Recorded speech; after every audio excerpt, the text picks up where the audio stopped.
out of Jalen Hurts. He's got a skill set that is somewhat comparable to Kyler Murray. Can we recreate that in the desert? Yeah, and you're right about McVay. I mean, Matt LaFleur to the Packers as head coach, Kevin O'Connell to the Vikings as head coach. Yeah, and we didn't mention O'Connell, and though we all think that they are going to lose, maybe even this weekend in the playoffs, still to win 13 games. He's done a heck of a job there in Minnesota. Done a really good job. And again, without an elite quarterback. Where did the guy who's with the Bengals and his name sleeps? Zach Taylor? Yeah, where did he come from? He's another McVay guy. Yeah. I mean, he's so impressive to me. Yeah, you say that, but he's a guy that caught a lot of criticism both last year and even early this year before it clicked for them.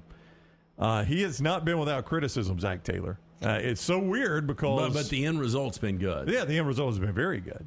Carolina Panthers, they expect Steve Wilks to be the guy there. Just let him hold on to the job.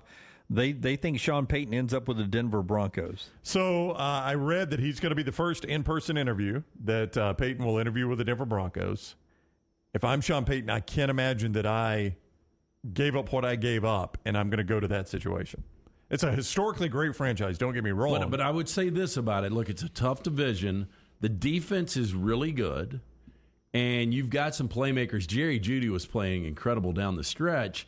And if you're Sean Payton, can you get – Russell Wilson, by the way, this past weekend was throwing good deep balls. At one particular time, he was the best deep ball thrower in all of the NFL. Sean Payton was able to get – the Saints to an NFC Championship game when Drew Brees had lost his arm strength. Yeah, they had to bring in Jameis Winston to throw the deep balls, right? Yeah. So if you believe that you can get a couple of years out of Russell Wilson, maybe it's worth it. They do think eventually when the playoffs are over, DeMeco Ryans will take the Texans job. He played there and is one of the hot analysts and coordinators in the league right now. They've interviewed Rockstar's offensive coordinator today, according to Adam Schefter. So Ben Johnson, the Lions offensive coordinator, which that was a dynamic offense this year. I mean, we take shots at the Lions. Offense was certainly not their problem. That offense almost got them into the playoffs. And then the last one, they do project at Bleacher Report that Jim Harbaugh will be the Indianapolis Colts' next head coach. Wow. And that Jim Irsay needs to go what he used to do and step away and let football people run the organization. Yeah, you know what? Guys with a lot of money generally don't think that way. Yeah. And they said he did, though, when Polian and guys he really trusted, Tony Dungy. And Tony Dungy were there, that he needs to go back to that plan. Yeah, heavy-handed owner. I've got a heavy-handed owner. I don't know if you consider the Glazers that way. No. I mean, oftentimes they're in Europe. They're not even at the games. Yeah. Right? Same European soccer. Same with Stan Kroenke. I had far rather not have a heavy-handed owner. Give me your money. Let the football people be football people. You write the checks.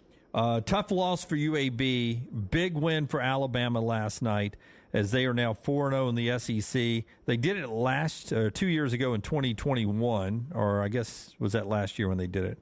Anyway, they did it in 2021. Always in basketball, when you play in 2 years, it's always hard to figure it out. A time before that, they did it in 4-0, was in 1987. So it doesn't happen a lot to be off to that 4-0 start. But they got some tough games out there ahead of them. LSU this weekend. Auburn gets Mississippi State back at Neville this weekend. Our conversation with Bruce Pearl is currently up on all of our platforms. So, too, is our Mystery Fifth Hour, which is coming out.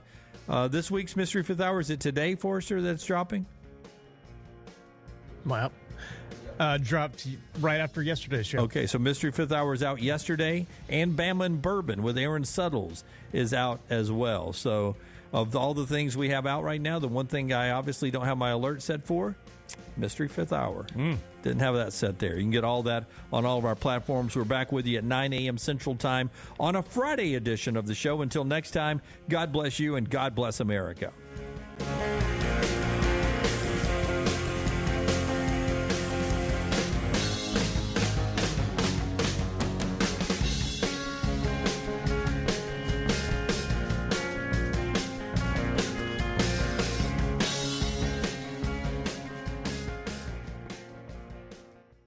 Everything Next Round is on demand now in the podcast section at nextroundlive.com. Bama and Bourbon, the Mystery Fifth Hour. Jimmy Buckets, available in the podcast section at nextroundlive.com. Jim Dunaway, Lance Taylor, Ryan Brown, and Rockstar. Live from the Birmingham Racecourse Casino Studios, the next round, presented by Bud Light, is on now. NFL playoff weekend. We'll get to that many times throughout the show today. Another big basketball weekend coming up. But it is a crazy whirlwind time in the offseason in college football. And one of the big stories, not official yet until a Board of Trustees meeting later today, but carrying on the discussion of how hard it's going to be for Sonny Dykes to keep up what TCU did this year into the future. Dabo Swinney pulling one of the big coups maybe in the offseason. He's got Garrett Riley coming in, according to Adam Rittenberg and others close to the Clemson program. A Board of Trustees meeting called quickly this afternoon at 3 o'clock Central, 4 o'clock Eastern time on a Friday to approve something contractual in nature, and that is the Garrett Riley move from TCU to Clemson. Boom, blows your mind here that if he's going anywhere, he's going to go to Clemson with Clay Klubnik. Yeah, look, I agree. It does surprise me because Dabo's not a guy that fires his guys. I mean, the last time he fired someone was Kevin Steele after they gave up 70 in the Orange Bowl back in 2011. So it's been more than a decade. Brandon Streeter, a former quarterback at Clemson. And when you look at the Clemson offense, I mean, just statistically, they averaged a half yard more per play this year. They averaged 7 more points per game this year. So with Streeter taking over, those numbers went up. Now, when you watch the product on the field, it still seemed a little stagnant. The quarterback play wasn't good. Quarterback play, though, put that on Dabo. He's the guy that recruited DJ. Yep, and stuck with him when Clay Klubnik was out there. I mean, to be fair to Dabo, everybody was recruiting DJ. I mean, everybody thought that kid was a can't miss. Yeah, but are you guys not surprised just based on numbers and based on Dabo's past loyalty? Like, I knew Garrett Riley was going to get hired. He was a hot commodity, no doubt. I think a lot of that has to do with the TCU's success, but also the obviously being the brother of Lincoln Riley, and everybody's hoping they find the next Lincoln Riley. But I'm shocked that Dabo fired Brandon Streeter. I'm shocked might be a step too far. I'm a little surprised. I'm a little surprised by it. I think it's probably indicative of, not that Dabo is at all worried about his job. He's got a great contract and I think a pretty big buyout, and there would be no reason to even start discussing buyout. Yeah, or Dabo's future right now. He's a 2-time national championship winning coach. I mean, he's still winning 10 games a year. Yeah. But he's also, through his success, he's allowed his fan base to develop caviar taste. And what is not caviar is playing Tennessee in the Orange Bowl, not being in the college football playoff, and getting run in the Orange Bowl. And that's the taste that the Clemson fan base has developed. So I think you're seeing when you say, I'm a little surprised he fired one of his guys. Yeah, I'm a little surprised too, but I think it's showing that he's probably starting to feel a little bit of that pressure. And it's an upgrade. Hey, I mean, on the surface it is. He's only been a coordinator for 3 years, 2 at SMU and this 1 year at TCU where he wins the Broyles Award. But I think, Garrett Riley is going to be a really, really good offensive coordinator. It goes back to something that Kirby Smart was saying, and I think I brought this up on the show, when they were watching film for Cincinnati 2 years ago. The thing that kept jumping out was the offense that East Carolina was running. Yeah. So let me tell you why I brought this up. Excuse me. Let me tell you why I brought this up right off the top here. I was listening to our boys, Danny and Dvorak, on the way in this morning at 6, about 6:30, and Adam Rittenberg was on. So Adam Rittenberg lets out what he is hearing the contract number is going to be for Garrett Riley today when the Board of Trustees meet to approve this so they can make it official. Do you know what he was making at TCU? Private school, so you may not know. I don't know if Adam said that. I do not know. Can we guess this? That's why I want you to do. I want you to guess of what you think Clemson is offering Garrett Riley. $2.1 million. I think it's more than that. I think it's 5 years. I would go $12 million. But see, now TCU's got a lot of money, private school, so I'll see if I can find what Garrett Riley was making. My guess, Garrett Riley at TCU was around $1 million. Okay, he says it may not touch $3 million a season. Oh my But gosh. it's going to be close to $3 million a season. I thought 2.5. Highest paid coordinator in the sport then, right? It will be the highest paid coordinator in the sport. So as quickly Danny and Dusty coughed when they said, "Are you kidding?" And so, what became a very commonplace is the $1 million coordinator. And then it was the $1.2 million coordinator and the $1.5 million coordinator. And now you're not going to bat your eye at a $2 million coordinator. Garrett Riley could be a $3 million. We'll see the final numbers. Adam says, I don't know what the final numbers will be when the Board of Trustees vote today, but it's a public school. It's a public forum. They'll know the numbers today. But they believe it was $3 million. Okay, I'm not surprised if we scale this, Brown. Let's go back to 2004 after Nick Saban had won a national championship. He was the first $2 million coach at LSU. Yeah. And so that was, 19 years ago. What were coordinators making when he was making $2 million? Yeah, a really, really high end, well, probably $500,000 to $750,000, I guess. I don't know. I don't remember that, but that would be my guess. Yeah. I'm just not surprised in today where you've got 10-plus coaches making $10 million a year. Now, and I cannot find Garrett Riley's salary, but if I'm Garrett Riley, all right, let's step back and look at this. I'm the Broyles Award winner, right? That's right. Top assistant in the game. I'm probably only going to be that one time in my life. I don't know how many multiple-time Broyles Award winners you get, but probably not many because most of them go on to be a head coach. So I'm only going to be able to capitalize on that one time. So my stock is maybe at an all-time high. And then also scan the landscape, and I'm like, and if I'm on the TCU side of this, I look at this and say, Garrett Riley has looked, and he thinks this is nowhere close to sustainable. That's my fear if I'm a TCU fan, right? Well, if I first of all, I scored 7 points in the national championship game. Yeah. So his last look, it's like Evel Knievel in the fountains. Yes. If anybody comes to me after what I put on the field Monday night, I'm going to be like, okay, I'll take that. And secondly, how many times did Max Duggan bail him out? I mean, if you watch it, Max Duggan play's not there, and I run out the back door down the sideline, staying in bounds and throwing my bloody body at more defenders to get into the end zone to try to save the game in the Big 12 championship game. So, I mean, he had a generational career season from Duggan last year, so it helped him a lot. Okay, if I'm Garrett Riley and you make that argument, you know what my response is? You realize I was at TCU, right? I do, yeah. You do understand where I was coaching.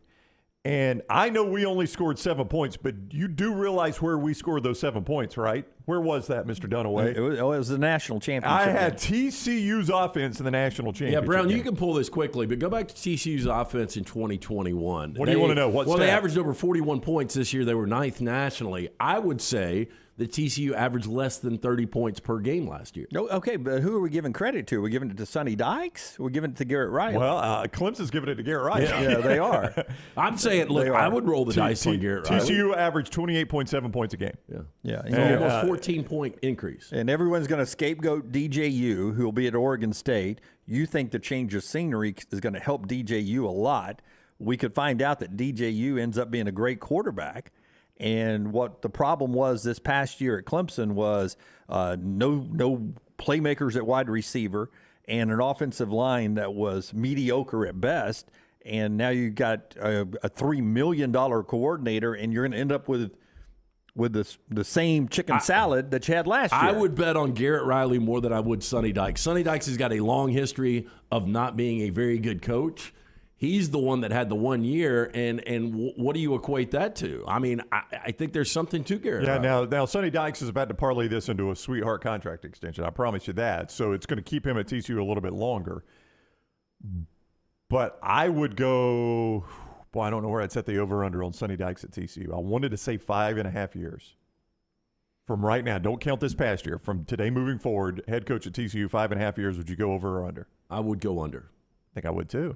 So if I'm Garrett Riley, I think he realizes that because he's a smart enough football guy to look at that and say, this is not sustainable at TCU. My stock will never be higher. So whoever wants to pay me that money, whether it's Clemson or if Oklahoma wanted to bring in, or if Alabama wants to replace Bill O'Brien with me, or whoever it is, I got to take it now. I got to strike while the iron is hot. I think off the record, A&M offered him. Well, he's in a better spot. Yeah. Garrett Riley? Yeah. Yeah. Okay, well, he was smart to say no to that. Yeah, I mean, smart move by them. Yeah.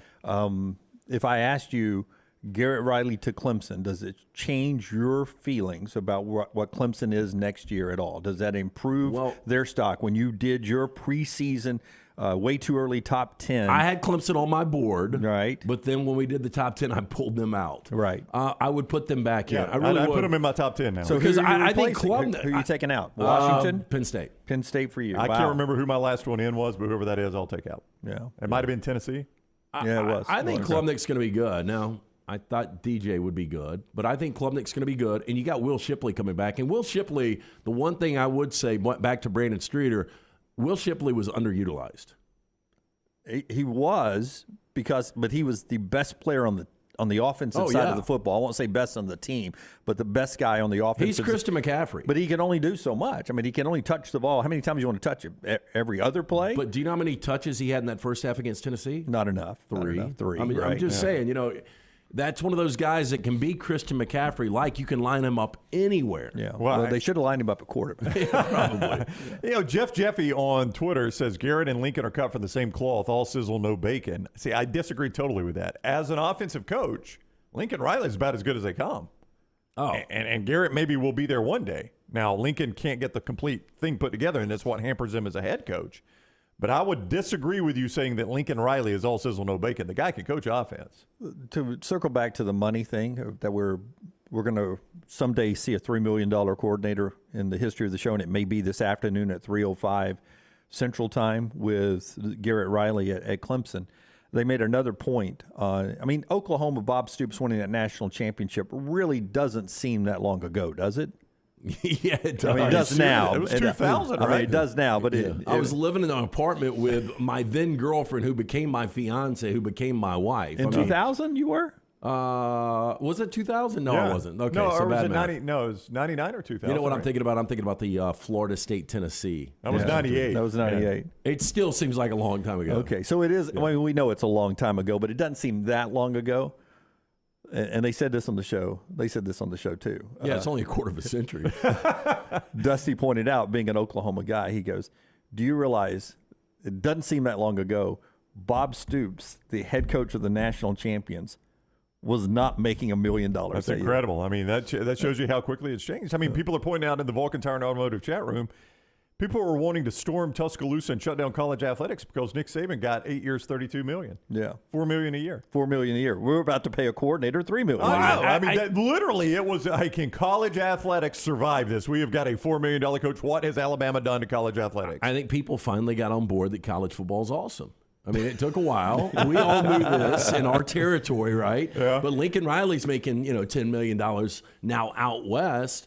Kalen DeBoer, I don't know what his contract extension is going to be, but everybody's getting paid. Yeah, they are getting paid. This is, I think, an excellent hire by Clemson. I think for the first time, it feels like Dabo Swinney has gone outside the family, right? And has said, maybe just my friends and close associates aren't the best hires. I'll go get the best coordinator. If I'm a Clemson fan, I am so excited today. I am too. Because my head coach looked and said, we're not where we need to be. Who is the best guy I can go hire? Well, coach, it's this guy right here. Sign me up. How much we got to pay him? I think it's a great move. I'm just surprised because of how loyal Dabo is. And people can be loyal to a fault. That's right. Brandon Streeter is who they're talking about, gets the axe, and he's actually fired. He's off the team there with Dabo, and the official announcement expected to come later today. Obviously, there could be some flies in the ointment as we move throughout the day. One more coordinator hire inside the SEC. Your thoughts on that after I tell you about our buddy Greg from Pell City in storm restoration roofing. Maylene, Alabaster, several places immediately around our circle here. In Greg from Pell City Storm Restoration Roofing's landscape damaged, and roof damages and hail and wind damage yesterday as the storms blew through here in central Alabama. Greg Nelson and Storm Restoration Roofing can come help you out immediately today to secure your home and set things up, provide a portfolio for you, for your insurance provider there. All you have to do is call him at this number. This is his direct phone number, right to his cell phone, 205-542-3531, 205-542-3531. He's A-plus rated with the Better Business Bureau. He's locally owned for over 20 years now. Storm Restoration Roofing, helping find folks out 205-542-3531. Call him up if you don't get him. Leave him a message. Or you can go to Facebook. Greg from Pell City, but he's ready. He's out with his crews, all local crews, helping those that were damaged by the storms yesterday, and he's willing to do it to you, help you out as well. 205-542-3531. And all the time for a free no-cost roof inspection, same number right there, 205-542-3531. Mississippi State hiring their offensive coordinator, Kevin Barbay, is the way I'll say it. He is a Jim McElwain disciple. He was at Appalachian State last year. So now he comes to the SEC. He's been with Jim at Florida, on the field at Central Michigan, and then to Appalachian State. Now he's coming to Mississippi State. It's evident, right, by the hires that Zach Arnett is getting away from the air raid. Yeah, I mean, you've gone outside the Hal Mummy, Chris Hatcher family now, the Mike Leach family, and gotten away from the air raid. And listen, you got to if you're going to hire Zach Arnett, you can't tell him what offense he's got to run, right? Right. I mean, you got to let him be his man. And I don't think this is a slap in the face at Mike Leach or the air raid offense or anything like that. I think this is what I'm more comfortable with. And I was a defensive coordinator for that air raid. If he thought that put them into the best position to be what they need to be defensively, he probably sticks with it. I think he looks at that and he's like, I thought it hampered my defense. Well, and this honestly was, this is a more traditional offense, and it was a good offense at Appalachian State. I mean, it was. You go back to week one, that crazy North Carolina game. They scored 64 in that one? They scored 61 in 61? That one. But, North Carolina didn't have a great defense. But, this is still a team that scored 32 against Troy. Yep. They scored 49, 42, 42, 48. I mean, they put up some points. Yeah, they did. Yeah. And they do use some air raid concepts in their passing game. Jim McElwain has incorporated that over his time. So like a lot of college football offensive coordinators, they have a little bit of the Mike Leach plan in there. But you got a quarterback in Will Rogers who has been so good in recent years, and he's back, and he's, last man standing in that quarterback room that have been well recruited. They've been hit by the portal. It'll be interesting to see what Will Rogers looks like in a more traditional offense. And I think that's an interesting storyline in the SEC because Will Rogers, I don't know where he stands all the time. I'd have to look, but I mean, I think he's got a chance with another good year, maybe of all-time passing record or something in the SEC. Yeah, but everyone labels him as a system quarterback. Well, yeah, I mean, he's in the air raid. So I think it'll be interesting to see Will Rogers' progression with a new offense and see if he could shake that. And it might even help him on the next level as an NFL quarterback if he could shake that label. If you're sitting there wondering if Will Rogers is upset today that maybe they're not going to be a more traditional air raid team next year, probably not, because he's climbed that mountain already. Yep. You know what he can do in that type of system. If he has a more of a Sunday-friendly offensive plan, his NFL stock could go way up. But my concern would be for the immediate short term in the transition from what you were to what you're going to be, is that roster equipped to do that? And I think you made the point the other day that the portal helps you make that transition. You don't have to, have a faux fullback and some faux tight ends until you can recruit them. You can go get them in the portal. Right, and he's going to have to do that because that's one thing you don't get in the air raid as a tight end. So he'll have to go find him a tight end or two if he's going to run some of those philosophies, I would imagine. Yeah. One other thing to get to in this opening segment, right after Brownie tells us about our friends at MyBookie. If you're watching basketball last night, I don't know which side of the Iowa-Michigan game you were on MyBookie, but it delivered a classic ending and overtime game there. MyBookie can get you in the game. You can get on either side of it. That's up to you. But I'll tell you what MyBookie.ag does. When you use code NEXTROUND, they give you a cash bonus on any deposit of $50 or more. Now, look, a lot of places will give you a cash bonus, but there are tons of strings attached. Like in some places, I'm told, you got to bet that bonus up to 10 times before it actually becomes yours. Not MyBookie.ag, one time. That is it. They give you that bonus on a $50 deposit, and you bet that thing one time, it's yours for life.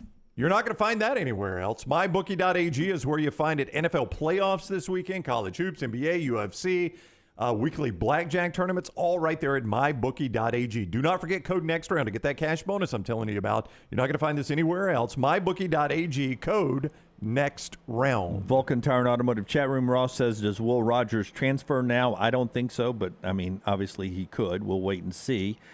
Tripp says App State scored 40 in the fourth quarter in the North Carolina game. Simply bananas. That was an amazing fourth quarter game. And Brooks points out it is 2,477 that Will Rogers needs to pass Aaron Murray for the most all-time in SEC history. And he'll get that in his sleep as long as he doesn't get injured. Yeah, probably. Because he's, 4,700 2 years ago, 4,000 this past year. Yeah, but what will it look like? Is there more defensive-friendly offense? We'll see as State works their way. Last night, you're up 4. You're up 4. Iowa's got the basketball. Michigan's up 4. Iowa, clock's ticking down. 23, 22, 21. Tick, tick, tick, tick. The one thing you can't do is foul a three-point shooter while he's shooting and let the guy make the basket. That's the only way to get a 4-point play, isn't it, Jim? It's the only way to get the 4-point play, and that's what happened last night is Peyton Sandford drains the 4-point play with 20 seconds left, sends the game to overtime 79-79, and then Iowa goes on and beats Michigan in OT. You see that happen a lot, like one team hits a bucket and then in overtime all the momentum's with them. That happened last night. The Iowa team all of a sudden is hot, and Sandford is one of the reasons why. He's been the guy coming off the bench hitting the 3 balls. Fran McCaffrey is one of those difficult guys to like, but they always have a really solid program. And, we were at a celebratory dinner last night, and I got a text, "Are you watching this?" And I was like, I don't know what you're talking about, but I'm not. Be a little more clear. Yeah. And they were like, this game is nuts, and they tried to explain it via text, but unfortunately didn't get to see that ending. We had a little staff celebration dinner last night down at our friends at Freddy's. Yeah, Freddy's Wine Bar, man. If you've never been there before, right there in the South Side, 5 Points, on Highland. Our friend Kyle runs that joint. It's just fantastic food. Kind of Italian tapas. Yeah, you guys? yeah. I was blown away. Yeah, just a variety of different pastas and great stuff come out. Desserts. Gnocchi mac and cheese, meatballs, really good pimento cheese. I was drinking the wine, but everyone at the table kept ordering the most amazing transfusions I've ever tasted, is what everyone was saying around me. What was the show? Because people were dogging me out for my wine glass. Kyle was pouring with a heavy hand. Yeah. Kristen Bell was in it. It was the girl in the window across the... Yeah, it's the Kristen Bell, yeah. But she would pour an entire bottle of wine in her glass. Yeah, she had a big glass, a whole bottle. That's the way I was rolling last night. Yeah, he called it a double when he brought me my first one. I said, my goodness. He says, I poured you a double. Yeah, I like that. I call it a deep pour, old deep pour. All right, when we come back, we'll talk to Pat Bradley, the shooter. Big weekend in the SEC. That includes Kentucky trying to get off the mat. Hey, when you need a win in your Kentucky, you know where you need to go? Knoxville, Tennessee. Wait a second. Upside down in Big Blue Nation. Also, Bama at home. Auburn with a big home game. We'll talk to the shooter next right here on TNR. Take the next round anywhere you go with official Next Round gear. Buy yours today at nextround.store. For more than 40 years, Red Wing Shoes has been helping the hardworking people of Alabama. This is why Red Wing Shoes has created the 3-step comfort solution. Step 1, a certified fit specialist will use a 3D scan to electronically measure your feet and arches. Step 2, the fit specialist helps you get the appropriate footwear for your occupation. Step 3, customize your boot or shoe with a Red Wing orthotic. Whether you have a high arch or flat feet, Red Wing has comfort solutions for you. So experience comfort at its best. Visit one of the Red Wing shoe stores located in Pelham or Trussville. Did you tweak your shoulder putting up Christmas decorations? Injure your elbow shooting hoops in the backyard? Or hurt your knees getting up from the couch at halftime? Let 2023 be the year precision sports medicine and orthopedics gets your life back on track. Orthopedic care is better together. Find your provider today. Call 205-512-3885. That's 205-512-3885. Or visit precisionsportsortho.com/2023. ERA King has the new Guaranteed Move program, which lets you compare instant offers with open market offers so you can choose how and when to sell your home. You can close with a quick cash offer, no showings, and no open houses, or you can explore multiple offers through a traditional listing. Available only through ERA King. Guaranteed Move puts you in control. Visit movewithking.com or text MOVE to 35620. To learn more, that's MOVE, M-O-V-E, to 35620. Follow Next Round Live on Twitter, Instagram, Facebook, and YouTube. The social media team at Next Round Live is dedicated to giving you daily news conferences and practice video from UAB, Alabama, Auburn, and around college football. Follow and compare to the sites you used to visit. You'll also get the latest highlights and news from the Next Round Daily Show. Turn on the notifications so you don't miss a thing. Follow Next Round Live on Twitter, Instagram, Facebook, and YouTube. See more at nextroundlive.com. You want to look great while supporting your favorite show? You know the place to go is the official Next Round store at nextround.store. Yes, there are .store domains, and we have one. From shirts to hoodies to hats and all kinds of fun stuff, you can rep the Next Round anywhere you go. At the beach, Next Round hats to block out that sun. Up north in the winter, get you a comfy Next Round hoodie. Just need something to put your $20 beer in at a game? Get you a Next Round koozie and throw that thing in your pocket. You never know what stuff Jim's going to make me put in there next. Check it out. It's the Next Round store at nextround.store. Unexpected expenses are every homeowner's nightmare. The longer you wait, the more the expense. That's why if you have water, fire, or mold damage to your home or business, you should call DryTech immediately. The quicker you call, the more you save. DryTech's professionals are accustomed to dealing with these situations and can guide you toward the quickest and most efficient solution to your problem. DryTech also offers 24/7 emergency services, so let DryTech prevent a minor problem from becoming a major one. Call DryTech 205-637-0143 or go online to mydrytech.com.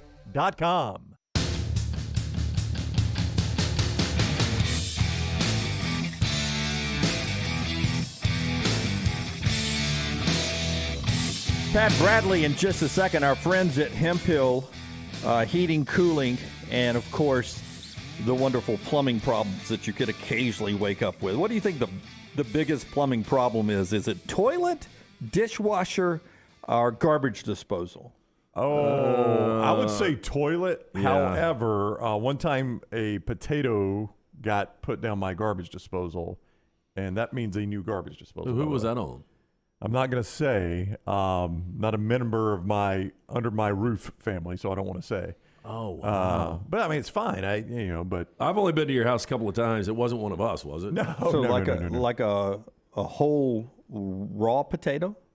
Not an entire one, but a big enough like chunk to get in there. the remnants, like potato peel and all the leftover stuff, and that turns into glue. Well, Do not put that in your. I'll garbage give them disposal. effort though. If I go to somebody's place, like I'll scrape my plate in the garbage and then I'll just put it in the sink or whatever. But I've never gone to the trouble of actually like putting something in somebody's garbage disposal. When I'm in a routine, I like to do some prep, some food prep, and I make these kale salads for the week. And then I go back and add stuff, but basically it's kale and lettuce that is mixed together. And occasionally I will make 5 of them for the week to have either for lunch or dinner, and add some chicken and some vegetables and stuff in it. How often do you throw them out? That's my point. There was one time when I had made 5, and then we had lunches and we had dinners, and I ate 0 of them. And they had been there for a week. I wasn't going to eat old lettuce and kale, so I poured all 5 of them into the disposal and started running the water and going, Yep. and it stopped. And it had basically made a glue, like he said, or a goo that just got clogged up all down into the pipe, because at some point it's through the disposal and into the pipe, and disaster. Here's our point. Yeah, it's dirty. You don't want to deal with it when disaster strikes. Our friends at Hemphill, they're for you. For the month of January, get 10% off any plumbing or HVAC service. Call our friends at Hemphill Services. Just mention you heard it right here on the Next Round. Adam, Chad, the guys at Hemphill Services, they want to make sure your HVAC unit is ready to keep up with the changing weather. Hemphill Services, locally owned and operated, independent train dealer. The team can service all makes and models. For all of your plumbing, heating, and cooling needs, call Hemphill Services. It's hard to stop a train. Do it now, 205-229-2090. That's 205-229-2090 or hemphillservices.com. We'll talk to Pat Bradley in just a second, or is that changing? No, it's conference call running late. We'll see. Maybe next segment, maybe this segment. Okay. He's apologetic, though. He said apologize to everyone. He's running late on a conference call. Yeah, now those conference calls Not are his usually fault. with coaches on games they'll end up doing, or some information there. Pat Bradley with us in the second. Jelly Walker coming up at the top of the hour. Dare I say, after a 3-game losing streak, Jelly and UAB in a little bit of a jam right now. We'll talk to Jelly Walker coming up at 10 o'clock. You do know the difference, right? I do. It's whether you're winning or losing close games. Brandon Marcello at 11 o'clock. He'll join us later on, 4 downs as well as we get rolling here. It is playoff weekend. San Francisco hosting Seattle, Jacksonville hosting the Chargers tomorrow. Interesting news coming out from New England today. All the New England media folks are reporting the search for an offensive coordinator, and of course Bill O'Brien is on that list.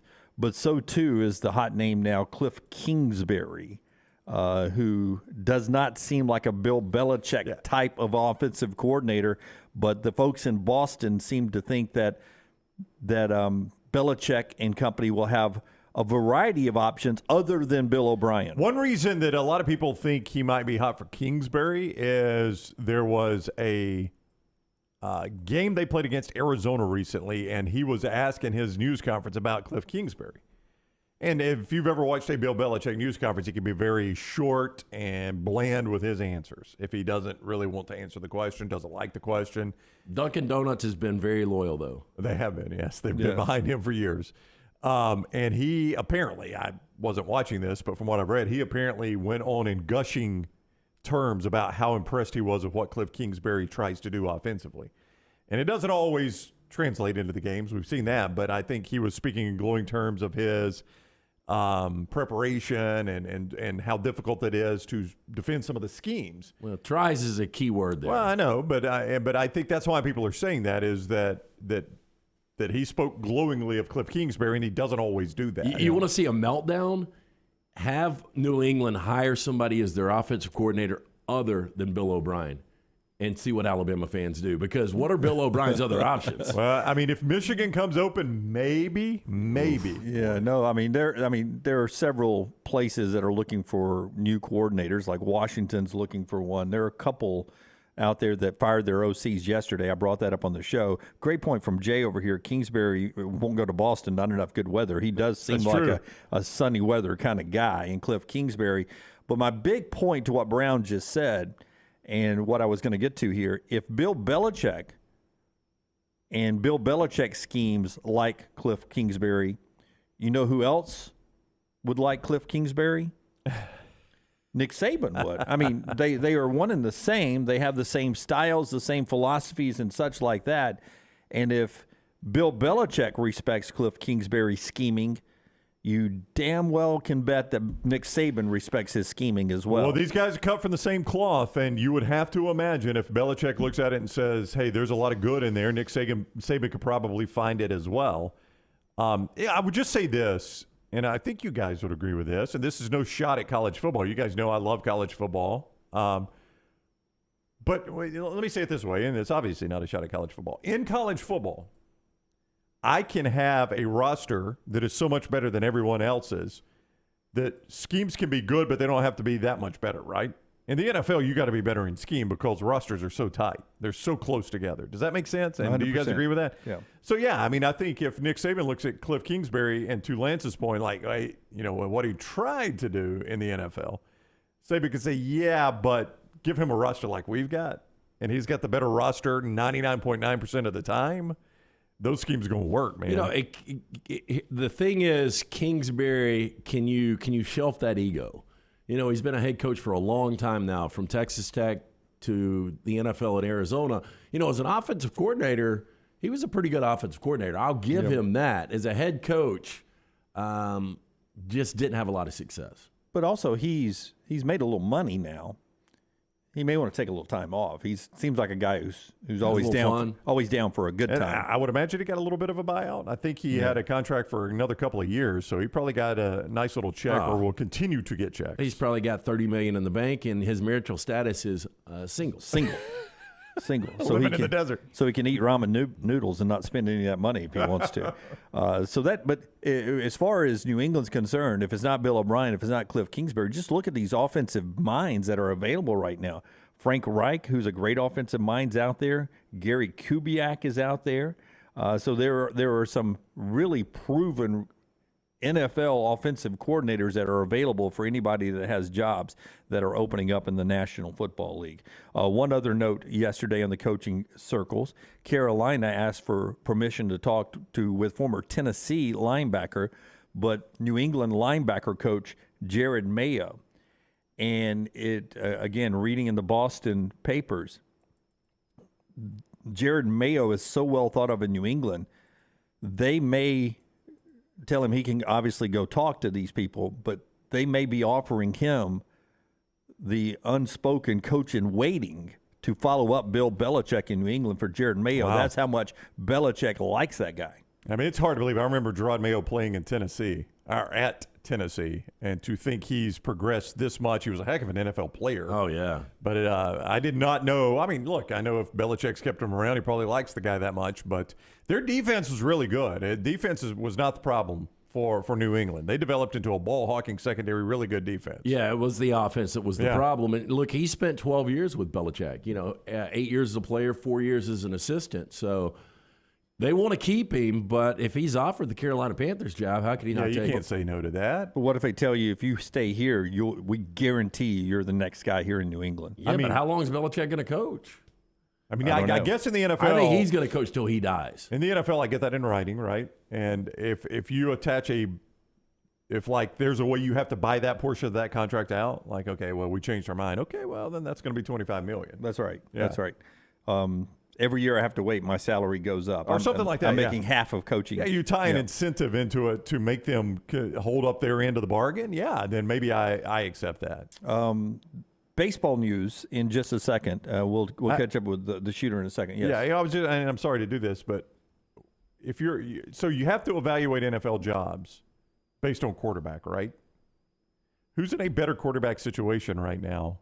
Carolina, who can draft one, or New England with Mac Jones? Okay, and we'll answer that right after LT tells us about our friends at Bromberg's. Tell us about Bromberg's, and we'll get back into that. Yeah, Bromberg's right now, they want to tell you about what's going on with their Orvis watches. Forrester over there will show us. Bromberg's thrilled to be an official Oris jeweler. They introduce another fine timekeeping brand to the Birmingham community. Oris was founded in the Swiss town of Holstein back in 1904. Today, Oris is one of the small handful of Swiss watch brands that makes only mechanical watches. A mechanical watch is a thing of beauty designed according to principles that have been around for generations and will continue long into the future. An Oris watch is an item built to last and provide a lifetime of enjoyment. Available at the Summit stores and online. You can call for more information, 205-969-1776, or online, brombergs.com, or specifically brombergs.com/watches/Oris. Okay, we're moving Pat Bradley to late in the show. Everybody behind the glass and everybody watching and listening on all our video and audio platforms. Pat Bradley, because of his meeting, we're moving him now to 12:35 or 12:30 Central Time. Last hour of the show, we'll talk to the shooter about basketball coming up this weekend. Brown asked you the question. Repeat the question for those that may just be joining us. So if I'm Gerard Mayo, and I mean, this is a specific situation. If you were promised coach in waiting for New England, or if you could be the head coach of the Carolina Panthers right now, who's got the better quarterback situation? Carolina they've got the possibility of drafting quarterback right now, or Mac Jones. Well, they've got the 9th pick. Yep. So we know that Stroud and Young will be gone by 9. Unless you trade up, you're not getting one of those two guys. I think Carolina trading up is in a much better spot. I mean, if you can get Stroud or Young, they are going to be better than Mac Jones. I think I had rather draft right now than Mac Jones. Yeah. Now, Mac Jones' first 6-7 games last year, maybe I say differently, but since then he hasn't been great. Now, I will say he doesn't have a lot of weapons. And doesn't have a great offensive coordinator. Yeah, they have not helped him at all. They've done zero to help him now. I think their mentality was, well, we did this, but you did it with Tom Brady. I mean, it's a little bit different. Other quarterbacks, they need help. Tom Brady was one of the few quarterbacks in NFL history that didn't have to have elite guys. But occasionally they would go get him help. I mean, they had Gronk for most of his career in New England, right? They did go get him Randy Moss one year. He made Edelman. Occasionally they would have some decent receivers. Yeah, Deion Branch was really good. Better than what they had on the field this year. I mean, who was their best receiver? Aguilar? Sometimes Devontae Parker, sometimes Aguilar. I mean, it's not great. Devontae Parker was a cast-off from Miami. They spent a lot of money on Smith and Henry tight ends. Yeah. I don't know. I don't know the answer to Jim's question. Who was their best? Yeah, but nobody was as good as Deion Branch. No, Yeah. like Deion Branch is a Super Bowl MVP. No, and I was reading an article just this morning. It's weird this came up that Mac Jones apparently went outside the organization. The reports are now to try to get some thoughts on offensive football because he was so frustrated with what was going on inside the organization. And Bill Belichick got pissed about it and basically told him you can't do that.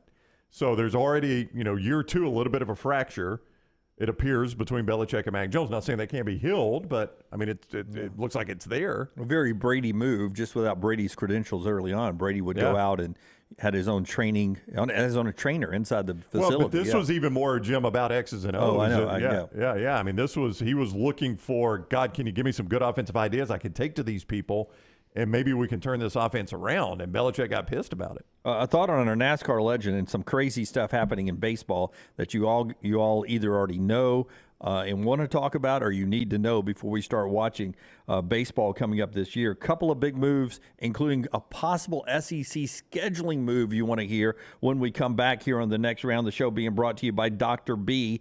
Dr. B getting LT's hair looking just right. Last night we're sitting around the table, and at my end of the table, I was opposite of you. We were talking about the wine, we were talking about the pasta, and we were talking about your hair. Oh, wow. Yeah. Wow. Hey, I missed that.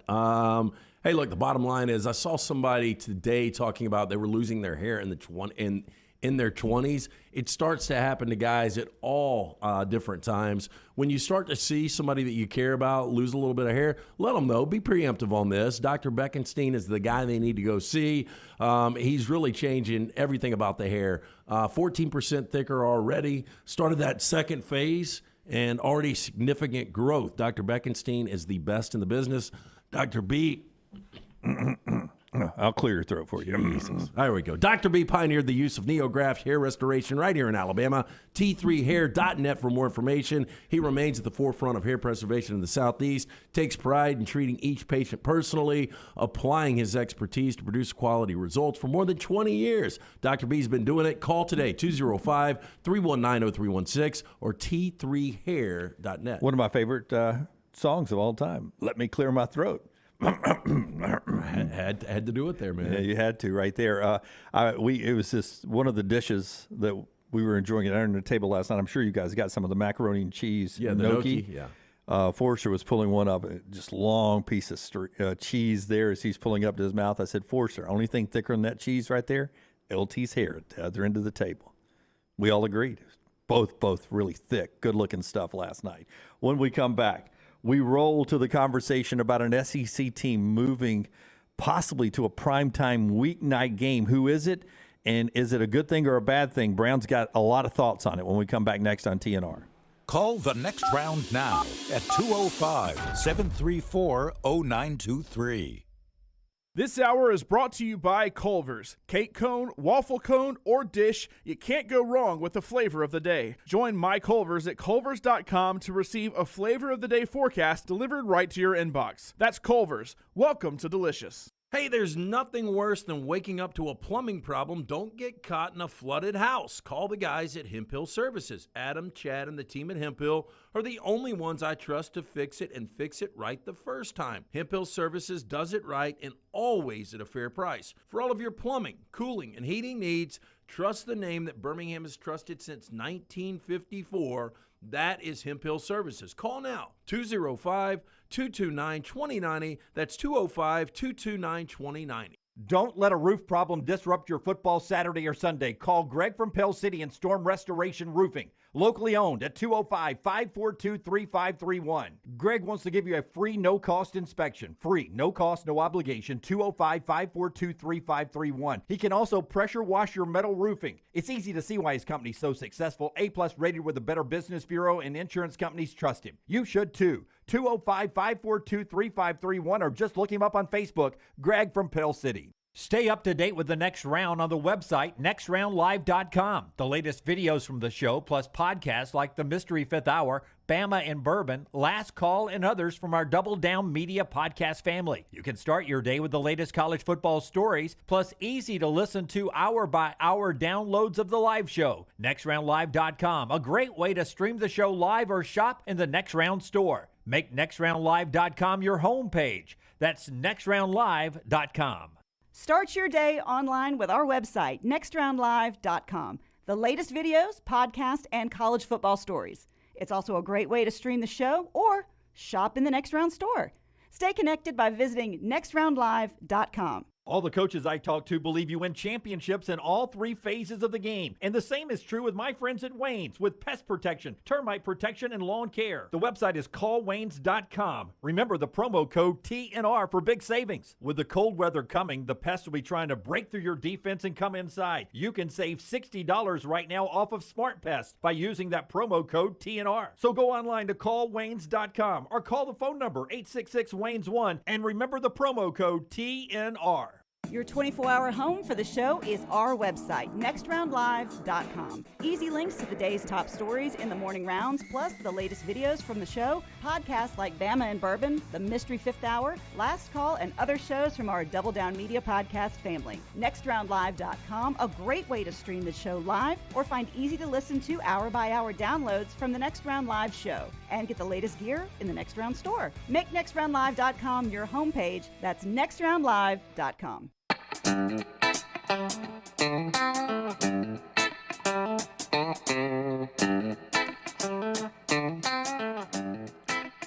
Greg in the Vulcan Tire and Automotive chat room, yes and yes. Everybody else over there, we appreciate your thoughts as you join the show on our video platforms, YouTube, Facebook, Twitter, and Twitch. Thank you so much. Stay up to date. Everything's social media on Instagram. Everything's at Next Round Live. Make sure you've subscribed or followed us on all the platforms. Thumbs up and like wherever you are asked to do that. If you're listening audio-wise today, live on TuneIn Radio, iHeart Radio app, Odyssey, Alexa, also Apple Podcasts, Spotify Podcasts. Thank you on all our platforms for being with us today. The Next Round. Coming up at the top of the hour, UAB guard Jelly Walker joins the show as UAB gets ready to play La Tech and trying to break a 3-game losing streak. Part of the show today being brought to you by our friends at JohnstonRVCenter.com. Brownie's good friends with all those folks up there, as am I, and I always tell you, is there a better way to see America than on the roadways of America? You don't have to worry about cancellations or delays or anything. You just hop in the car with the family. It's great family time. Johnston RV Center now has the Coachman Freedom Express line. That's at the Coleman store, I-65, exit 304. They've got the 2023 Freedom Express 192 RBS. That's a lightweight model featuring a slight, beautiful new interior design, a lot of storage space, and a big refrigerator. You can own that for just $249 a month with approved credit. That's $249 a month with approved credit. Everything there has a lifetime warranty from RV Warranty Forever. All new models and used models under 2 years old. That RV Warranty Forever warranty. So they stand behind what they sell. I-65, exit 304 in Coleman for those coachmen. But you see everything at 334 in Decatur as well. JohnstonRVCenter.com. That is JohnstonRVCenter.com. Before we talk a little football, a reminder, Ghost Energy Drinks bringing you the show always, sugar-free, wherever you want to pick up your energy drinks. Look for that Ghost can, that Ghost logo for sugar-free excitement from the Birmingham Racecourse Casino Studios. The Next Round continues, and a big farewell to Kevin Harvick, NASCAR great, 2014 champion. He will be racing his final season this year in NASCAR, his 23rd. A little video of Kevin Harvick. Remember, he was the guy that was forced a week later to take over the racing on Dale Earnhardt's race team after Dale died. It was Kevin Harvick the very next week that was in his cars with his team.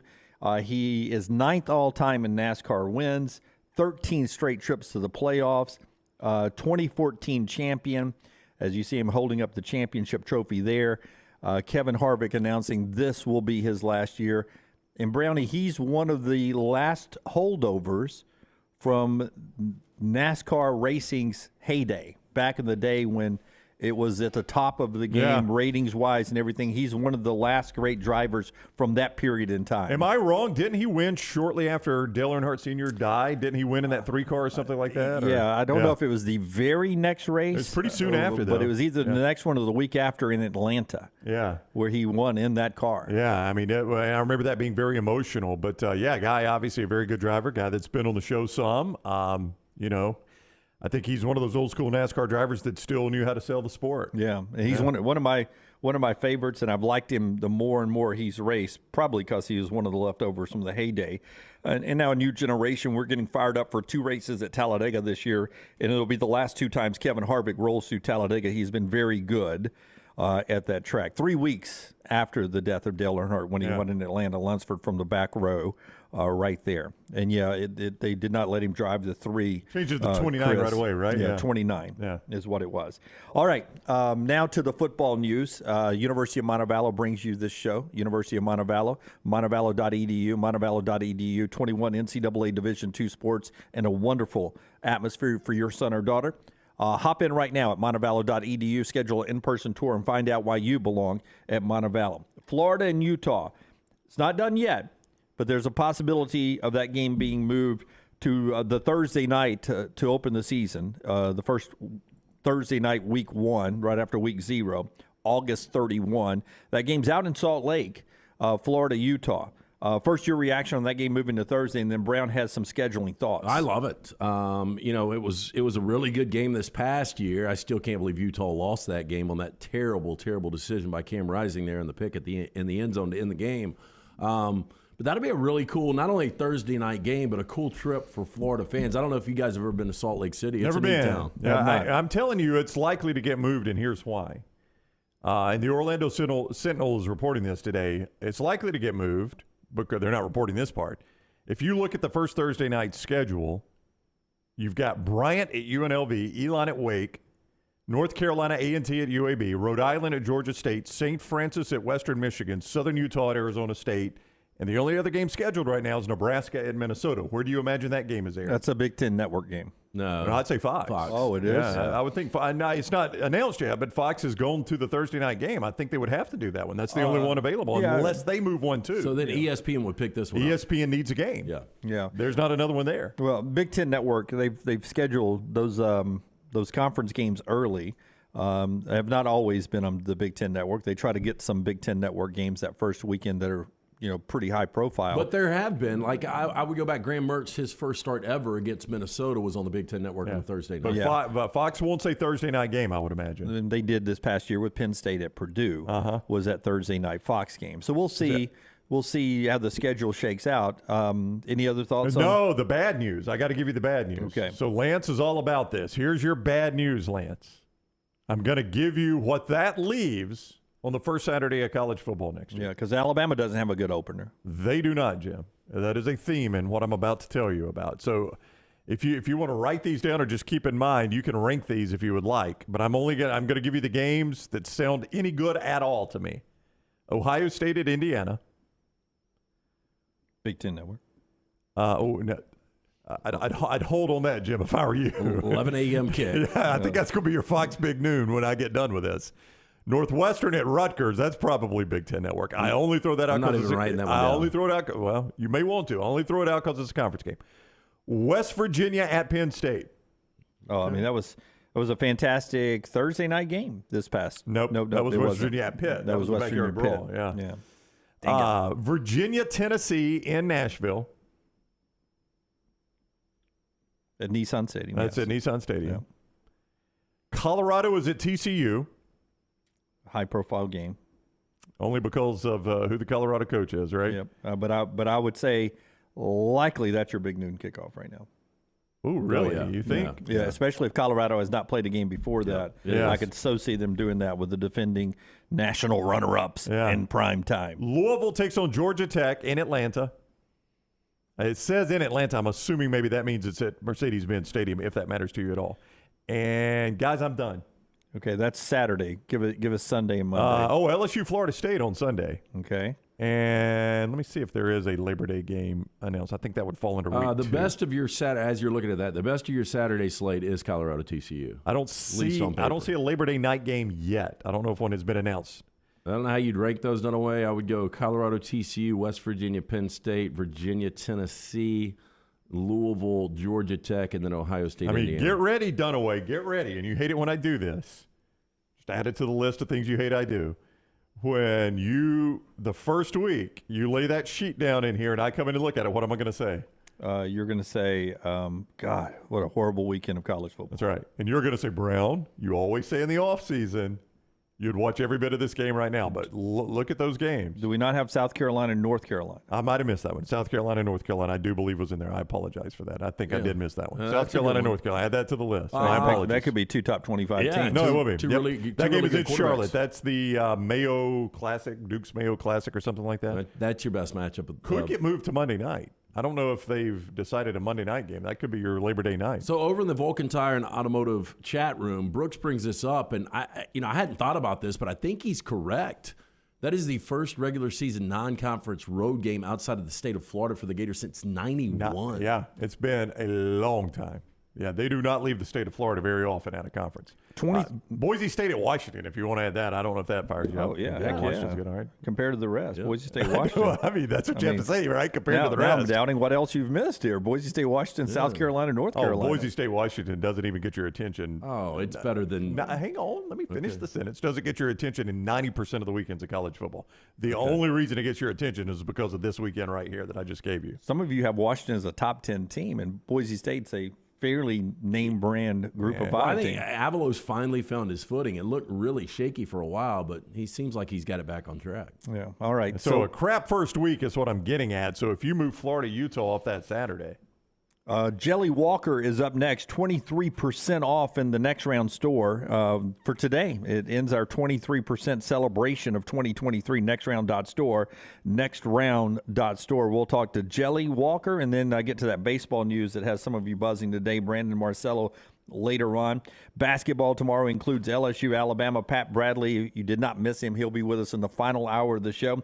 That's being brought to you today in part by our friends at New York Butcher Shop, man. If you're looking for a great place to go get tonight's dinner, Saturday's dinner, Sunday's dinner as you watch football, grill those steaks from New York Butcher. Yeah, stop by the New York Butcher Shop, pick up the finest and certified Angus prime beef steaks, burgers, premium pork chops, ribs, all-natural chicken cut to order just for you. Chef-prepared entrees, side dishes, perfect dinner-to-go choice for you and your family, ready to heat at home with a great selection of fine wines and desserts.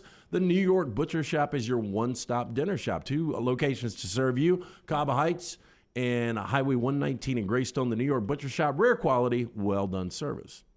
Everything Next Round is on demand now in the podcast section at nextroundlive.com. This hour is brought to you by Culver's. Cake cone, waffle cone, or dish, you can't go wrong with the flavor of the day. Join My Culver's at culvers.com to receive a flavor of the day forecast delivered right to your inbox. That's Culver's. Welcome to Delicious. A legendary coach once said, "It's not the will to win that matters, it's the will to prepare to win." Bryant bankers have the dedication and experience to put together a financial game plan that's right for you. Stop by one of the 7 Central Alabama locations today or give them a call at 1-855-4-BRYANT to begin preparing for your financial future today.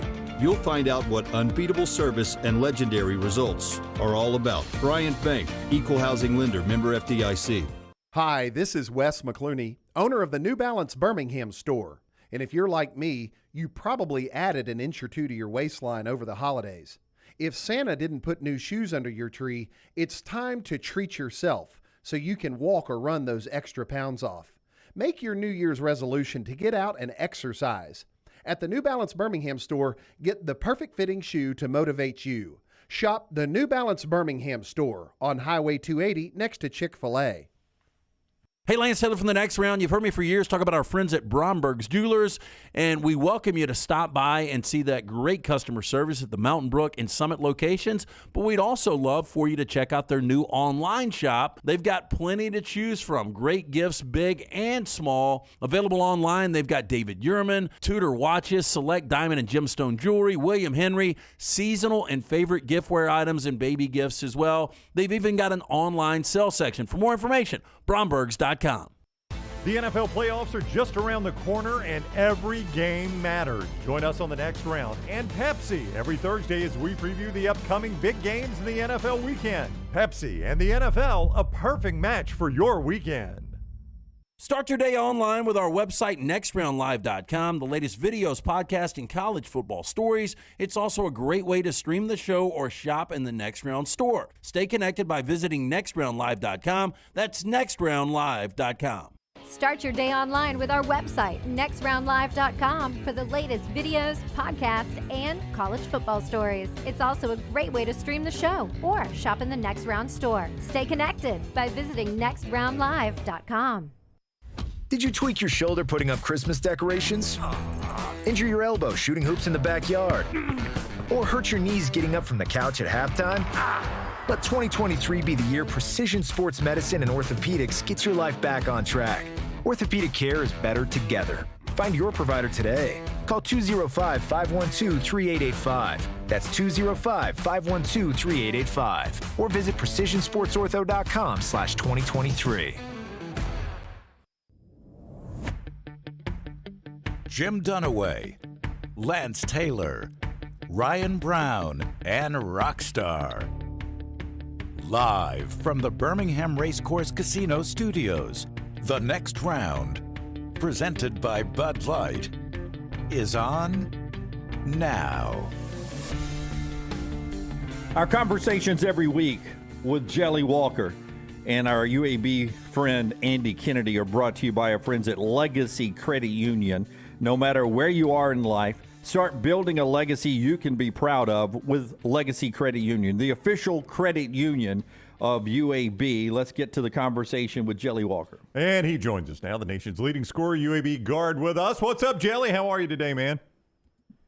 How you doing? Doing good. Listen, man, I know it's been tough. 3-game, you hate to lose. You told us that. You absolutely hate to lose. 3 straight losses. What is your attitude and the attitude of this team right now?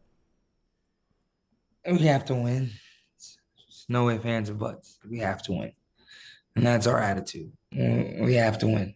There's nothing I can say or X's and O's. We have to win. That's our attitude. We have to win. There's no choice. Well, after this latest loss, so you guys give up 88, 90, and then 80 to Western Kentucky. Your coach was on the podium, and I'm paraphrasing here, but basically said, we know what the problem is. It's defense. I don't know if we can fix it, though. Something to that. I forgot exactly. You guys might be able to help me out, but we'll fix it, or maybe we can't. Yeah, I think is what he said. Very good. Dunaway put it very good. Can you guys fix this? Yes, but it has to be a team effort. Everyone has to come together in order to be a great defensive team. When you look at the best teams in the country, obviously, yeah, it's about you guarding your man and your man not scoring on your one-on-one matchups. But for the most part, they help each other. You know what I'm saying? Offensively, people want you to play as a team. You know what I'm saying? But defensively, you could do the same thing. And I feel like defensively, all of us, you know what I'm saying, myself included, we leave each other on an island by themselves. But when teams play us, it's like we always see 2 to 3 bodies. You know what I'm saying? So especially like me, when I have the ball, the whole team is basically guarding, So I feel like we got to start doing that to other people. You know what I'm saying? To where when they see us, it's like, all right, I can't just try to go by them because there's 2 to 3 people there. Yeah, a little team effort there. And there have been some huge single-point outputs from other individuals in this 3-game losing streak. You're the nation's leading scorer. Most people would say nation leading scorer doesn't care about defense. That doesn't seem to be your attitude. As a guy who puts the ball in the basket, do you have energy left to play quality defense at the other end, or does that take so much energy on the offensive side? To be honest, it does take a lot of energy, especially when I'm guarded the way I'm guarded and having to do the things I do. But at the end of the day, I have to use every ounce of energy I have, you know what I'm saying? And is it difficult at times? Absolutely. But it's not impossible, So, it is a little hard because I do have to put so much energy in the offensive end because the ball's in my hands majority of the time or plays a majority for me. But it's just I still think defensively, I can still be even better. But that's just something I just got to continue to do and continue to get better at. Jelly Walker is with us on the JohnstonRVCenter.com hotline. Do you, though, I mean, look, you're a driven guy. You're a competitive guy. You hate to lose. You have established that well in our interviews. Do you, though, have to get away? Like mentally, is there a way you can just get away from it and clear your mind a little bit? What do you do? No, you can't do that at all. Jelly, you got to do that. You got to find something, man. You got to find something to clear your mind, Jelly. I'm not like that. I eat, sleep, breathe basketball. It's like how coaches, when we lose and they be up all night watching film, I do the same thing. I didn't go to sleep till I think like 4 a.m. after the Western Kentucky loss. I couldn't sleep, couldn't eat. It messes with me because I don't like to lose. And like I can understand us losing if teams were just flat out better than us.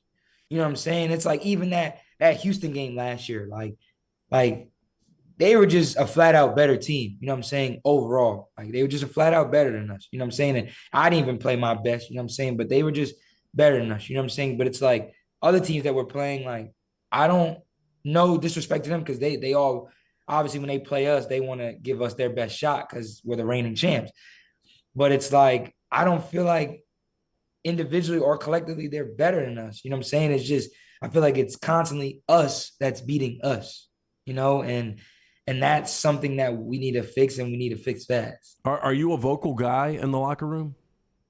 To a certain extent, but I try to more so just lead by my play.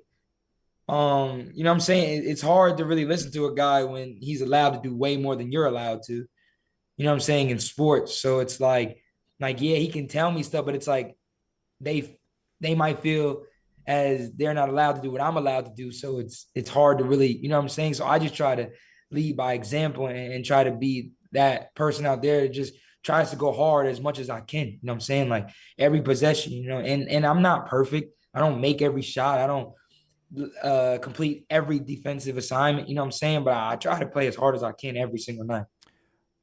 Have you, or how close are you guys to a players only meeting? Is that something you think would work to shut AK out and you guys get there and have just a spill your guts moment as a team? Maybe you guys have already done that. I don't know. I mean, we definitely had one of those recently.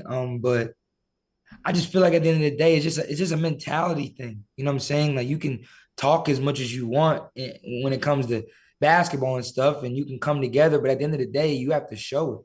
Like it comes down to when you inside them 4 lines, you have to show people that like we can win and we're good enough to win and we're going to do what it takes to win. You know what I'm saying? It doesn't matter what it takes, whether it's 5 people foul out to the point where we got to play that much defense. If that's what it takes, that's what it takes. But we need to have that will to win. And it's just a mentality thing. So at the end of the day, talking, I mean, yeah, you can talk about it as much as you want, but at the end of the day, you have to do it. You have to show it.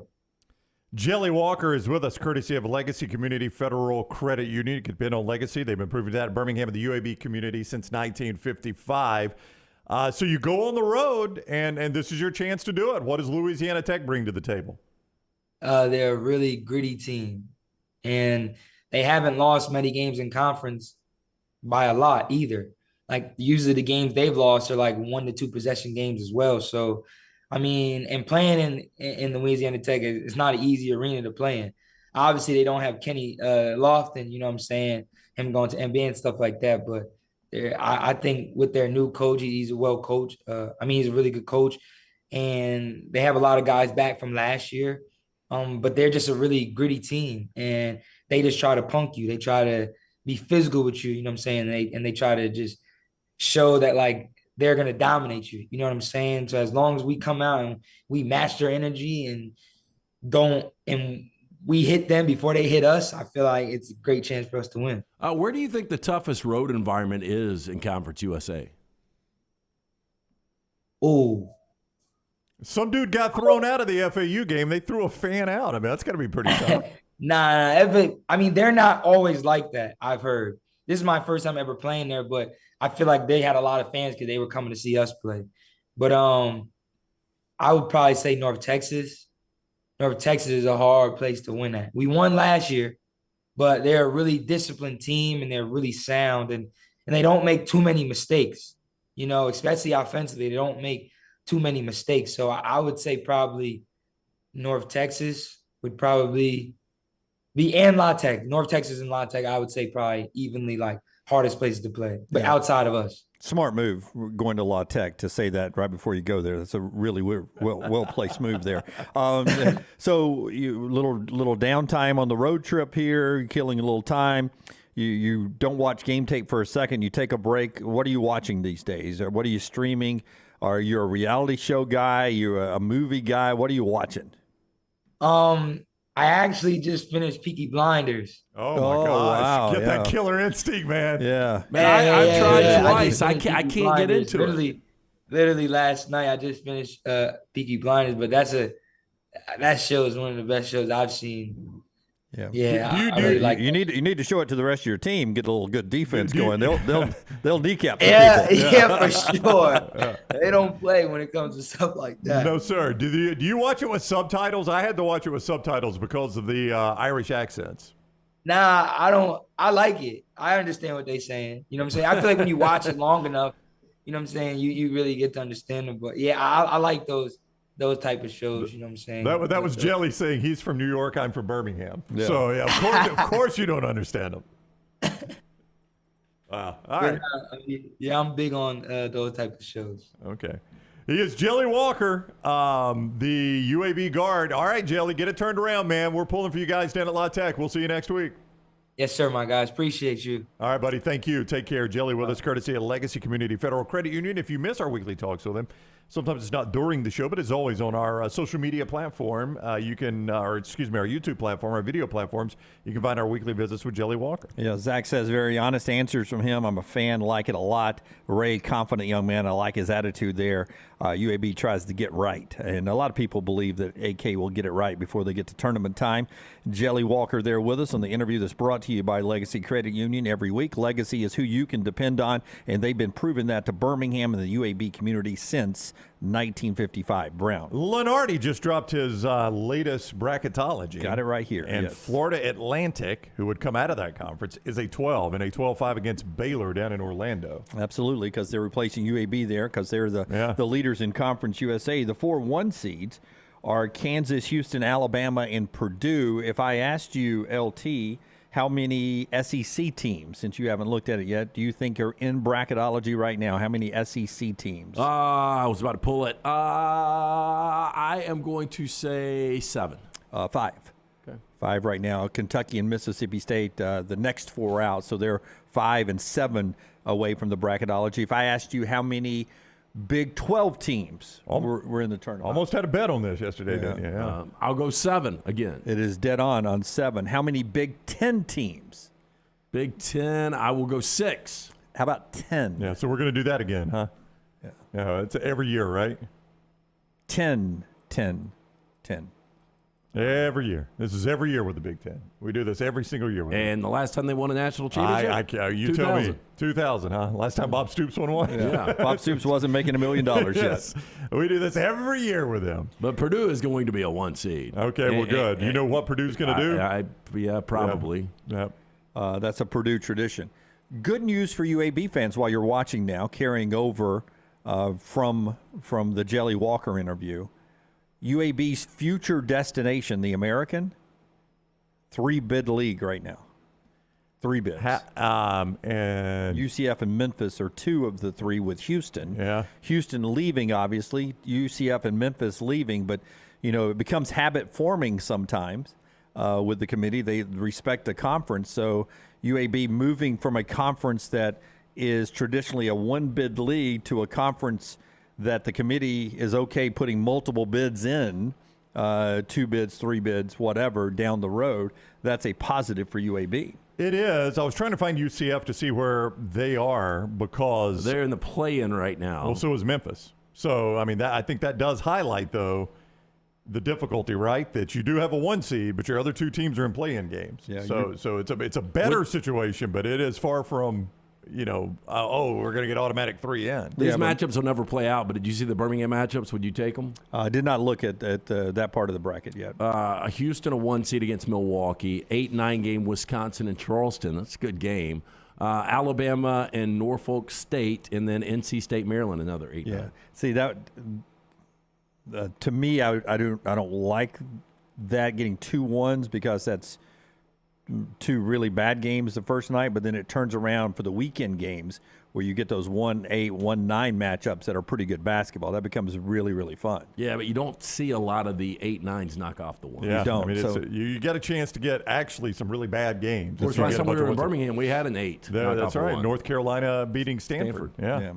It doesn't happen often, but it does sometimes. But to your point, I like Alabama being in Birmingham so the crowd can see them and not have to spend a ton of money.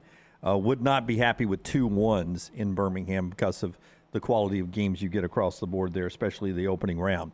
All right, little bracketology, as Brown told us right there, dropping from Lenardi.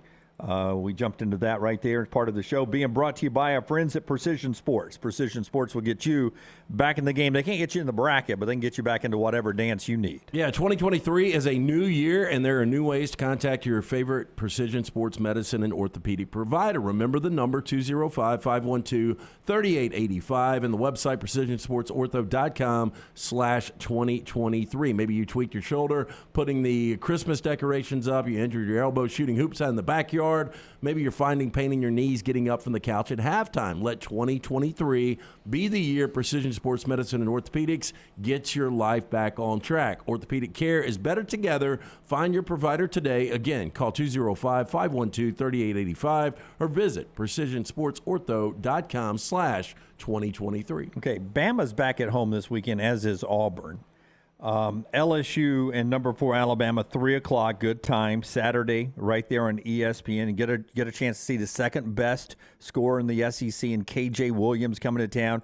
Really good LSU team, really challenging game for Alabama as they try to go 5-0 in the SEC. All the reason for this thing to be packed again at Coleman Coliseum like it was for Kentucky. I want you guys to pay very close attention to Nate Oates here. He was on our show Monday talking about just the atmosphere that all of you brought to Coleman Coliseum in Kentucky. Special soundbite here. I want you to listen to this from Monday's show. Anywhere that has a problem with selling tickets, I think you go right back to the product you're putting on the floor. If the product you put on the floor is good enough, people are going to want to come watch it. It's exciting.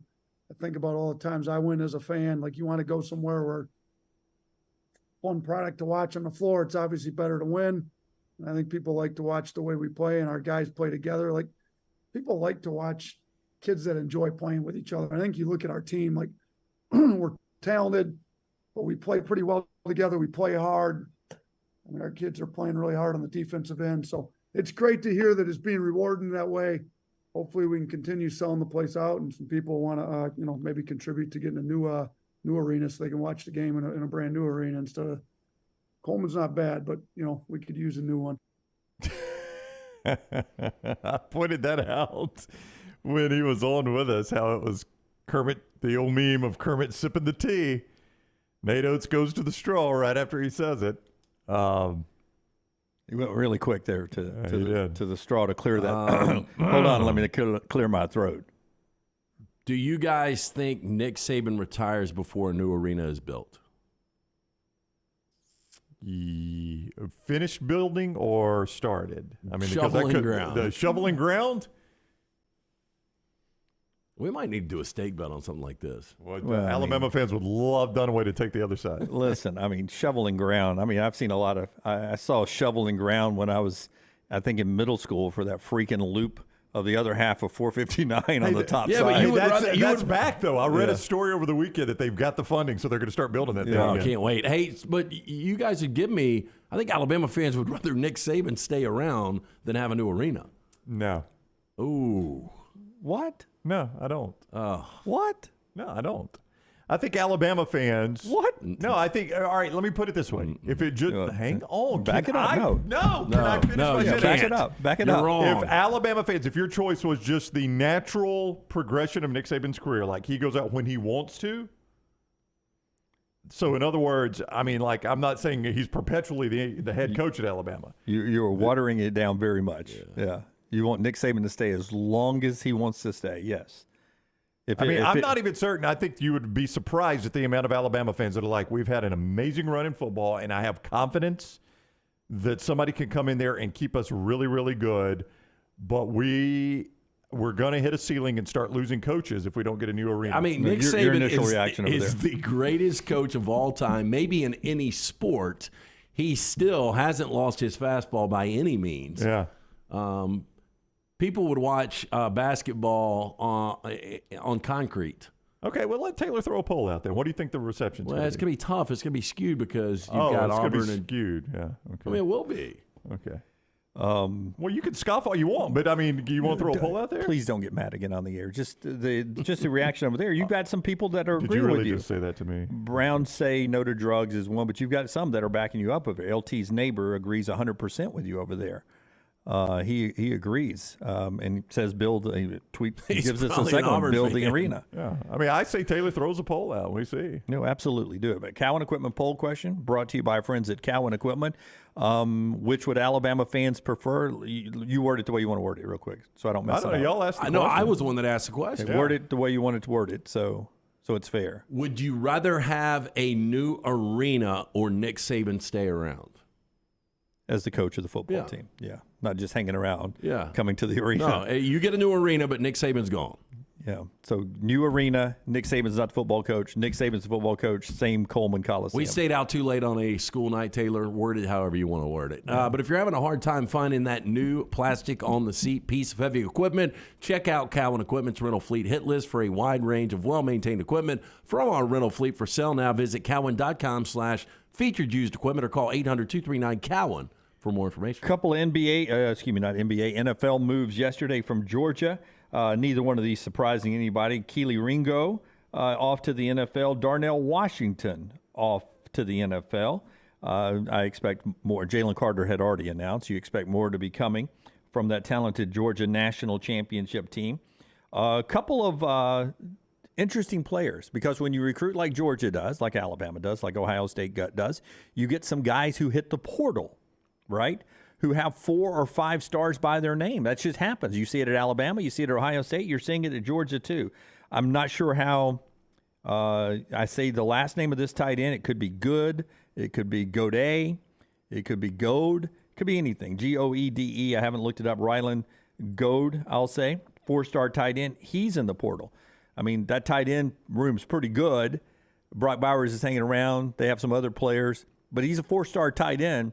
I'd be interested in that. How many tight ends do they have? Because they lost Eric Gilbert already. You had Darnell Washington, you had Brock Bowers. You have Darnell Washington, who's leaving to go to pro. Yeah. Brock Bowers could have done it last year, but he's still around. They do pretty good at the tight end position. And I'll be fascinated to see where Darnell gets drafted. I mean, when you look at 6'7", 270, and how athletic he is, I think he's probably a second-round guy. And 12 personnel, when you got the 2 tight ends in there for Georgia, they were in that thing a lot. Yep. But Darnell was the guy who was the physical blocker, right? Which is a must in the NFL to be able to do both sides of that. I'm more interested in what Keely Ringo looks like in the NFL. I mean, it's feast or famine with Keely. Yeah, I mean, his stock may be better than I think it's going to be. I think he may be surprised where he ends up getting drafted. He's going to get drafted in the first round, just based on talent. Yeah, but he did get burned at times. Yeah, I mean, he probably end up the way I feel about my secondary. Sometimes he probably ends up being a Buccaneer, but I'm not a big Keely Ringo fan as far as a shutdown guy. Right? He's got all of the skills to be a lockdown corner, and he was at times for Georgia. But when he went up against big time receivers, gave us some big time plays. Hey, and to go back what I was saying about Ohio State, J.K. Johnson. It was played in 12 games this year for Ohio State. He was a 4-star guy. He leaves Ohio State. He's part of the LSU cornerback room now. So he's a corner who's down at LSU. Just another one of those guys that leaves a big-time program, and they end up hitting the portal. It happens when you recruit the way Georgia recruits, Ohio State recruits, Alabama recruits. You're going to lose 4- and 5-star guys. The way Texas A&M recruited last year with so many 5- and 4-star guys, they've lost a ton of talent to the portal this year. Still, I forget what it is. I think it's still like, I don't know how high it is, but I think only 300 and something people that were in the portal have found a home. So I think we're close to 1,000 people still in the portal. as the portal closes on January 18th and we go back to school for this semester. So a lot of people are still out there looking for their next college football gig. When we come back, Rockstar off today. He's on the bus. He's touring. Georgia, I think, up to the Atlantic coast, up that way. Tyler, and maybe a little Brownie and us with a viewing menu when we come back, and a lot more college football. Stay with us. Follow Rockstar on Twitter @RockstarBHM. Hey, Lance Taylor from the Next Round to tell you about one of our favorite places for breakfast, lunch, and dinner. That is Hamburger Heaven since 1982. Hamburger Heaven has been serving Birmingham's best hamburgers, cheeseburgers, French fries, hand-spun milkshakes, and sandwiches made fresh to order. All of their ingredients are fresh and prepared daily. This includes their beef, always fresh, never frozen, hand-pattied each and every day. For breakfast, lunch, or dinner, visit any of the 4 locations, Highway 280, Irondale, Gardendale, and Homewood. Fall is here, and fall means football, but don't forget about your yard. My yard is looking fantastic, and it's all thanks to our friends at Wayne's. Because it's fall, lawns are now in dormancy, and yards of the month are made in the fall during the proper shutdown of the growing season. It is important to get the correct nutrients and pre-emergent in the turf and root system to ensure a weed-free and lush lawn next summer. Call Wayne's today, 866-WAYNES1, or visit them online, callwaynes.com. And remember, first month is free of the EnviroLawn service from our friends at Wayne's. The Double Down Media podcast family is live and full of content for all ages. The Mystery Fifth Hour gives the Next Round host a chance to talk about everything but sports. Pour a glass of Bama and Bourbon, our weekly college football conversation, while sipping on some of the most interesting pours in the bourbon world. And in our Not For All Ages podcast, The Last Call, LT takes off the gloves for in-depth conversations with stars like Taylor Hicks, presented by Redmont Vodka. Find these podcasts and more by searching The Next Round on Apple, Spotify, and on our website, nextroundlive.com. King Real Estate School can prepare you for a new career, and they've got a new class starting January 23rd. It's taught by a working broker who teaches from real-world experience. King Real Estate School even includes exam prep for the Alabama pre-license exam. The full 10-week course is only $399, and discounts are available for military, first responders, and teachers. Visit kingrealestateschool.com to learn more or to sign up for the January 16th kickoff. That's kingrealestateschool.com. King Real Estate School, license number 154952. Things fall apart. There's even a book about it, but that doesn't mean you have to break the bank to fix them. Ryan Brown here for the Next Round. Our friends at Mortgage Right have a new renovation option that will make repairs and other home improvements easy. If you've recently purchased a home and find yourself short on cash, or you're looking to buy a fixer-upper, Mortgage Right's renovation loan program can help you spruce up your space. Repairs can be made to your roof, plumbing, flooring, and more with the help of top-notch mortgage professionals. So get your fix by visiting mortgageright.com/TNR. And MLS 2239, Equal Housing Lender. Want more of the Next Round? Download the app or visit nextroundlive.com for the latest podcast. The Mystery Fifth Hour, our Not For All Ages podcast, The Last Call, and the entire Double Down Media podcast family. All at nextroundlive.com and on the Next Round app. The Next Round store is live and loaded. Check out the latest logo t-shirts and hoodies. Get your favorite team colors, the Next Round flag shirt, or grab the popular Y'all Can Have the Rest t-shirts. Go to nextround.store. That's nextround.store.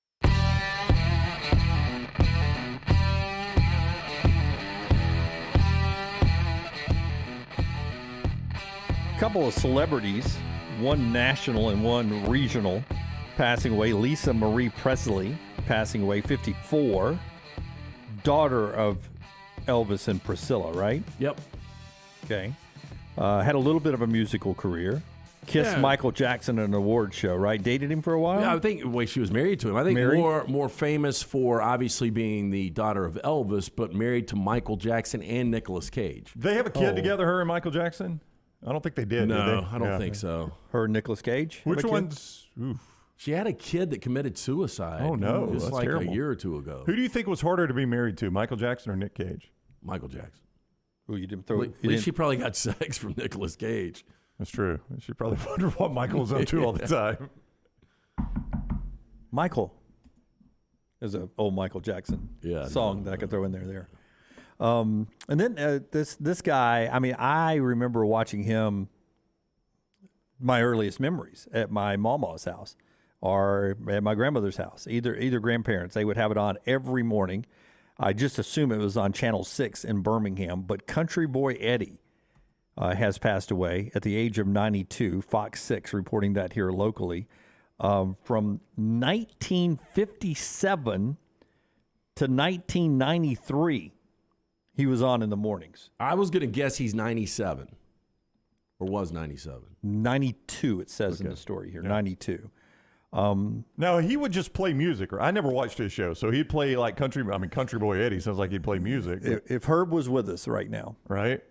Herb Winches, who is a legend in Birmingham television, he could tell the story. But one of my favorite times of watching Country Boy Eddie, it happened specifically after the 1978 goal line stand Sugar Bowl. Because, in times back then you didn't have the computer, the electronic media. They had to do the poll on, individually. But they had played the game on January 1st, the goal line stand for Alabama, all the other bowl games. And I remember waking up. I can remember like it was yesterday. My grandmother had built a fire over here. I mean, you're up at sunrise for Country Boy Eddie. So fireplace here, the little TV set's here. She has made the gravy and biscuits. So I'm having that and a soda. My grandfather didn't really care that much about sports. He's drinking coffee. Probably had a little something in it. A little Bailey's in it. Yeah, going in. We didn't have Bailey's back then. I'm sure it was just straight up whiskey, or maybe something he had made. And I'm watching, and the reason I'd gotten up that early is because Herb Winches was going to be on the Country Boy Eddie show when the AP poll and the UPI poll came out to announce the national champions. My gosh. And, and you're right. That's not archaic at all. Can you imagine how bad that system was then? So Country Boy Eddie, you're right. He played songs. They did interviews and talked. Right. They did some cooking segments. Didn't he have a clown on the show with him too? Bobo the clown or something? Bozo the clown? No, Bozo's a different guy. There was a local clown that did a show in the afternoon. Sheriff or something like that. Sergeant Jack. Sergeant Jack, was on in the afternoons. Oh, he was on with the clown? Yeah. Okay, go ahead. I had my 5th year birthday in the afternoon. Okay, my apologies. Go ahead. But on that show, I would sit there and watch, country music, blah, blah, blah. Yeah. And then I think Tammy Wynette actually played on the Country Boy Eddie show. Oh, my gosh. That's a big gift. Before she became famous. I think she was on the Country Boy Eddie show and was always, and I'm speaking off just the top of my head, but was always very nice to him when she was back in town. Right. But he was just a simple, just a legend. And now that I think about it, he seemed oldest, as you know what, back when I was a kid, and that would have been in the, that would have been early 70s. That's why I'm blown away that he was only 92. Yeah, so he must have been really young in 57 when he started and ended in 93. So he played a song, and, Herb Winches is with us this morning. Oh, Herb, you got any news for us with the Roosters? Not yet, Country Boy. We're still waiting on the AP wire to come down. But, I feel, Herb would give his prediction about, I think Alabama's going to do it, blah, blah, blah, blah. They're tapping it out on the wire. They play another song, and Herb really walks in with a little ripped-off piece of paper. Herb's here. He's got the news. What's the news, Herb? Alabama's your national champions in college football, and that's how you found out they were national champions. The Country Boy play Did you piss Alabama? your pants? I can't remember what he played, but Sweet Home Alabama. But I do think he, some churches when the pastor will pray, they'll hit a little a string behind a little music. Yeah, play a little low mood music. I do think he hit a little something. I can't remember what it was. And did Herb have a mustache then? I guarantee he did. 79 yes. probably. The big mop mustache.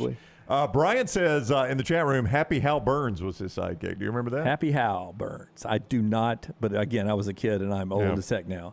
Like I'm barely remembering what I had at dinner last night. But it is a different time we live in now, but it was so awesome to watch Herb let me know that Tide had won the national championship. And I think they had played the night before Alabama had? Alabama and Penn State. Yeah. And that afternoon, I think it was an afternoon game in New Orleans. And then USC had won the Rose Bowl the day before. Okay. And the polls ended up being split. Yeah. I can't remember which one went API and which one went UPI. Herb gave the one that Alabama won. Well, he said the other one, too. Yeah. And then everybody had good commentary. Did you ever vote with the UPI? No, that was the coaches' poll back in the day. I'm kidding. That's always been the coaches' poll. Oh, look, there's the old picture. Oh, wow. So Scott found old Country Boy Eddie content. Yep. Bill Bolin? Bill Bolin on the far left. Is that John Daly in the middle? No, it's the dude used to be on Hollywood Squares, right? I don't know who you're talking about, Lance. The dude that, the blonde hair guy, Richard Dawson? No. I don't know. Richard Dreyfuss. Come on, help me out in the Vulcan Tire and Automotive chat room over there. Go through all the Richards. I don't know. Buck Owens? Nope. No, Buck Owens is on Hee-Haw, right? Yeah. That looks closer to Buck Owens than it does to Richard Dawson. Scott Forrester says Richard Cross. Daniel says Richard Nixon. The blonde hair kid that was in the Hollywood Squares, which was one of the, maybe, was it Richie Rich? No, Richie Rich was a cartoon. Yeah, Ricky Schroeder. No. Okay. I don't think we're going to find Hollywood this. Squares was one of the worst games ever, by the way. Yeah, I did not like it either. Because I think the people in the squares knew the answers. I think they gave them the answers. I agree with you. And they had to, sometimes they had to throw you off. So they had to know the answer to know how to throw you off. So they gave you the answers, so then they would either lie or tell the truth. Yep. Yeah, I didn't like it that they knew it. Little Richard. No. It's just a lot of them. Richard Elton Stevens. John. Richard Pryor. Yeah, looks like Billy Carter. Could be Billy Carter. Hell, Forster, you're the one that found the picture. You don't know who the third guy is? Is there a caption to this photo by chance, Scott? I'm going to find it right now. That does look closer to the that was more contemporary Country Boy Eddie there. That's near the 80s, early 90s, I bet. Right there. Long run there. Quite a set he had. For Country Boy Eddie. You said his name earlier. Gordon Burns? George Greg Burns? Gordon Edward Burns? Something like that, maybe. Yep. Gordon Edwards Burns. A great life, and we appreciate his family who have done so much over the years. Country Boy Eddie Christmas, used to watch that. Was really good. Cousin Cliff was one of the guys. He was a magician. We had a Bozo the Clown here. Bozo, everybody had a Bozo. Oh, everybody had a Bozo. Yeah. Remember, Cookie was Bozo's sidekick, right? Cookie the Clown? So we had Bozo that was in the afternoon sometime. Sergeant Jack usually had Popeye cartoons. And I think Cousin Cliff played the, I think he had the Bugs Bunny and those. The Porky Pigs, whatever. So he would Looney introduce Tunes. He'd introduce those cartoons? Yeah, you'd have kids in, and you'd play some games like Pop a Balloon for a prize or something. I've told you this story before. I could find a picture somewhere, but Sergeant Jack, my birthday's in December, and it was either my 5 or 6 year old birthday. We were poor, so it was a big deal. I was getting to go, and nobody showed up at my birthday party. Wait, nobody showed up? Nobody. It was me, Sergeant Jack. Because you were able to invite, it was either you and some of your friends, and then another birthday party and some of their friends. But because of weather, nobody came except me. I'm the only one that got there. Me, Sergeant Jack. I think there was a clown on the show. So I won all the prizes, but I lost it live because nobody showed up for my birthday party on TV. I mean, it was TV. That's a sad story. And there was nobody on TV with me. Did they cut to it? You were just sitting on the floor by yourself, Indian style? It was a bench. They had 2 benches, 2 rows. And for half the show, the one birthday party got to sit on the front row and the back row, and then they flipped for the second 15 minutes. But there I was for the whole show, sitting on the bench with empty bench, front and behind me, much like my athletic career, on the bench with nobody around me. Were you condescending to Sergeant Jack? No. I was before I had to hit that button in my life. Is there a chance that your mom and dad had to pay per participant, and they're like, son, nobody showed up? No, I mean, like even the other birthday group didn't show up. Zach says there was a Michael Scott episode that this reminds me of. I'm going to text my mom and see if she can send me that picture. Did it upset you, or were you cool with it? I don't think I understood that nobody liked me. Look, I'm just going to say this, Lance. I am just going to say this. Jim and I we're personally in a chilly part of our relationship right now. He's mad at me for some reason. No, I can tell. And but I am going to say this. You guys will work through it. Yeah, we always do. He really has overcome a lot to be where he is right now. I need to get Mom to send me that picture because I don't think anybody believes me. I was on this show by myself. No, I mean, I'm saying Mom's usually listening. Yeah, I don't believe it. Mom's usually listening. Mom, if you can find I would a have think picture. that they would have gone out on the street and pulled a couple of kids in. That's less kids they have to deal with. Listen, I can't promise there was weather in the area, but it seems like there was weather That's in what the your area. parents told you? Yeah. Seems like, I mean, it was a December birthday. So it how you're not in therapy blows me away. No, that's what I'm saying. Look all he's accomplished with all that was stacked up against him. If you don't think the last 13 years of us doing this 4 hours a day is my therapy, then you're kidding yourself. This is the cheapest form of therapy there is. Kevin says in the chat room, $100 says Dunaway walked in and said he was underwhelmed with the set and the show. The show was overrated. Truthfully, as I worked at CBS 42 later, this is where they filmed the Sergeant Jack show back in the day. The studio was smaller than I thought. But, I mean, you watch it on TV as a kid, you're like, wow. And then you go there and it's like, wow, this is it? I always wanted to play this brick wall's not even real here, Sergeant Jack. You guys remember the grand prize game on the Bozo show? I don't know. Yeah, where you had the buckets. It was like 6 buckets, and you would throw one in the easy bucket, and if you made all 6, you got bigger prizes as you went. You guys don't remember? I don't. I never watched these shows. It was on WGN. And I didn't get WGN growing up. In Birmingham or in Anniston, all we had was Bill Hagler's Dial In for Dollars. He'd pick a random number out of the phone book and call it, and if you answered, you won the money. John said it was like beer pong. Is that true? Yeah, but a big. I mean, it was a bucket. Yeah. I mean, it would get more difficult when you get to number 4 or 5. Smaller buckets? No, just further away. Further away. Yeah. For a young toddler. But if you're good at beer pong, you smoke this. If you were the 7-year-old good at beer pong that was on the Bozo bucket game. Hey, my nieces are really good at flip cup. Are they really? Oh, yeah, because all you do is the flip bottle now. That water bottle, bottle challenge. They learned at the Beer Olympics. They were out there. They were cheering us on. Young Reed's kids? Yeah. Emma and Haley. Fantastic. Seriously, the next day we came over to get somebody's car or something, and they had the solo cups out. Yeah, I would imagine that Reed and Emily are hoping that's maybe the last thing they learned from Uncle Lance about partying. It was the second time I had ever played it. It wasn't me.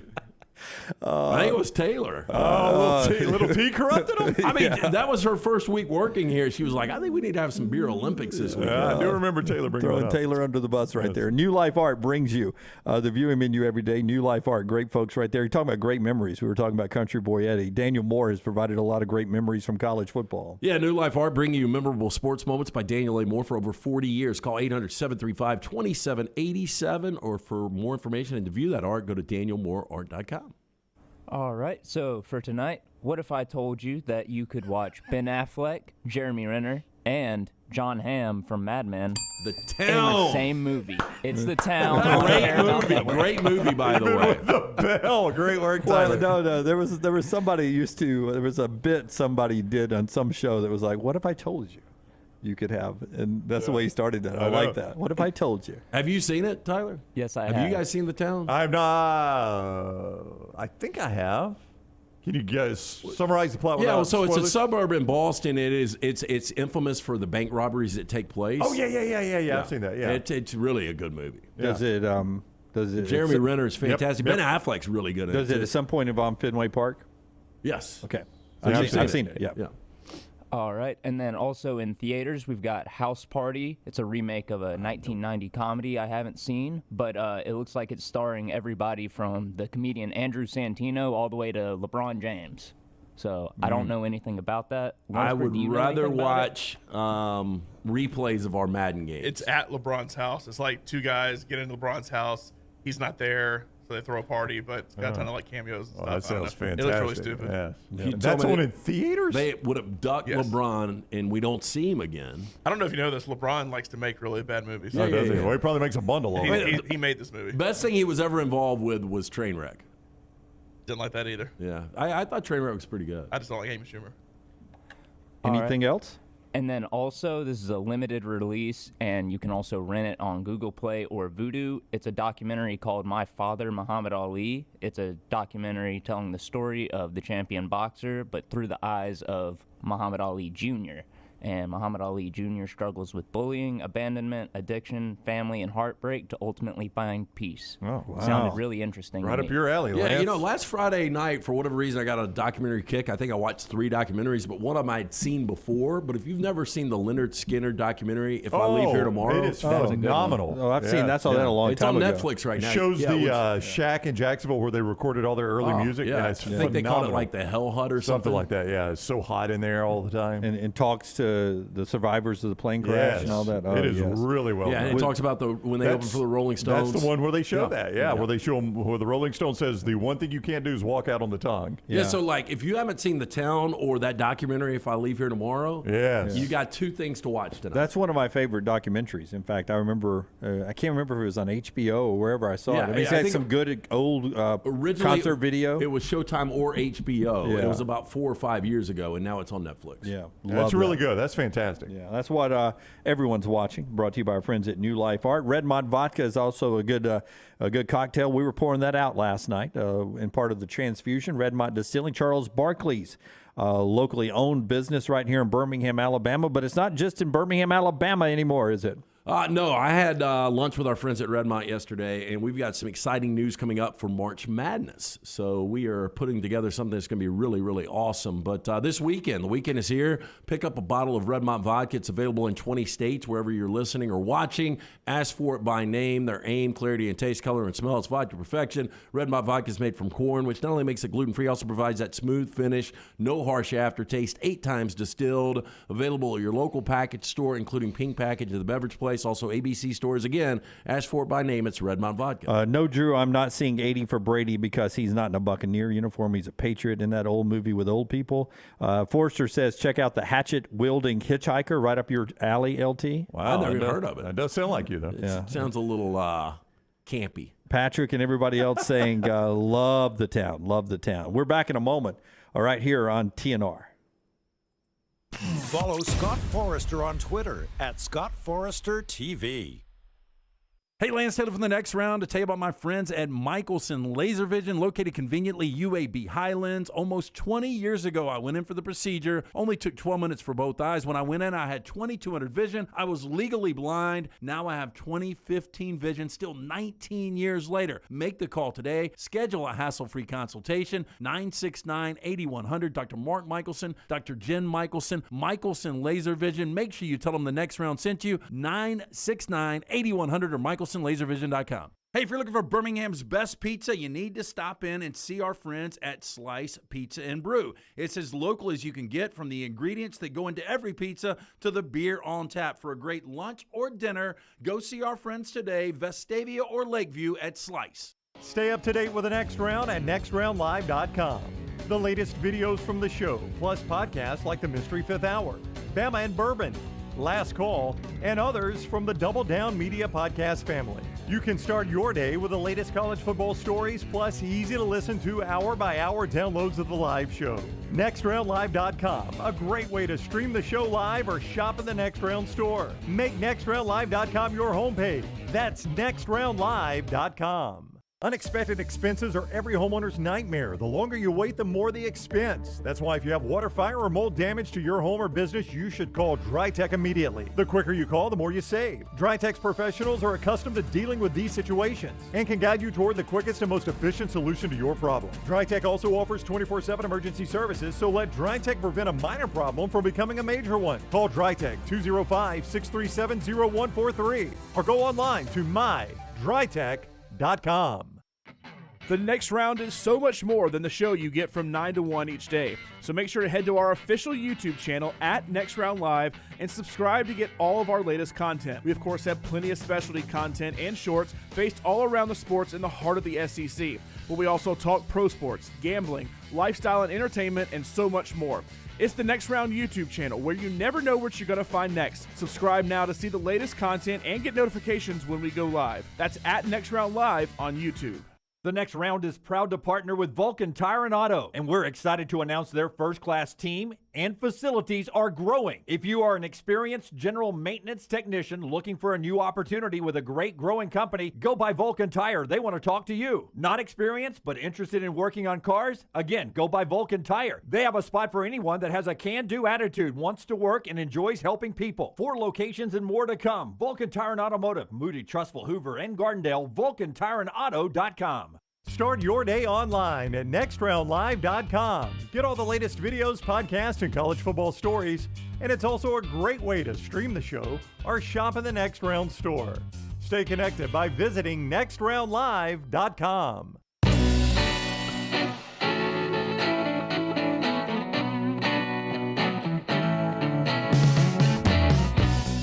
Dear Mom, do you have the old picture of Sergeant Jack where nobody showed up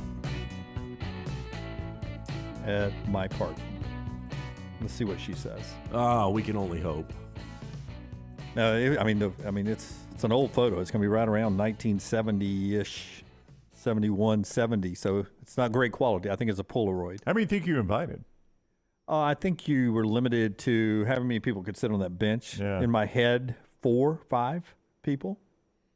Was there snow and ice? Did you say that? I don't know. In my head, yes, Brown, but that could be, something that. I think it was planted. Your mom and dad told you that. Like, it was icy in Shelby County. Could be something we worked out in therapy back in the day, or it's a defense mechanism. I may break down and cry right here on the show. Please don't. When we find out it's not the case. Brandon Marcello at the top of the hour. Back to college football, brought to you by Michelson and our Michelson look ahead right there. Yeah, find out if LASIK is right for you in 2023. If you wear the contacts, the glasses, you're wasting money each and every year. I'm speaking from experience. I went in over 2 decades ago. I've still got 2015 vision better than 2020. Make the call that I made, 969-8100. Ask for Amy. Tell her the next round sent you. They're going to hook you up with that hassle-free consultation. You've got 0 to lose to find out if LASIK is right for you. Again, 969-8100 or online, michelsonlaservision.com. It was Bozo the Clown, Mom said. Now she writes me back. So I remembered it wrong. Well, it couldn't be Bozo the Clown because you would have known the grand prize game. They would have definitely let you play if you're the only one there. All right, kid, you're it. It wasn't Bozo in Chicago. It was Bozo in Birmingham. You think they did the same exact stuff? Probably so. I'm sure it was a franchise. Okay. I'm going to get her to send it to me. It came with a how-to. I don't remember it as Sergeant Jack. I only remember the Bozo one. Did I have 2 that didn't show up? Just 1. So it was Bozo the Clown. Mr. Popular. Yeah. So we'll see if we can get that picture before the show's over with. So stay tuned. Developing news there. Developing news with John Calipari, too. It became a conversation yesterday as we continued to progress from the guy getting injected the couple of nights ago at Rupp Arena saying, please go to Texas. And both the AD at Kentucky and Calipari both saying that they have not talked to Texas. There's no, there's really nothing to that right now. But there has become a conversation in all the people that cover Kentucky and the national college basketball media that believes there is a path to John Calipari not being the coach at Kentucky next year. One thing, though, to note, that the buyout is only 75% of his remaining contract. It's not the contract in full, so that does knock it down a little bit to only $39.75 million they would owe him. Still $40 million. If they fired him.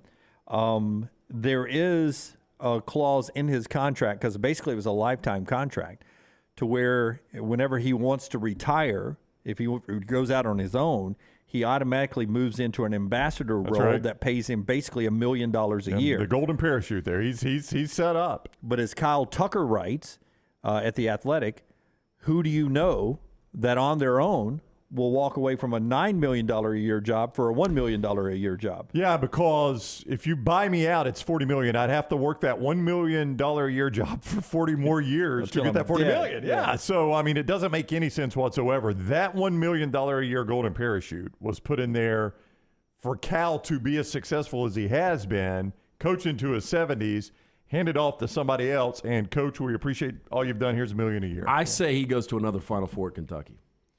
Next year's his best recruiting class ever is coming in next year. So you think he gets Kentucky to another Final Four? If we bet stakes, I'd bet against that one. I'd be playing the odds there. The odds tell you he doesn't do it. If I bet stakes, I would bet against that.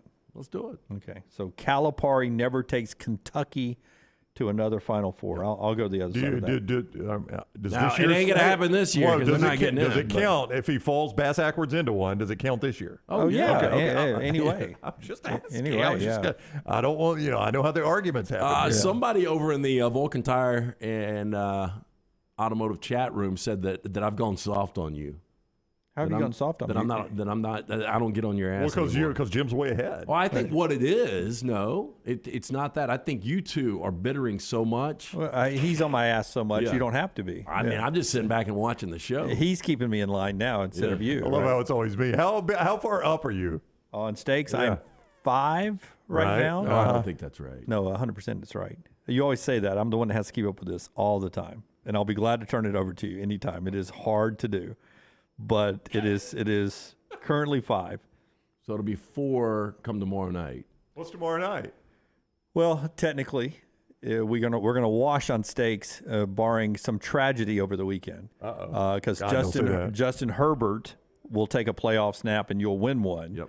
But the Buccaneers will take a playoff snap before Kenny Pickett takes his playoff snap, which was a bet we made as well.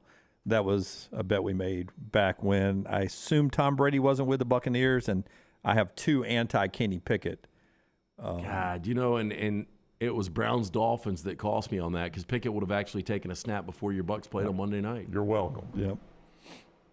You're welcome. Thank you. You're welcome. Why did you say that was tragedy?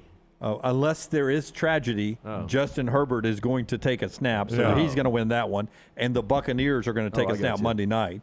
But, with my history of landmines, I don't want to say those are definite wins yet.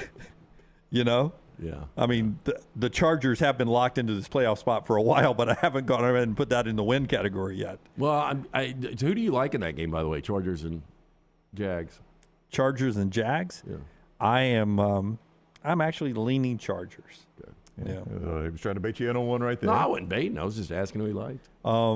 So I'm okay with the Calipari Final Four, but I start this whole conversation before we got sidetracked on the New York Butcher Shop steak bet updates to what Brown brought up and is covered in this Kyle Tucker story. You brought this up before the show. I saw Jeff Goodman talking about it and asked you if you had seen the story because you do a good job of finding those things every day. And Jeff Goodman said, I'm not buying into this whole Cal's pissed off because Cal's being hampered because they're blocking a practice facility. I said, Dunaway, have you seen a story where they're actually blocking a practice facility being built? And real quick, because you found the story, Goodman points out Cal's killing it in recruiting. You can't say it's hampering your recruiting because he's still recruiting at an elite level. Yeah, and the story is, Kentucky football, they've spent a lot of money, Mitch Barnhart has, to upgrade everything for Mark Stoops to keep him happy. And now the football facility is better than the basketball facility, which is how we got to the whole basketball school comment from Calipari.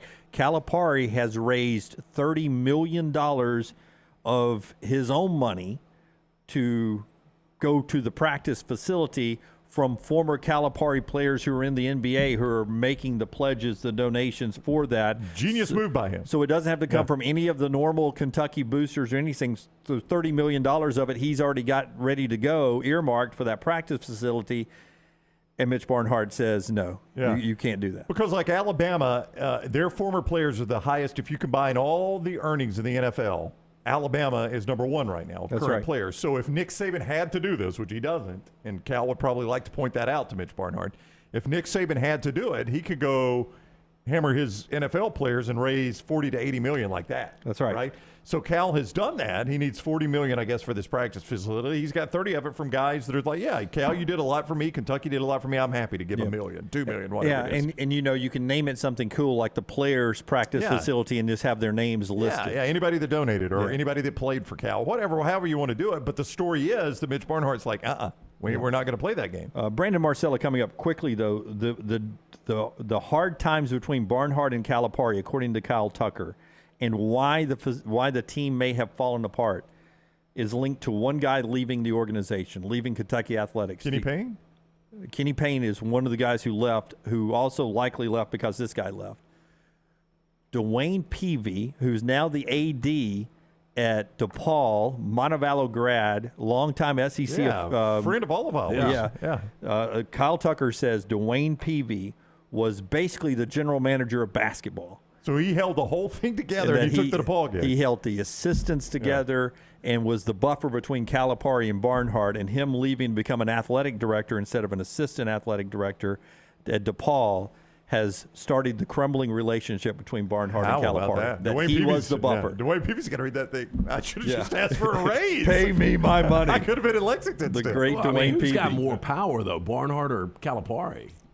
You would think Cal, but the more he loses, the less power he has. But Barnhart's the guy that's got to sign the check, right? It's like who's got more power, Congress, the Senate, or the presidency, right? They sort of got to work hand to hand, even though we often believe it's the Senate.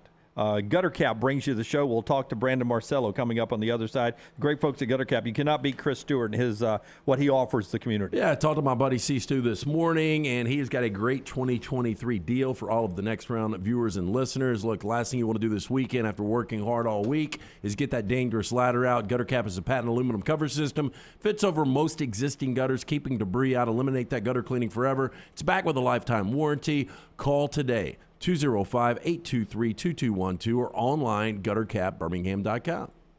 Take the next round anywhere you go with official Next Round gear.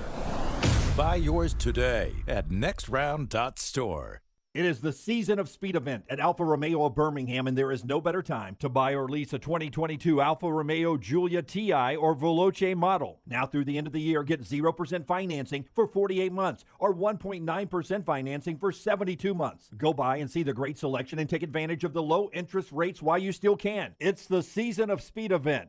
48 months, 0% financing. Get into the best car I've ever driven at Alfa Romeo of Birmingham.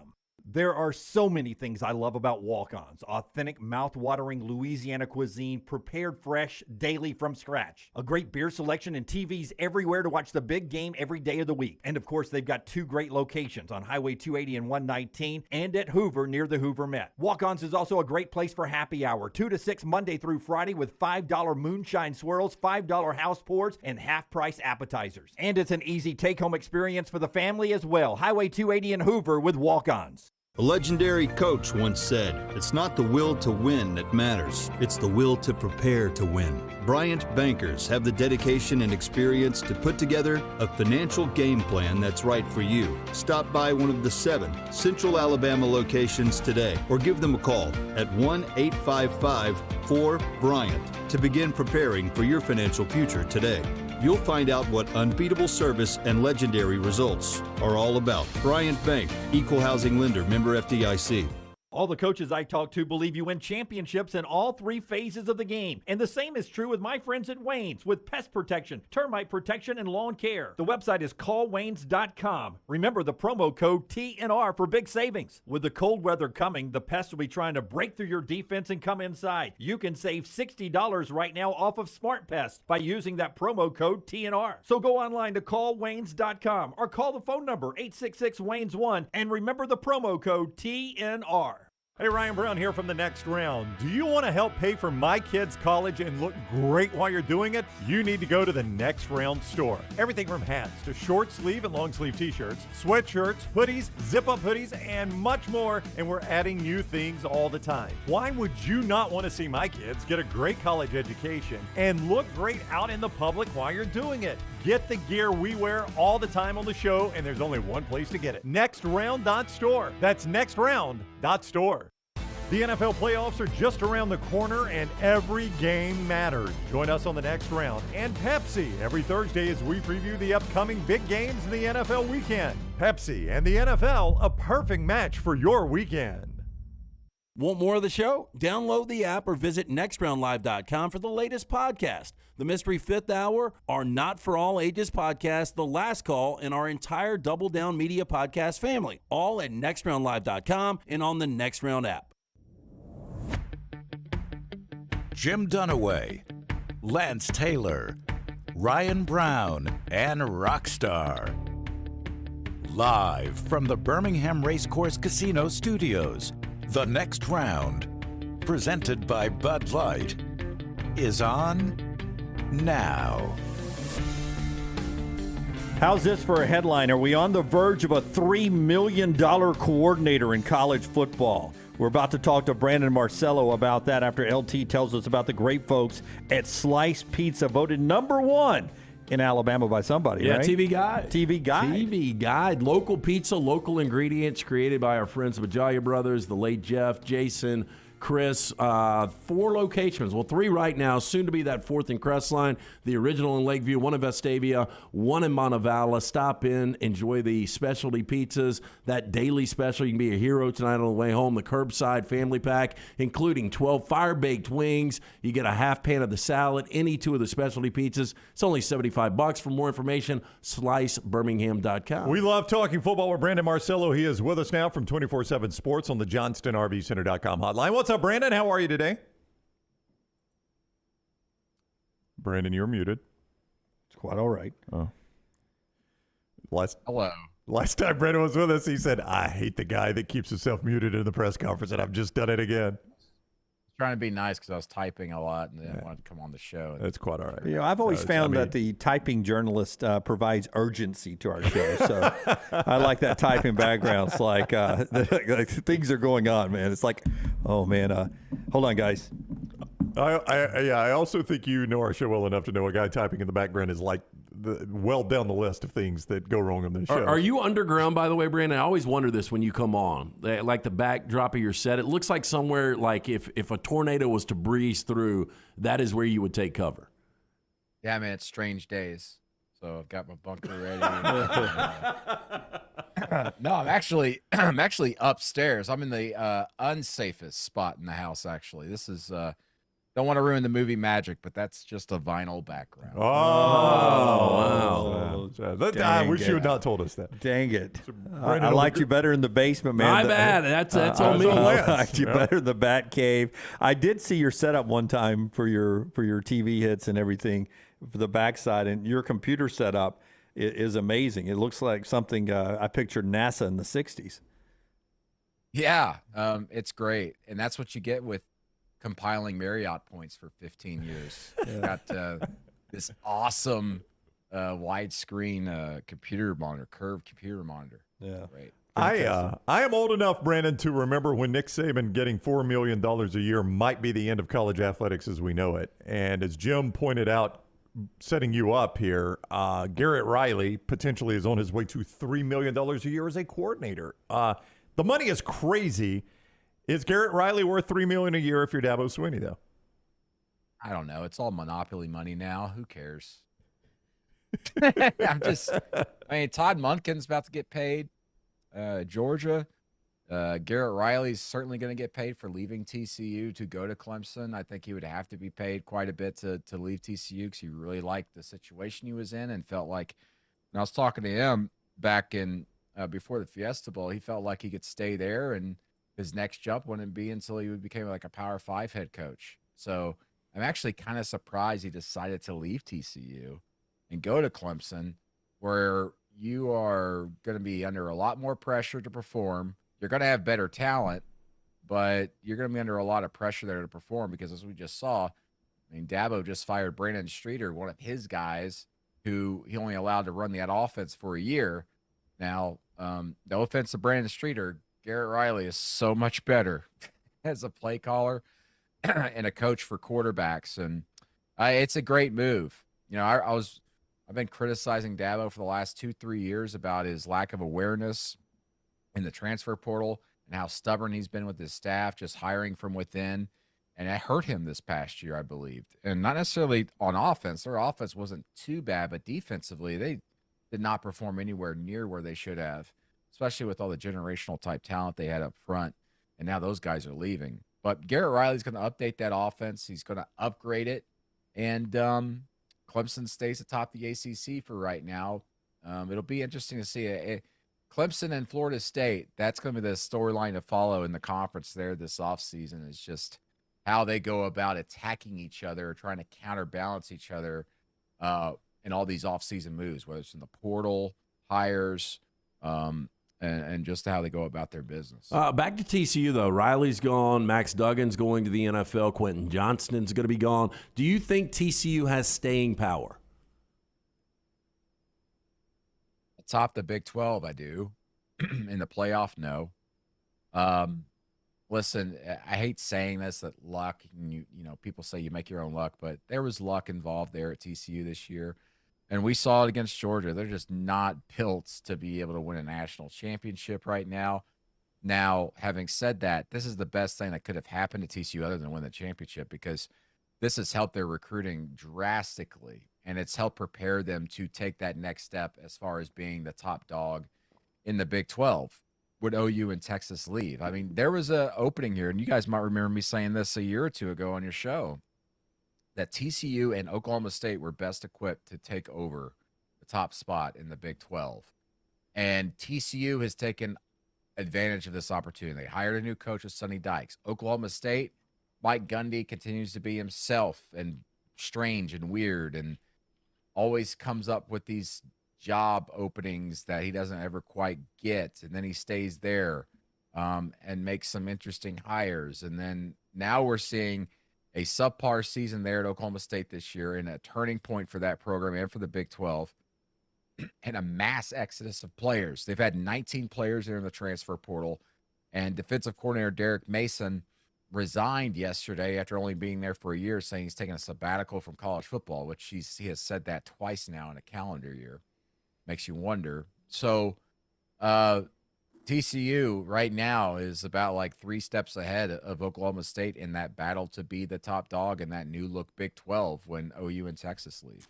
If I tell you you have to bet every brick in your wall or your downstairs bunker there on Jim Harbaugh being the Michigan coach next year or not, where are you leaning on this thing? It's so weird the way it's going this offseason again for Michigan. He's got the thirstiest agent on the market. He's going to be back at Michigan. The NFL's not going to hire him. I just don't see it. So he's got a thirsty agent. Thirsty agent, huh? Thirsty as hell, man. He wants that money, and he's going to get it from Michigan.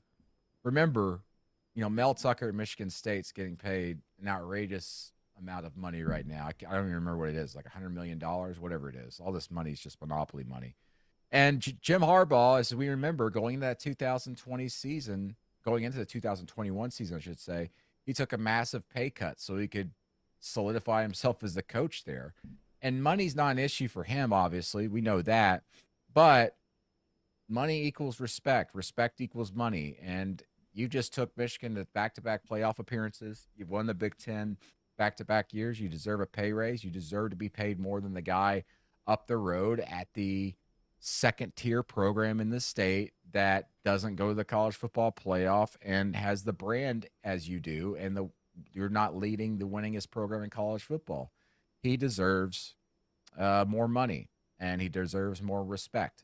And I think that's why you're seeing his agent floating his name out there, these silly, strange statements where the president says we support him and look forward to working with him, and then Jim Harbaugh releases a statement saying, I appreciate that they appreciate me. It's so weird up there. And Harbaugh's a weird dude anyway, and that's why I like him. That's why he's good for college football. But you hear him in NFL circles, his name coming up, and he's always like the 4th or 5th name in these lists. And, we've all been doing this long enough that everybody's got an agenda.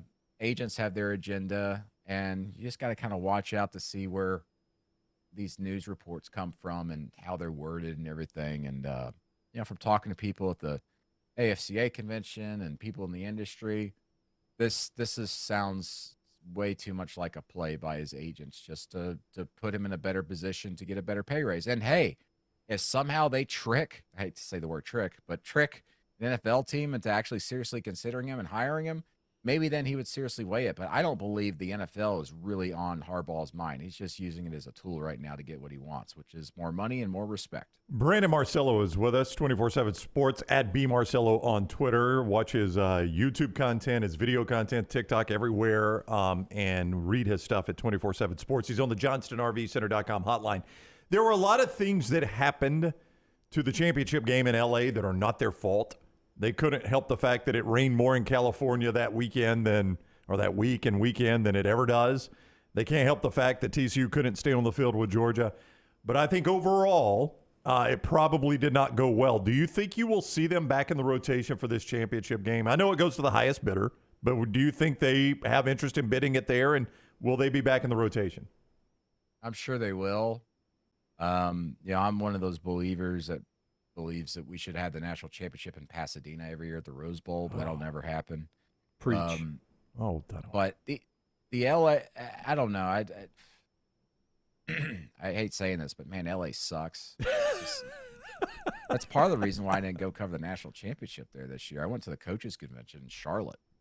LA is just a nightmare to fly into. It's a nightmare to go there and stay. It's a nightmare to travel around. It's a nightmare to try and find somewhere to eat. It's a nightmare to find somewhere to sleep. And but whatever, highest bidder, whatever. But it's it'll be in the rotation again. I don't even know what games are in the rotation or cities are in the rotation in the future, but it certainly will because it's a major metropolitan area and the West Coast has got to be involved. But if you're looking at the West Coast, then you take LA completely out of it and look at, Pasadena, of course, the Fiesta Bowl in Tempe, or Glendale. Not Santa Clara. Santa Clara was awful, Brandon. No, yeah, don't go out there. Yeah. And, because, no one Pac-12 did their championship game or used to there, and it was just atrocious from what I heard. So. I never had a problem finding a place to eat in Santa Clara. Because nobody was there? Hell, nobody was there. Nobody knew we were there either. Yeah. More success over the next 3 years, Hugh Freeze or Lane Kiffin? Yeah, that's a great question. Hugh Freeze. He's going to have the better talent there, but by the end of this 3-year span, as you said. Now, he won't be more successful this year, I don't think. But I would think that by 2024, that Hugh Freeze is probably going to have Auburn in a spot where they're winning 9 or 10 games. Ole Miss, I do wonder about because, Lane hasn't been able to get his quarterback. Jackson Dart has not been that guy to be able to throw the ball the way they want to. And, they led the nation in rushing the way they did among Power 5 teams this year. But, Hugh Freeze, as much as people dogged him for, Liberty losing the way they did against New Mexico State at the end of the season with all the noise about him going to Auburn, you got Lane Kiffin there losing his 4 straight games in the season. With all the rumors that were going on with him in Auburn, and he was unable to keep that team focused to be able to win some games they should have won, including a blowout at Arkansas in a game they absolutely should have won. So, give me Hugh Freeze. You guys know it and following it every day. I mean, they got the number 4 transfer portal class right now. Yep. They're going to get better there. They're going to get a quarterback here, whether it's here the next 2 weeks or my understanding is they'll probably wait until after spring practices and that next window opens up on May 1st to get someone. But they feel good about Robbie Ashford at quarterback from talking to staff there this past week. And if they end up not getting a transfer portal quarterback, they feel like they can win this season. And to your point, the window that opens in May after spring practice, you'll have those guys the coaches that name starters for next year. You have some quality guys who thought they were going to be starters that hit that portal in that second window. It may open up a new group of quarterbacks for Hugh Freeze there. One more before you go. There are NFL departures and portal departures from Georgia. I feel like we're to the point, like we were with Alabama in recent years, that we just assume that doesn't matter, and Georgia's going to be number 1 in the country. We used to do that with Alabama all the time, and anytime somebody declared for the NFL, we were just like, wonder how good the 5-star is behind them. Is that where you are on Georgia right now? Yeah, I mean, at certain spots, most spots, I should say, on that roster. So, yeah, I mean, Georgia's still the clear number 1 going into next season. I do think that the 3 to 4 spots below them are just completely wide open. And I think that, I mean, obviously it's nearly impossible to win 3 straight national championships. I mean, listen, it's been absolutely impossible in the modern era. No one's done it, but since the 1930s with Minnesota. But they're clearly the most talented team, but, bet the field against Georgia this year because but I don't know who's going to win it. Favor Georgia right now, but I don't. Someone outside of Georgia is going to win that national championship next year, but I have no idea who it is. Alabama gives me pause just because, man, they won maybe 2 more games than they should have this year because Bryce Young was on the field at quarterback.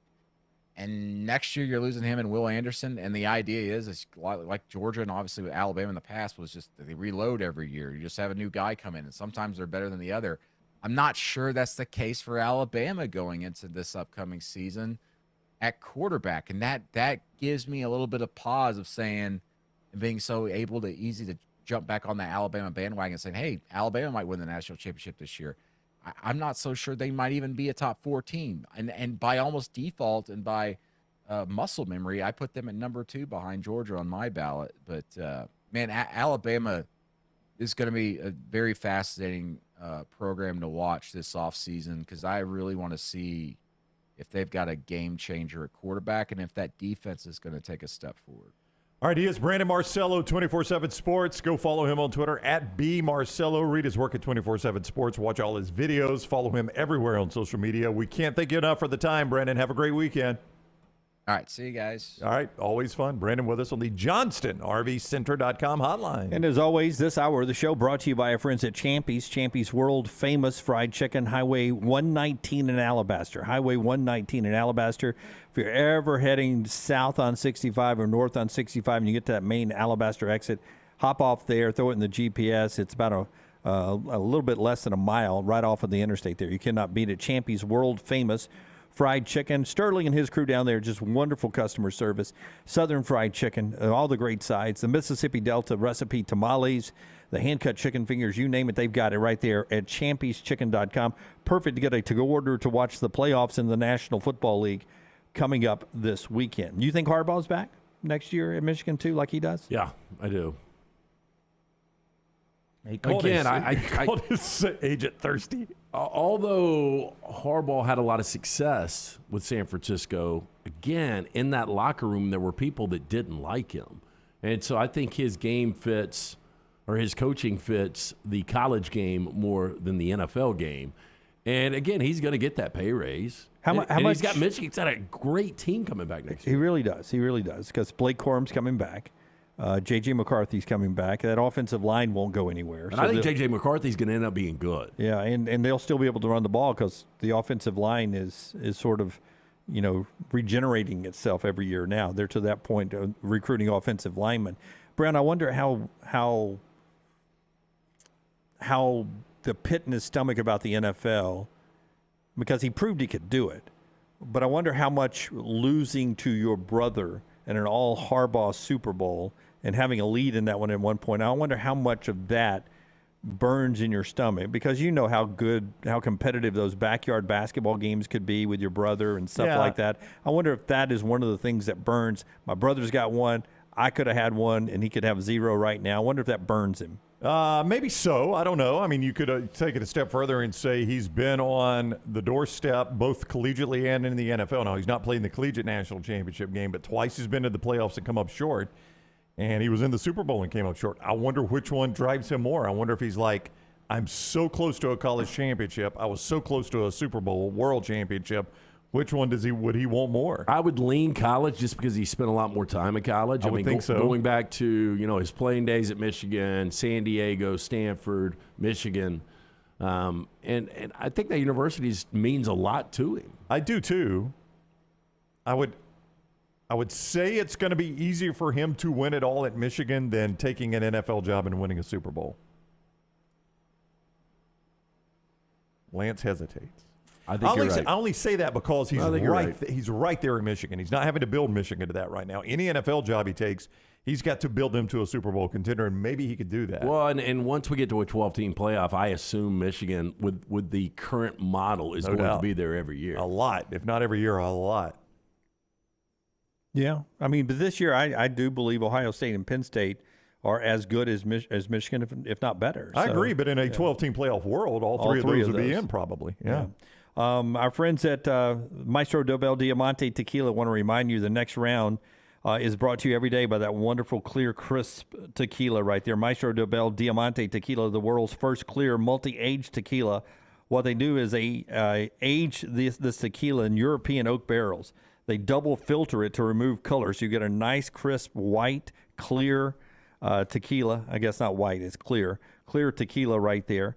That adds also to the crispness, the character, the smoothness, crystal and clear in appearance, smooth and crisp on the finish. It's Maestro Dobel, the perfect tequila for sipping or mixing. Ask for it by name wherever you buy your alcohol. Maestro Dobel Diamante Tequila. Pritch Law over there, bringing up Country Boy Eddie. We discussed that earlier, a legend here in Birmingham television and around the state of Alabama. Or Bobby says freeze is the answer to your question, LT, but that's not a serious question, right? Who's going to have more success, Freeze or Kiffin, in the future? Chad says, who makes it to the SEC championship first, Freeze or Lane? That would be the same question as LT was asking, and Freeze is the answer. They They are really bringing in the portal players right now. They got a big UK defensive lineman, Justin Rogers, yesterday. Comes to Kentucky, played in 12 games last year. His most productive year on that defensive line for the Big Blue Wildcats of Kentucky. He's now the latest guy to join Hugh Freeze's team down at Auburn. We do a little trash on the table, plus one of the more dynamic NIL stars in college athletics had a little bit of a scare last night. We'll talk about that before trash next. Follow the Next Round on Twitter, Instagram, and Facebook at Next Round Live. A legendary coach once said, "It's not the will to win that matters, it's the will to prepare to win." Bryant bankers have the dedication and experience to put together a financial game plan that's right for you. Stop by one of the 7 Central Alabama locations today or give them a call at 1-855-4-BRYANT to begin preparing for your financial future today. You'll find out what unbeatable service and legendary results are all about. Bryant Bank, Equal Housing Lender, member FDIC. Want more of the show? Download the app or visit nextroundlive.com for the latest podcast. The Mystery Fifth Hour, our not for all ages podcasts like Bama and Bourbon, and the entire Double Down Media podcast family. All at nextroundlive.com and on the Next Round app. Want more of the show? Download the app or visit nextroundlive.com for the latest podcast, The Mystery Fifth Hour, our Not For All Ages podcast, The Last Call, and the entire Double Down Media podcast family. All at nextroundlive.com and on the Next Round app. It is the season of speed event at Alfa Romeo of Birmingham, and there is no better time to buy or lease a 2022 Alfa Romeo Giulia TI or Veloce model. Now through the end of the year, get 0% financing for 48 months or 1.9% financing for 72 months. Go by and see the great selection and take advantage of the low interest rates while you still can. It's the season of speed event. 48 months, 0% financing. Get into the best car I've ever driven at Alfa Romeo of Birmingham. Start your day on our website, nextroundlive.com. The morning rounds give you the top links to the stories you need to see before going to lunch with your buddies. At nextroundlive.com, you can also watch and listen to the show live or download our top podcast and shop in the Next Round store. New arrivals, new downloads, new shows, new contests, all on one website, nextroundlive.com. Make it your homepage, nextroundlive.com. Hey, Lance Taylor from the Next Round to tell you about my friends at Michelson Laser Vision, located conveniently UAB Highlands. Almost 20 years ago, I went in for the procedure. Only took 12 minutes for both eyes. When I went in, I had 20/200 vision. I was legally blind. Now I have 20/15 vision, still 19 years later. Make the call today. Schedule a hassle-free consultation. 969-8100. Dr. Mark Michelson, Dr. Jen Michelson, Michelson Laser Vision. Make sure you tell them the Next Round sent you. 969-8100 or MichelsonLaserVision.com. Start your day online with our website, nextroundlive.com. The latest videos, podcasts, and college football stories. It's also a great way to stream the show or shop in the Next Round store. Stay connected by visiting nextroundlive.com. The NFL playoffs are just around the corner and every game matters. Join us on the Next Round and Pepsi every Thursday as we preview the upcoming big games in the NFL weekend. Pepsi and the NFL, a perfect match for your weekend.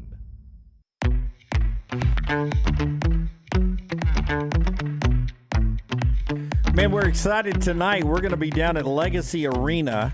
Set your alerts if you've never done that on all our video platforms. Be watching this afternoon, somewhere around 5:30ish to 6 o'clock. Somewhere I around got to there. find out what time they're doing the anthem. That's what I want to avoid. We can say 5:30. I don't care. 5:45. 5:45, somewhere around there. Yeah, We will set be. your alerts. We'll be live tonight. Squadron and Salt Lake City Stars at Legacy Arena. The first 3,000 fans through the door getting a free T-shirt tonight. So come on out there as we are live there at Legacy Arena. It is College Sports Industry Night, sponsored by Morris and Bart. We'll be down there. And then tomorrow night, Squadron back at it at a Legacy Arena game where it's the second game of the back-to-back with Salt Lake City. Mayor Randall Woodfin will be in attendance of that game as they'll honor the life and legacy of Dr. Martin Luther King Jr. for the Saturday game. And then on the 17th next week, it is STEM Fest at Legacy Arena pregame, where 1,000 students in attendance from the learning opportunities in STEM fields will be there. Free beanies to the first 1,000 fans through the gates that night. Also, Teacher Appreciation Night. right there as well. For all your Squadron tickets, Ticketmaster.com, Ticketmaster.com, or 205-719-0850. That's 205-719-0850. If you get a chance, come see us at the Squadron game tonight and get your tickets right there with our friends at Ticketmaster. All right, interesting story out there involving LSU's gymnastics team. They're on the road. The young star is Olivia Dunn. Forrest, I don't know how you have this set up. Can you show us pictures of Olivia Dunn before you show us the scene last night at Salt Lake City? This is Olivia Dunn. And just to, not be creepy old guy on a radio or TV show. Nasty buzzard, nasty snake. She is an attractive young female athlete who is also, Brown, very successful at name, image, and likeness from her social media out there, correct? I don't know where she is right now, but at one point she was over $1 million, which I used to laugh at people that are like, well, name, image, likeness, it'll help the quarterbacks at the big schools. I'm like, well, that's because everybody else, isn't putting forth the effort. This girl put forth the effort. She's made a bundle of name, image, and likeness. It was $1 million last year. I'm sure it's much more than that this year, but she's become, because of her good looks and the fact that she sells a little sex, she doesn't mind, posing in bikinis and, gymnastics moves and things like that. She's got a huge following and has made a lot of money. She's got 3 million followers on Instagram. Yeah, 3 million followers on Instagram. Before we show you the scene last night, or this week at Utah, this was the #1 story on ESPN.com for a second. I'll just read it from ESPN.com. LSU is stepping up security around its gymnastics meets this year following an incident involving disruptive fans of Tiger star Olivia Dunn at the team's season opener out in Salt Lake City at the University of Utah. So what this is here is the Olivia Dunn fans, so many of them had come out to see Olivia Dunn, not necessarily do gymnastics, but to try to meet her or whatever as the team is moving around this meet. And Forrester has got some of the scene meet from, I think, her mom. No, it's one of her teammates, I believe, who comes out of the tunnel first. See if you can find a common thread among these fans waiting for her. Teenage boy, teenage boy, teenage boy, teenage boy, teenage boy, teenage boy, teenage boy, teenage boy, teenage boy. Axe body spray, teenage boy, teenage boy, teenage boy, teenage boy, boy, boy, boy, boy, boy, boy, boy, boy, boy. Boy, teenage boy. It's nothing but college. Teenage boy. There's one girl. Teenage boy. Teenage boy. It's nothing but college-age teenage boys waiting for her to come out to, I guess, get her autograph, get a photo with her, who knows what, which is why LSU's having to step up security here. Yeah. So, they've got rails up like a football game for the gymnastics team at Utah to leave and make their way in. That's right. It's amazing. So it's wild. And as Jay Price says in the chat room, wait, so the price of fame is high. Who knew? Well, looking through quickly the Instagram, because I was pulling how many followers she's got, not a lot of posts about LSU gymnastics. She is in one LSU colored leotard in one of them. She's got to be careful about using the logo, right, to be fair to her. Yeah, that's why I said LSU colored. Oh, I know. LSU on it. Yeah, that's why you probably don't see a whole lot of LSU content on her social media. She's got to be careful about that with the trademarks and things like that. But she's making a bundle of money for LSU. I don't even know how good she is. Do you have any idea how good she is? I do not. Does it matter? No, I don't think it does. I had not heard of her until the story was on ESPN.com today, and I noticed it and did not click on it because I was like, I don't even understand the story. So I'm not even clicking on it. And then Brown mentioned it, and I said, "Oh, I remember the slug of the story now. Let me go read the story." What'd you say, Lunsford? How many TikTok followers does she have, Luns? She has 6.6 million. TikTok followers. From your knowledge of what we do, 6.6 million viewers on TikTok. Could you just wager a guess how much she could potentially make off that per year? A lot. She's valued at 2.7 million now, just for NIL stuff, not counting what she actually gets from like TikTok and all that. But so millions. I mean, she's making millions off TikTok in all likelihood. Yes. So almost $3 million a year off of her NIL or social media platform. She's the seventh highest NIL valuation on On3, behind LeBron's kid, who's valued high just because of who he is, Arch Manning, Mikey Williams, another basketball recruit going to Memphis, Bryce Young, Caleb Williams, C.J. Stroud, then her. Ahead of Bijan Robinson, Deion Sanders' kid, ahead of Suni Lee, another gymnast. ahead of Will Anderson, Drake May, all those players. She's got something most of them don't have, and it is selling, and that's why you got 3 deep college-age teenage boys lined up to see her. Kelly with an eye says teenage boys drooling over a good-looking girl. Go figure. Well, I mean, I think it happens all the time. Undefeated. I don't blame LSU for stepping up the security, though. That if you saw that scene there, all it takes is 2 or 3 idiots to burst through that barricade, and you got an incident. Champy'sChicken.com brings you this hour of the show every day. Sterling and his crew down there will make you feel great. Just good comfort food right there. Southern fried chicken and all the great sides. LT's got our trash queued up and ready to go. LT, you ready, man? I am ready. Hit it, Tyler, man. Hit the big button. 6 witches that are in our church. And you know what's strange? 3 of you are in this room right now. We got your first name. We got your last name. We even got an address for one of you. Uh-oh. You so much as cough wrong, and I'll expose you in front of everybody in this tent, you stinking witch. LT's Trash is presented by Mortgage Right. Mortgages done the right way. Hey, home values are on the rise, but so are sky-high rent prices. Stop wasting money on rent. Start investing in a lifelong asset. Take control today by talking with our friends at Mortgage Right about your home ownership goals. Mortgage Right has the option, speed, and ease you're looking for when purchasing a home. Their mortgage experts are just a phone call away. They're always willing to answer your questions and guide you through the home buying process. Make the most of the current housing market by visiting mortgageright.com/TNR to become a homeowner today, or call 205-815-9200. NMLS 2239, equal housing lender. You guys know nearly 1/3 of the world's population has a Facebook profile? I don't guess I'm entirely surprised by that. 1/3 of the population, though. Yeah, I wonder. I do not. I think you don't. You're in Tyler. the You probably don't, do you? Yeah. I mean, if you start, why did you assume Tyler doesn't? Well, because he's younger. Yeah. Yeah, my daughter has one. She has one to laugh at things, though. She just kind of laughs at what's on there. Yeah, see, Layden doesn't have one. Jack doesn't have one. I don't know if Harper has one or not. I know Carter does not. But when you're talking about 1/3 of the population, I mean, you start factoring in it's China, Russia. 2.2 billion users. Yeah, the central parts of Africa, the coldest parts of the Soviet Union, the deserts in the Middle East. I mean, to say 1/3, I mean, that's going to be, of the world's population, that's going to be almost all of the civilized part of the world. A reason Mark Zuckerberg has got a lot of money. Anyway, the question here, what will happen to all those profiles after people die? I guess they go dormant. I would imagine Facebook owns them. What will happen to yours? I really don't know. Really don't care, to be honest with you. Well, Tech Insider spoke with Dr. Mark Tabbert, a UK expert in grief, social media, and end-of-life planning. He says people need to consider what will happen to their social media accounts after they've passed.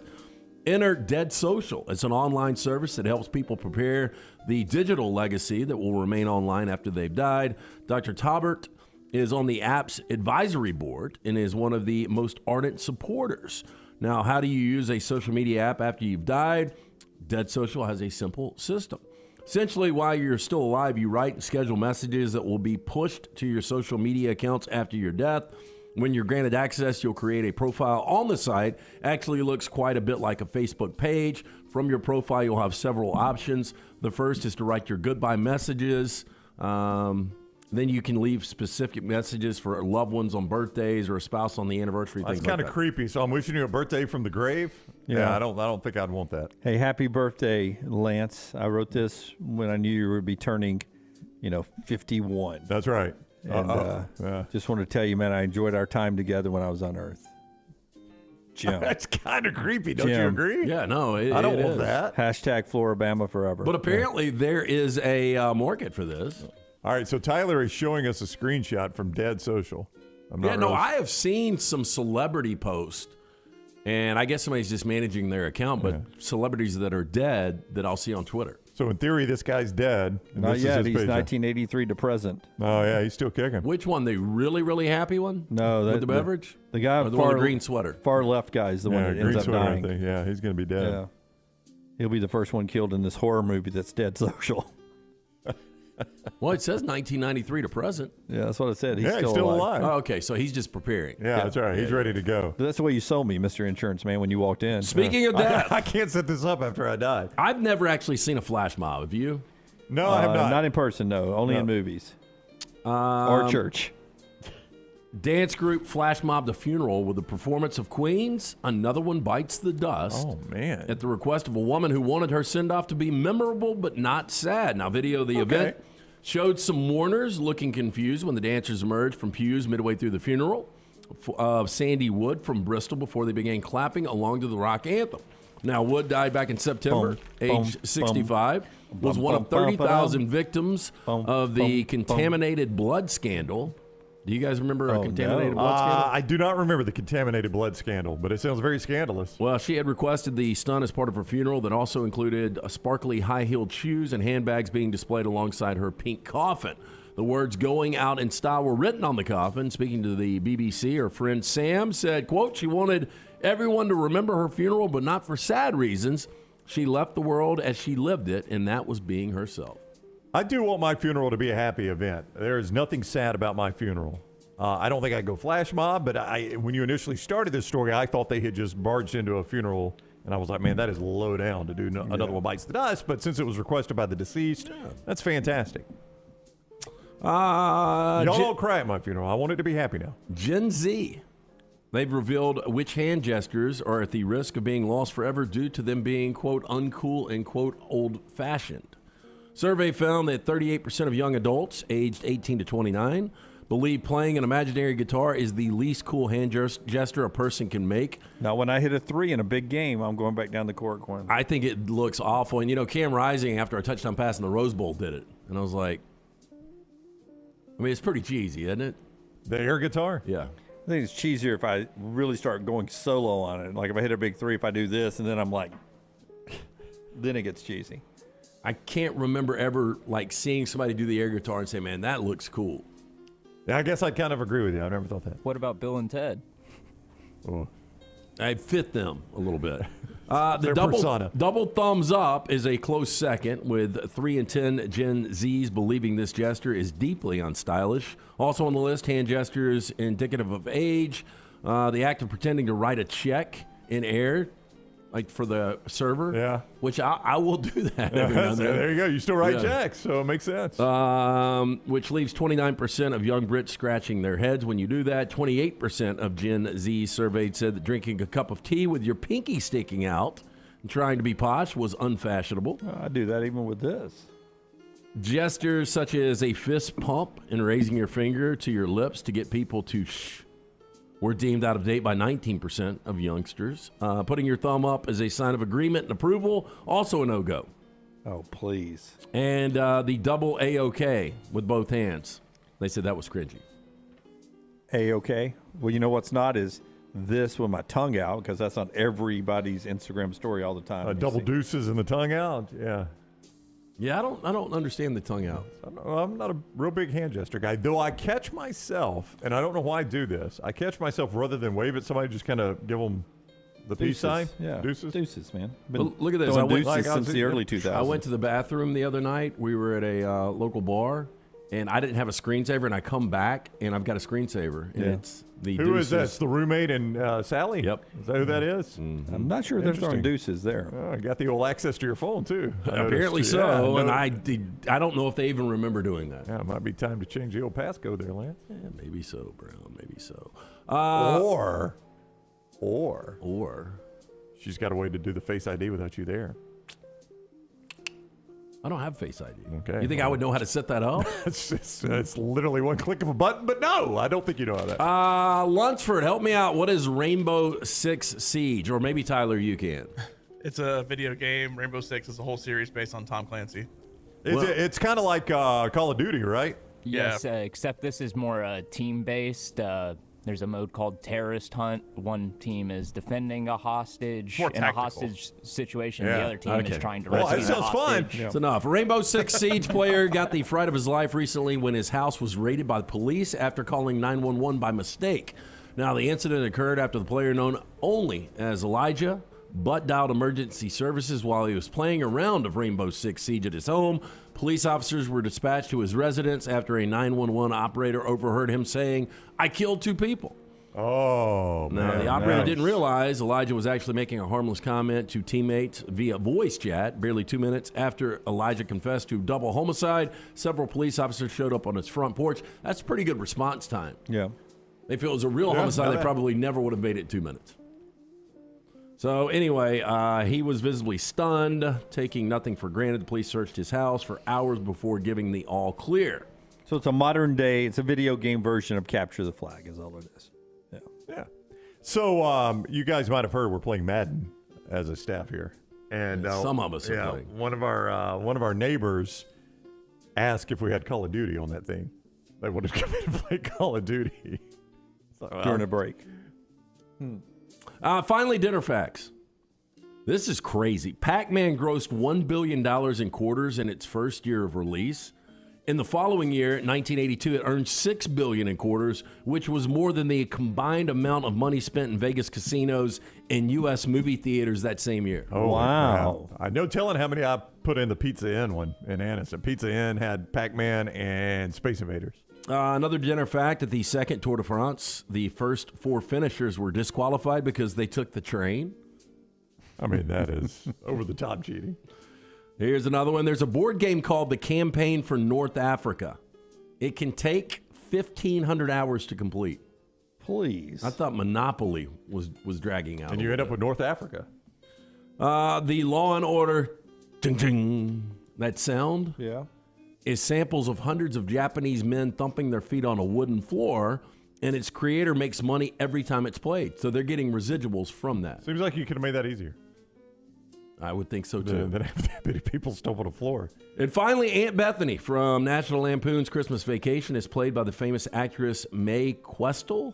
Mae is best known for voicing Betty Boop, Minnie Mouse, and Olive Oil. She does have a high-pitched voice, yeah. And she's passed, or is she still with us? Well, she was old as the hills then, man. I know she couldn't keep up. Oh, that was the dog that couldn't keep up with. And that was also Vacation. Yeah, that was also Vacation.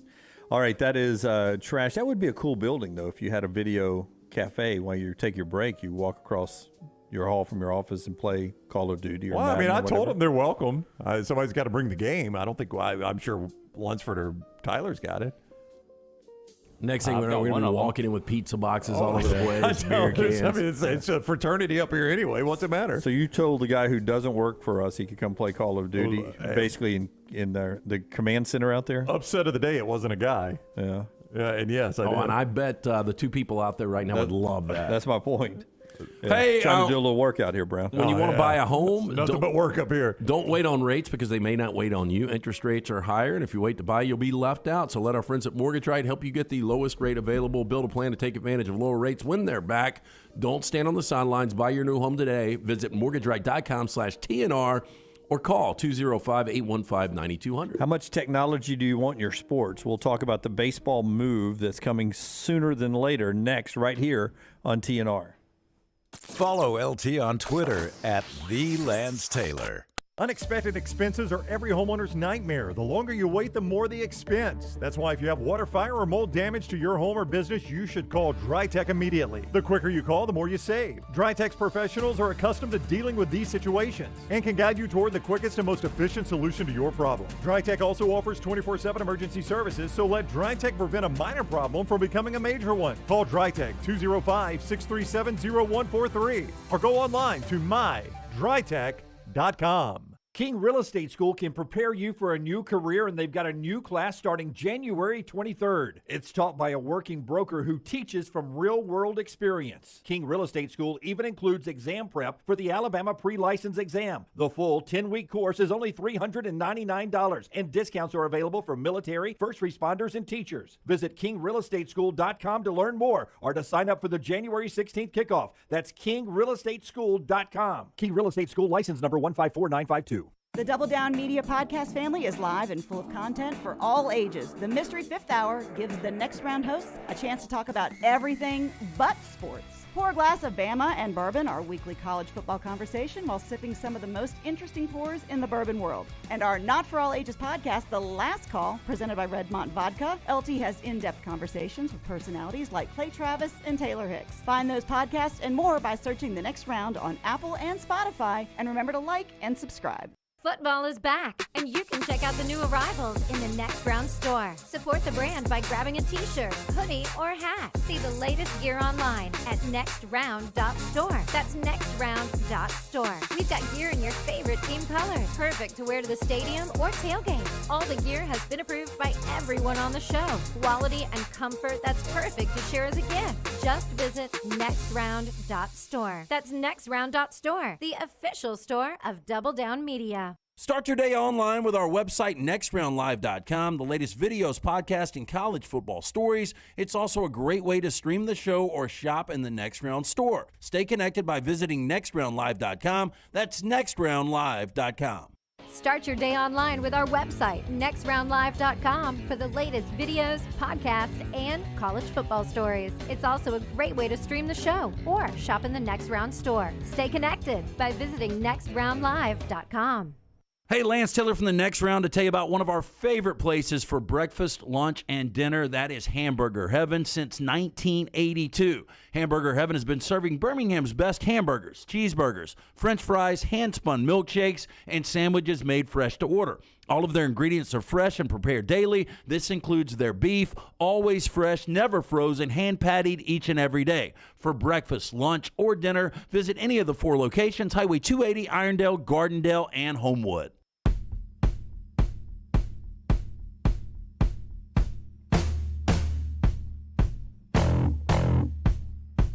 Back with you on the Next Round as we roll on today. 23% off in the Next Round store. 23% off for the remainder of today. So go nextround.store, nextround.store, and get 23% off everything in the Next Round store. If you're wondering, scoring at home, we're just 178 days away from SEC Media Days in Nashville. Oh, it's in Nashville this year. Yes, it is. A very exciting trip to Nashville. A hotel that has just been opened, in fact. It's going to be in a brand new location. Oh, wow. Are we going to stay there? We are. Week 0, 225 is away. 225 days away from week 0. Right now, our friends at Greystone Chiropractic get you ready for anything going on with you this weekend. Go out and get that life right. Element Wellness is right there under the same roof as Greystone Chiropractic. Highway 119-280, Tattersall Park. ElementWellness.me is the website. ElementWellness.me. Listen, when you're there at Element Wellness, you're going to heal better, feel better, and look better for 2023. Red light therapy, infrared sauna, cryotherapy, the infusion bags, all of that right there under one roof. ElementWellness.me. Look better, heal better, feel better 2023 with ElementWellness.me. You're going to see a lot about ABS if you're a baseball fan over the next few days, weeks, and years until it's on the scene in Major League Baseball. But if you think it's not coming, you're kidding yourself, because it's worked its way up from single-A baseball to this year in Triple-A, the automatic balls and strike system, the automated balls and strike system, will be used on all AAA ballparks. And for half of the games, they will make all the balls and strike calls. For the other half, they'll use the challenge system, where each team gets 3 challenges on a crucial ball and strike call.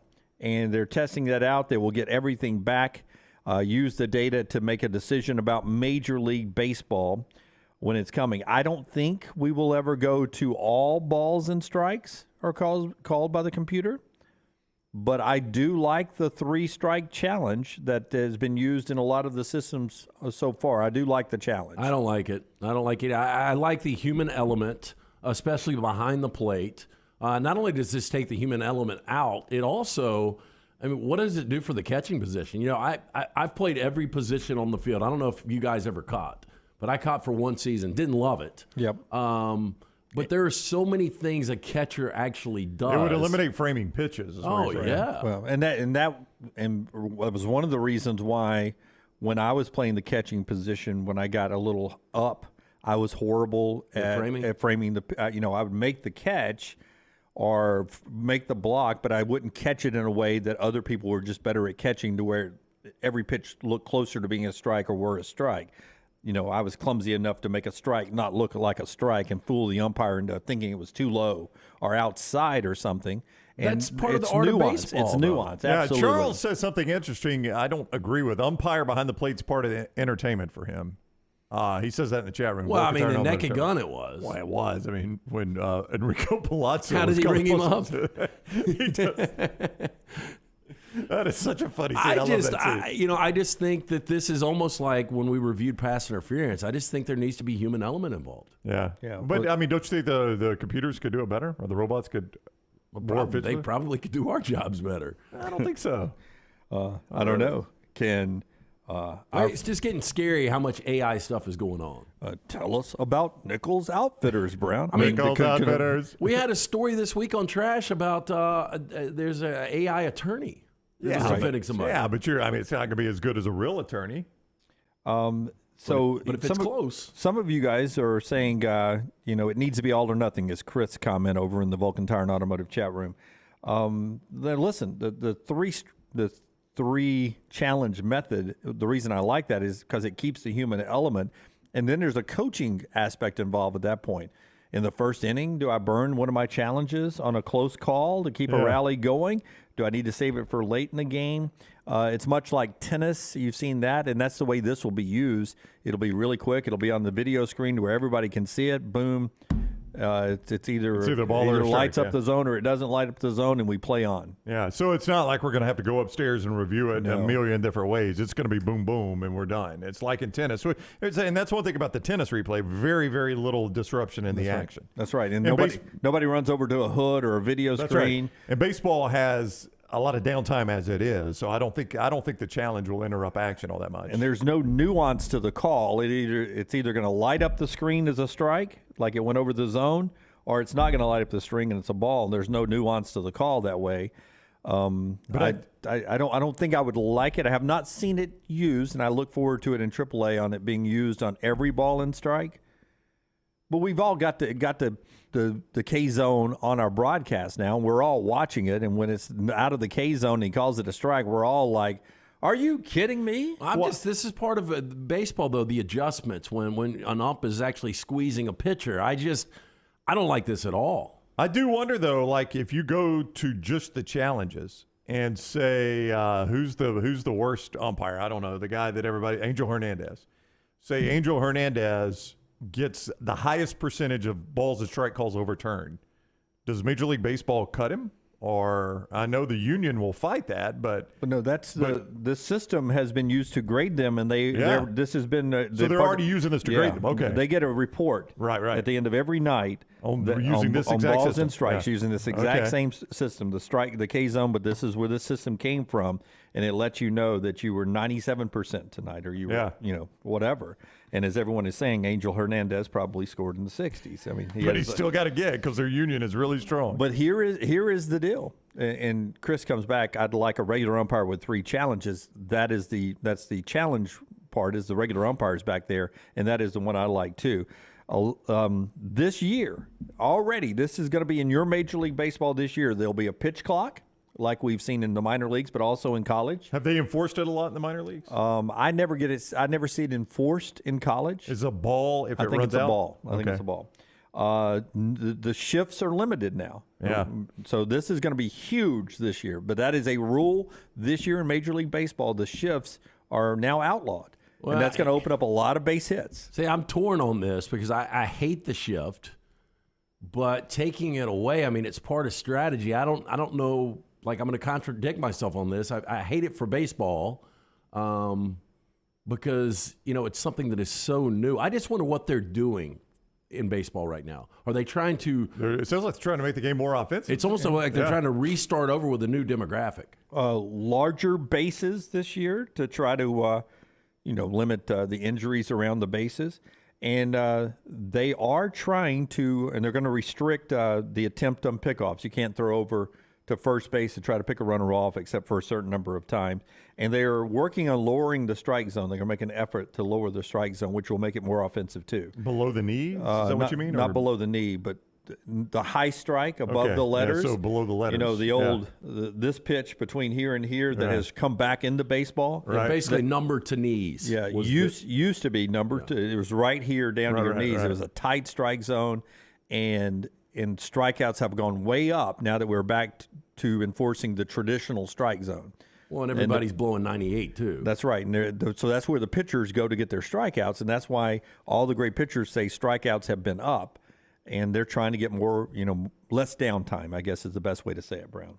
So it'll be interesting. They want more offense. I think they believe, Lance, to your theory there, that this next generation wants to see more offense, so they're making a more offensive game. And I saw one bold prediction. I think it was on Bleacher Report today. There were 10 bold predictions for the upcoming Major League Baseball season. Which one do you think caught my attention? If I said Shohei Ohtani signs with the Rays? Oh, no, Tampa Bay. The Braves. Tampa Bay couldn't go through Tampa all their. always brings big names in. Tampa couldn't go through all their cushions in all of Tampa to find the money to pay Ohtani. Ohtani. The Braves. Not the Braves. And it's inevitable, they believe, and I believe this will happen too, that Ohtani sounds Dodgers? with the LA Dodgers. Yeah. Moves cross town. I think he should. Stays on the West Coast, which they believe is important for his popularity across the Pacific. Well, and his ability to, easier travel too for him. Absolutely. All right. So that's a little baseball news there for you as we get to the top of the hour. NFL playoff weekend when we come back right here on the next round. Follow Brownie on Twitter and Instagram at Ryan Brown Live. If you're looking for a fun golf atmosphere that is laid back with a peaceful environment, the Meadows Golf Course in Harpersville, right off of Highway 280, is perfect for you. Just a short drive from Birmingham, this 18-hole, 200-acre track with rolling fairways and ample greens is the definition of peacefulness of the country just miles from the city. Enjoy a great lunch before your round and a cocktail on the wraparound porch after 18. Come see us today. The Meadows Golf Course in Harpersville, right off of Highway 280. Man, I love a good meal. I'm Jim Dunaway. A good meal is what you get with my friend Sterling at Champy's Chicken on Highway 119 in Alabaster. We're talking great southern fried chicken, wonderful sides, hand-cut chicken fingers, po' boys, and those Mississippi Delta recipe tamales. You got a perfect menu for everybody. Champy's Chicken is perfect for watching the big game, or taking a meal to the lake house, down to the coast, or stay in the restaurant and dine in a great atmosphere. It's all made fresh to order right there on 119 in Alabaster, Champy's Chicken. Hi, this is Wes McClooney, owner of the New Balance Birmingham store. And if you're like me, you probably added an inch or two to your waistline over the holidays. If Santa didn't put new shoes under your tree, it's time to treat yourself so you can walk or run those extra pounds off. Make your New Year's resolution to get out and exercise. At the New Balance Birmingham store, get the perfect fitting shoe to motivate you. Shop the New Balance Birmingham store on Highway 280 next to Chick-fil-A. Hey, Lance Taylor from the Next Round. You've heard me for years talk about our friends at Bromberg's Jewelers, and we welcome you to stop by and see that great customer service at the Mountain Brook and Summit locations. But we'd also love for you to check out their new online shop. They've got plenty to choose from. Great gifts, big and small. Available online, they've got David Yurman, Tudor watches, select diamond and gemstone jewelry, William Henry, seasonal and favorite giftware items and baby gifts as well. They've even got an online sale section. For more information, Brombergs.com. The Double Down Media podcast family is live and full of content for all ages. The Mystery Fifth Hour gives the Next Round host a chance to talk about everything but sports. Pour a glass of Bama and Bourbon, our weekly college football conversation while sipping some of the most interesting pours in the bourbon world. And our Not For All Ages podcast, The Last Call. LT takes off the gloves for an in-depth conversation with stars like Taylor Hicks, presented by Redmond Vodka. Find those podcasts and more by searching The Next Round on Apple, Spotify, and on our website, nextroundlive.com. Want more of The Next Round? Download the app or visit nextroundlive.com for the latest podcast. The Mystery Fifth Hour, our Not For All Ages podcast, The Last Call, and the entire Double Down Media podcast family. All at nextroundlive.com and on the Next Round app. The Next Round store is live and loaded. Check out the latest logo t-shirts and hoodies. Get your favorite team colors, the Next Round flag shirt, or grab the popular Y'all Can Have the Rest t-shirts. Go to nextround.store. That's nextround.store. Jim Dunaway, Lance Taylor, Ryan Brown, and Rockstar. Live from the Birmingham Racecourse Casino Studios, The Next Round, presented by Bud Light, is on now. Mississippi State has made it official. Oklahoma Senior Associate AD Zach Selman is now officially the Mississippi State Athletic Director. leaving Norman to go to Starkville, replacing John Cohen, who is now the Auburn AD. So that is official. Been talking about that happening all week long. He is now in, as they like to call it, Stark Vegas over there. One of the biggest surprises about that, I don't guess it's a surprise. I mean, he was not the main guy. Joe Castiglione, I believe, is still the AD at Oklahoma, but he's the part of the Selman family who is Oklahoma royalty. I mean, it's weird to see a guy that's part of a school's royal family leave that school to go to another one. Leroy Selman, those great Oklahoma players. What was it, 2 or 3 Selman brothers that played at Oklahoma? 2, I remember. Yeah. But anyway, he's part of that family, so that made it an interesting move. Yeah, we'll see.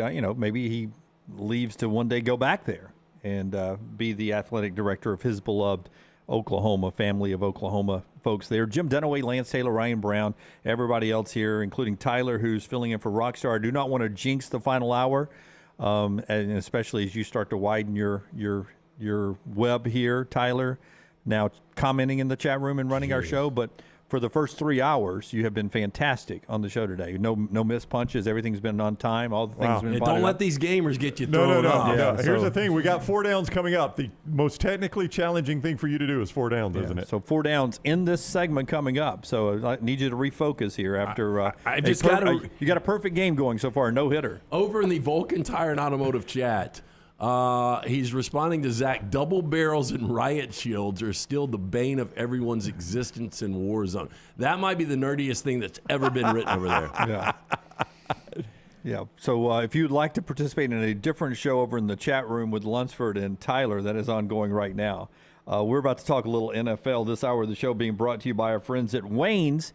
Wayne's sort of setting you up, Brownie, for this upcoming year of grass growing and everything else at Wayne's. Well, they were in my yard just the other day, making sure with the EnviroLawn service that my yard is ready to go for spring and summer. I bet you didn't go out there and say, hold it down like you do some of those bad college football games. I went out there and tipped my hat to him and said, thank you very much, because Wayne's EnviroLawn makes your yard look the best it can in spring and summer. That's the money time, right? That's when you want it to look the best it can.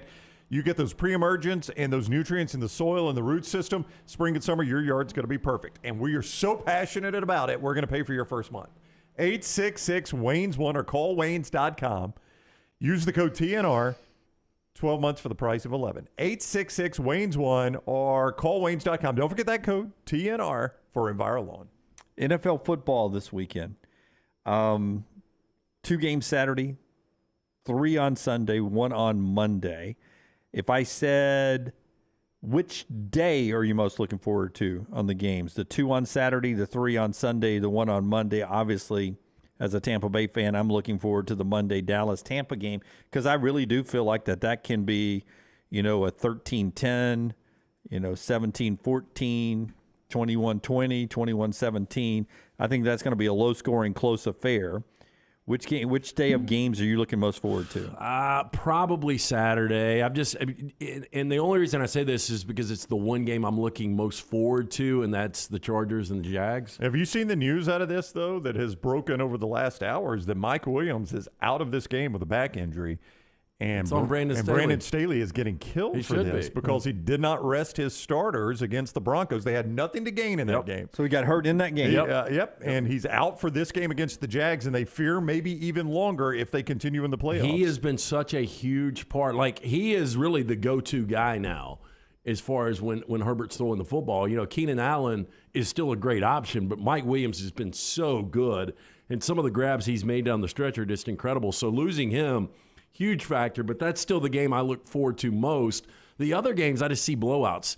San Francisco over Seattle, Buffalo over Miami, Cincy over Baltimore. Yeah. That's good. I think the 2 best games are going to be Jacksonville Chargers and Giants Vikings. I mean, the point spreads tell you those are going to be the 2 best. Yeah, and Cowboys and Cowboys Buccaneers. Yeah, I think we've got 3 good games and 3 blowouts. But I only get 1 game that day, so I'm going to take Monday off the table. I think I'm with Lance on Saturday, though I think the best game of the weekend is Minnesota, New York. I think that's going to be your best game of the weekend. I just can't believe Brandon Staley has done this to his team. What a bonehead move that was. And they were already a team that has been, was it McLean who was with us earlier this week, or was it Mort last week that said the Chargers have been the team with the most injuries? They have been. I mean, they were at one point, I know when Miami played them on that Sunday night, they were decimated by injury. Bosa was out. They had a bunch of frontline starters that were out defensively. and they were just starting to get back healthy even on offense that night, and it showed. I just don't know why you'd roll the dice like that when you had nothing to gain. They were locked into their spot. It's going to be so interesting, though, on prime time that you've got two what look like elite young quarterbacks, first time ever in the postseason for these guys, who plays well. That'll be interesting. Let's get into some more NFL talk here. It is 4 Downs. It's brought to you by our friends at Vulcan Tire. They've got 5 locations. The question stays at 4, but you can't limit the number of Vulcan Tire and automotive stores that keep popping up. Yeah, look, that 5th location now in Pell City. Anything you need bumper to bumper for you and your family, these guys can handle, from the brake pads, wheel alignment, tires, and more. For more information, VulcanTireandAuto.com. First down. Okay, bigger number. Christian McCaffrey receiving yards Saturday. It's not your fault, Tyler. Jonaway did this to you. What do you mean? That the music came in a little hot? No, that it was the wrong bed. He used the the trash bed. I mean, that is not your fault at all. I just want you to know. It's not Yeah, on I you. think Jim Landmine made. Oh, you think? Or is there a chance that maybe you got distracted as a millennial that couldn't focus for 4 hours? All But right. hey, whatever. Bigger number. Christian McCaffrey receiving yards Saturday against Seattle, or total points for Alabama versus LSU. As an old guy, I didn't focus on your question. Can you repeat the question for me? Total Alabama points in that game? Yeah. Oh. So total Alabama points against LSU, or Christian McCaffrey receiving yards against Seattle. What's the point spread for Alabama LSU?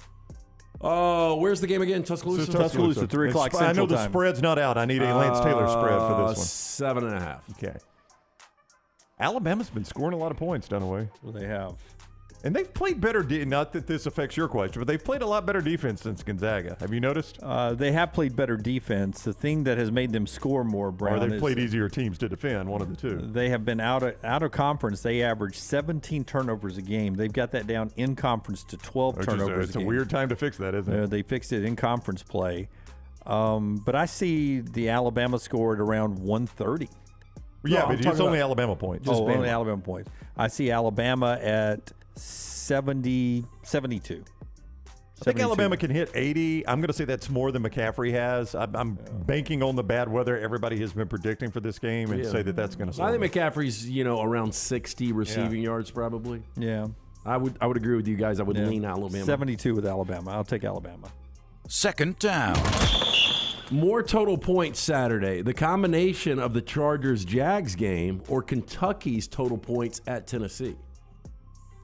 So total points, Chargers-Jags, I'm going to put somewhere around. That total's at 48 right now. Well, I was going to say 45, so I guess I'd bet the under. Yeah, I got Kentucky scoring in the 50s. Yeah, that's a good defensive team they're playing. I think they'll get to 58.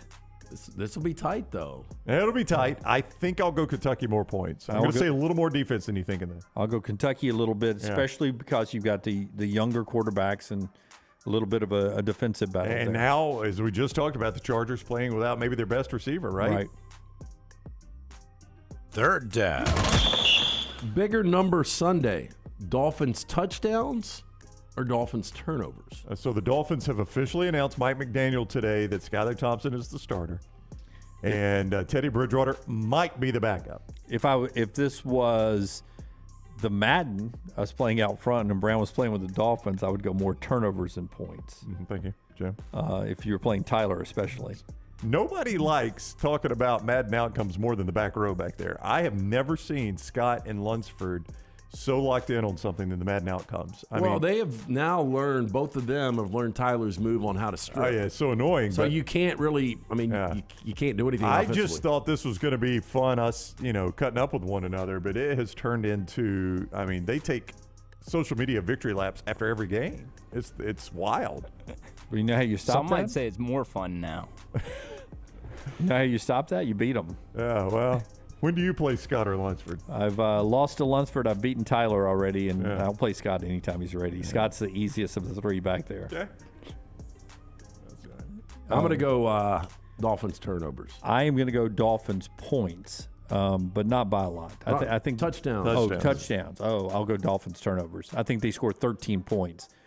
So I'm going to count. They're not going to turn it over 13 times. I'm going to say two touchdowns. I think they'll go 1 or 2 turnovers. I would probably go Dolphins turnovers here too. The one thing you can't account for would be garbage time touchdowns here. I mean, if Buffalo gets out in the lead, in the postseason, you probably are going to rest some people. Dolphins might get a garbage time touchdown, but I will still go turnovers here. 4th down. More total touchdowns Sunday. The combination of Daniel Jones / Kirk Cousins or Joe Burrow.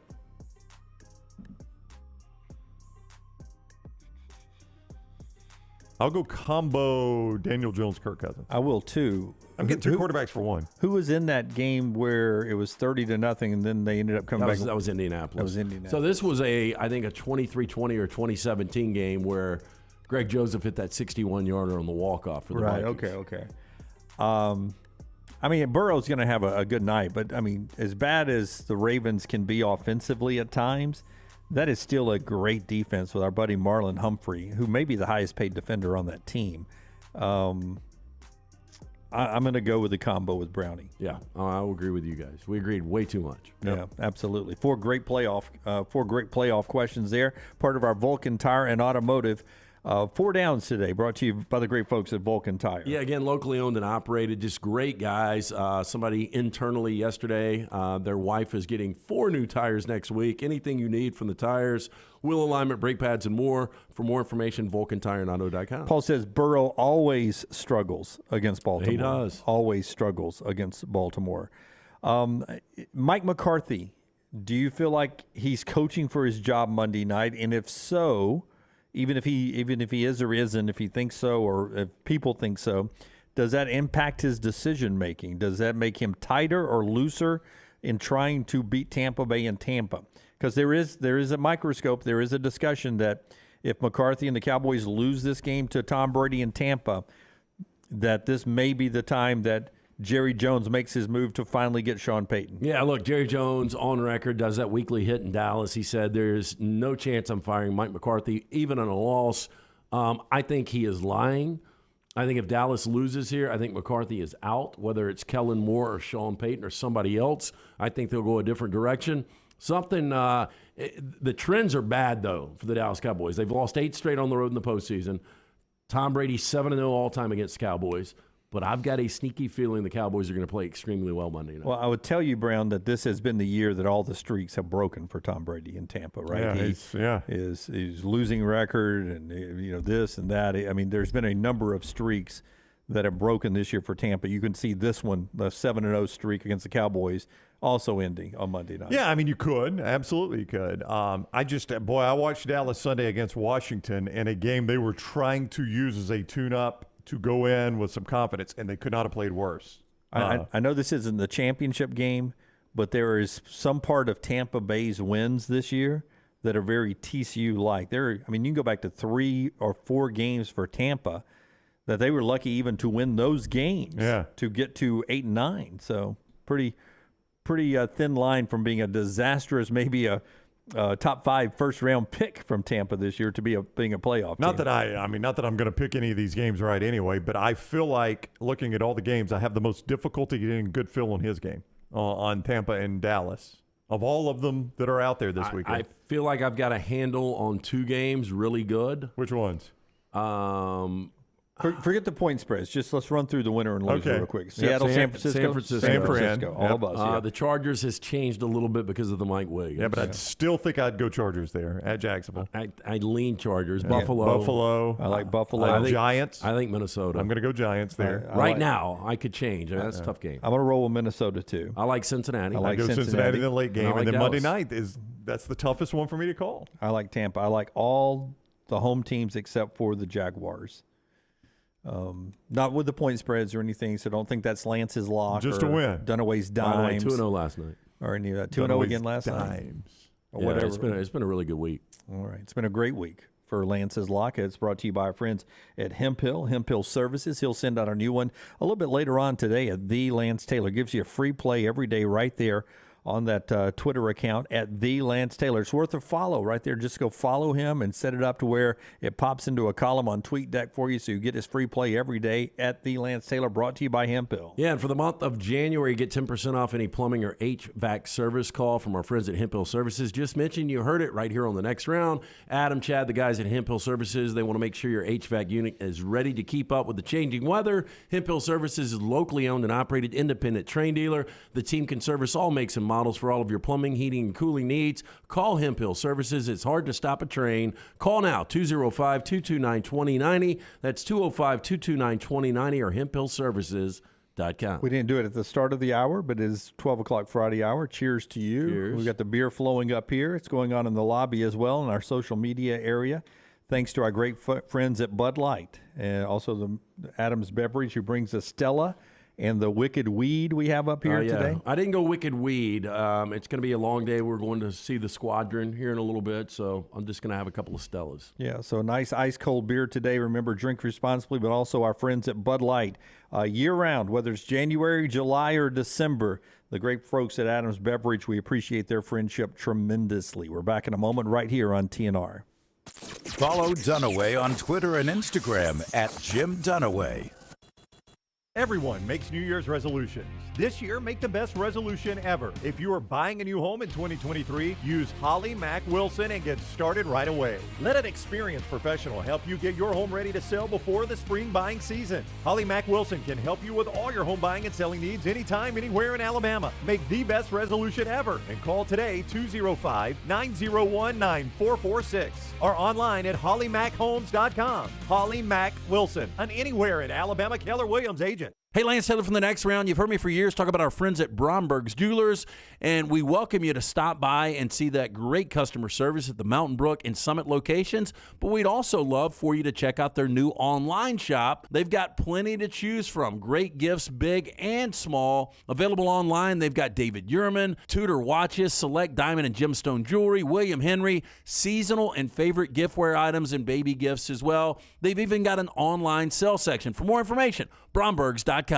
Man, I love a good meal. I'm Jim Dunaway. A good meal is what you get with my friend Sterling at Champy's Chicken on Highway 119 in Alabaster. We're talking great southern fried chicken, wonderful sides, hand-cut chicken fingers, po' boys, and those Mississippi Delta recipe tamales. You got a perfect menu for everybody. Champy's Chicken is perfect for watching the big game, or taking a meal to the lake house, down to the coast, or stay in the restaurant and dine in a great atmosphere. It's all made fresh to order right there on 119 in Alabaster, Champy's Chicken.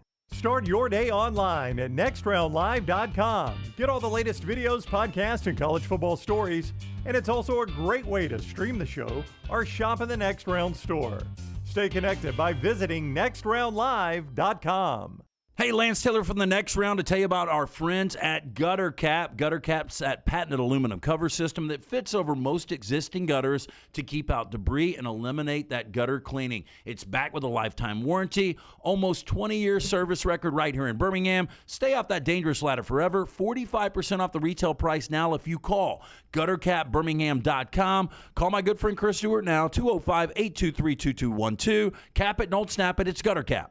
Hey, there's nothing worse than waking up to a plumbing problem. Don't get caught in a flooded house. Call the guys at Hemphill Services. Adam, Chad, and the team at Hemphill are the only ones I trust to fix it and fix it right the first time. Hemphill Services does it right and always at a fair price. For all of your plumbing, cooling, and heating needs, trust the name that Birmingham has trusted since 1954. That is Hemphill Services. Call now, 205-229-2090. That's 205-229-2090. The NFL playoffs are just around the corner, and every game matters. Join us on the Next Round and Pepsi every Thursday as we preview the upcoming big games in the NFL weekend. Pepsi and the NFL, a perfect match for your weekend.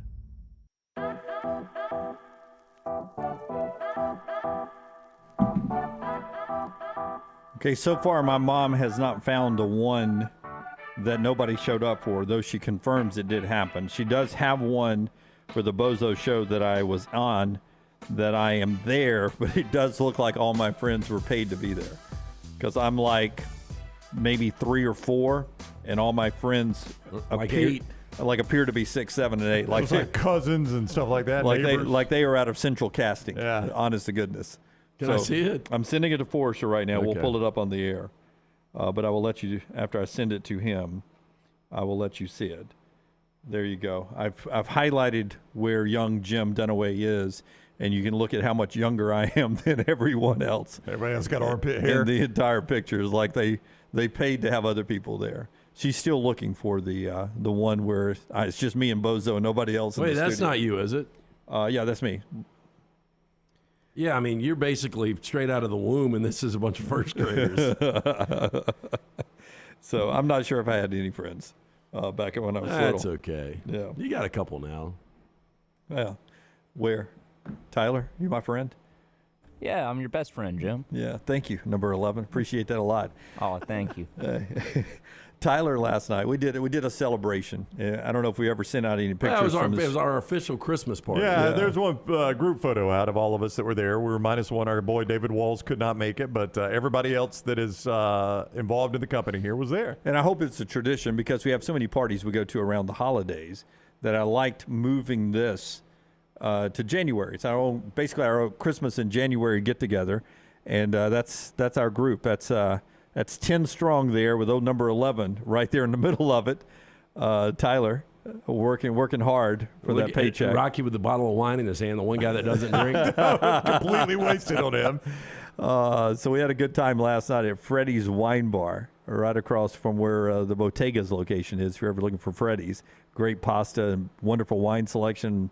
I'm told the absolutely best transfusion in the world, but it was great food and a good time. It's just a good vibe there. It really is. Really cool. And I just want you to look at the smiles on the faces of 9 great people there in Lance, of everyone just having the time of their lives working up here at Double Down Media.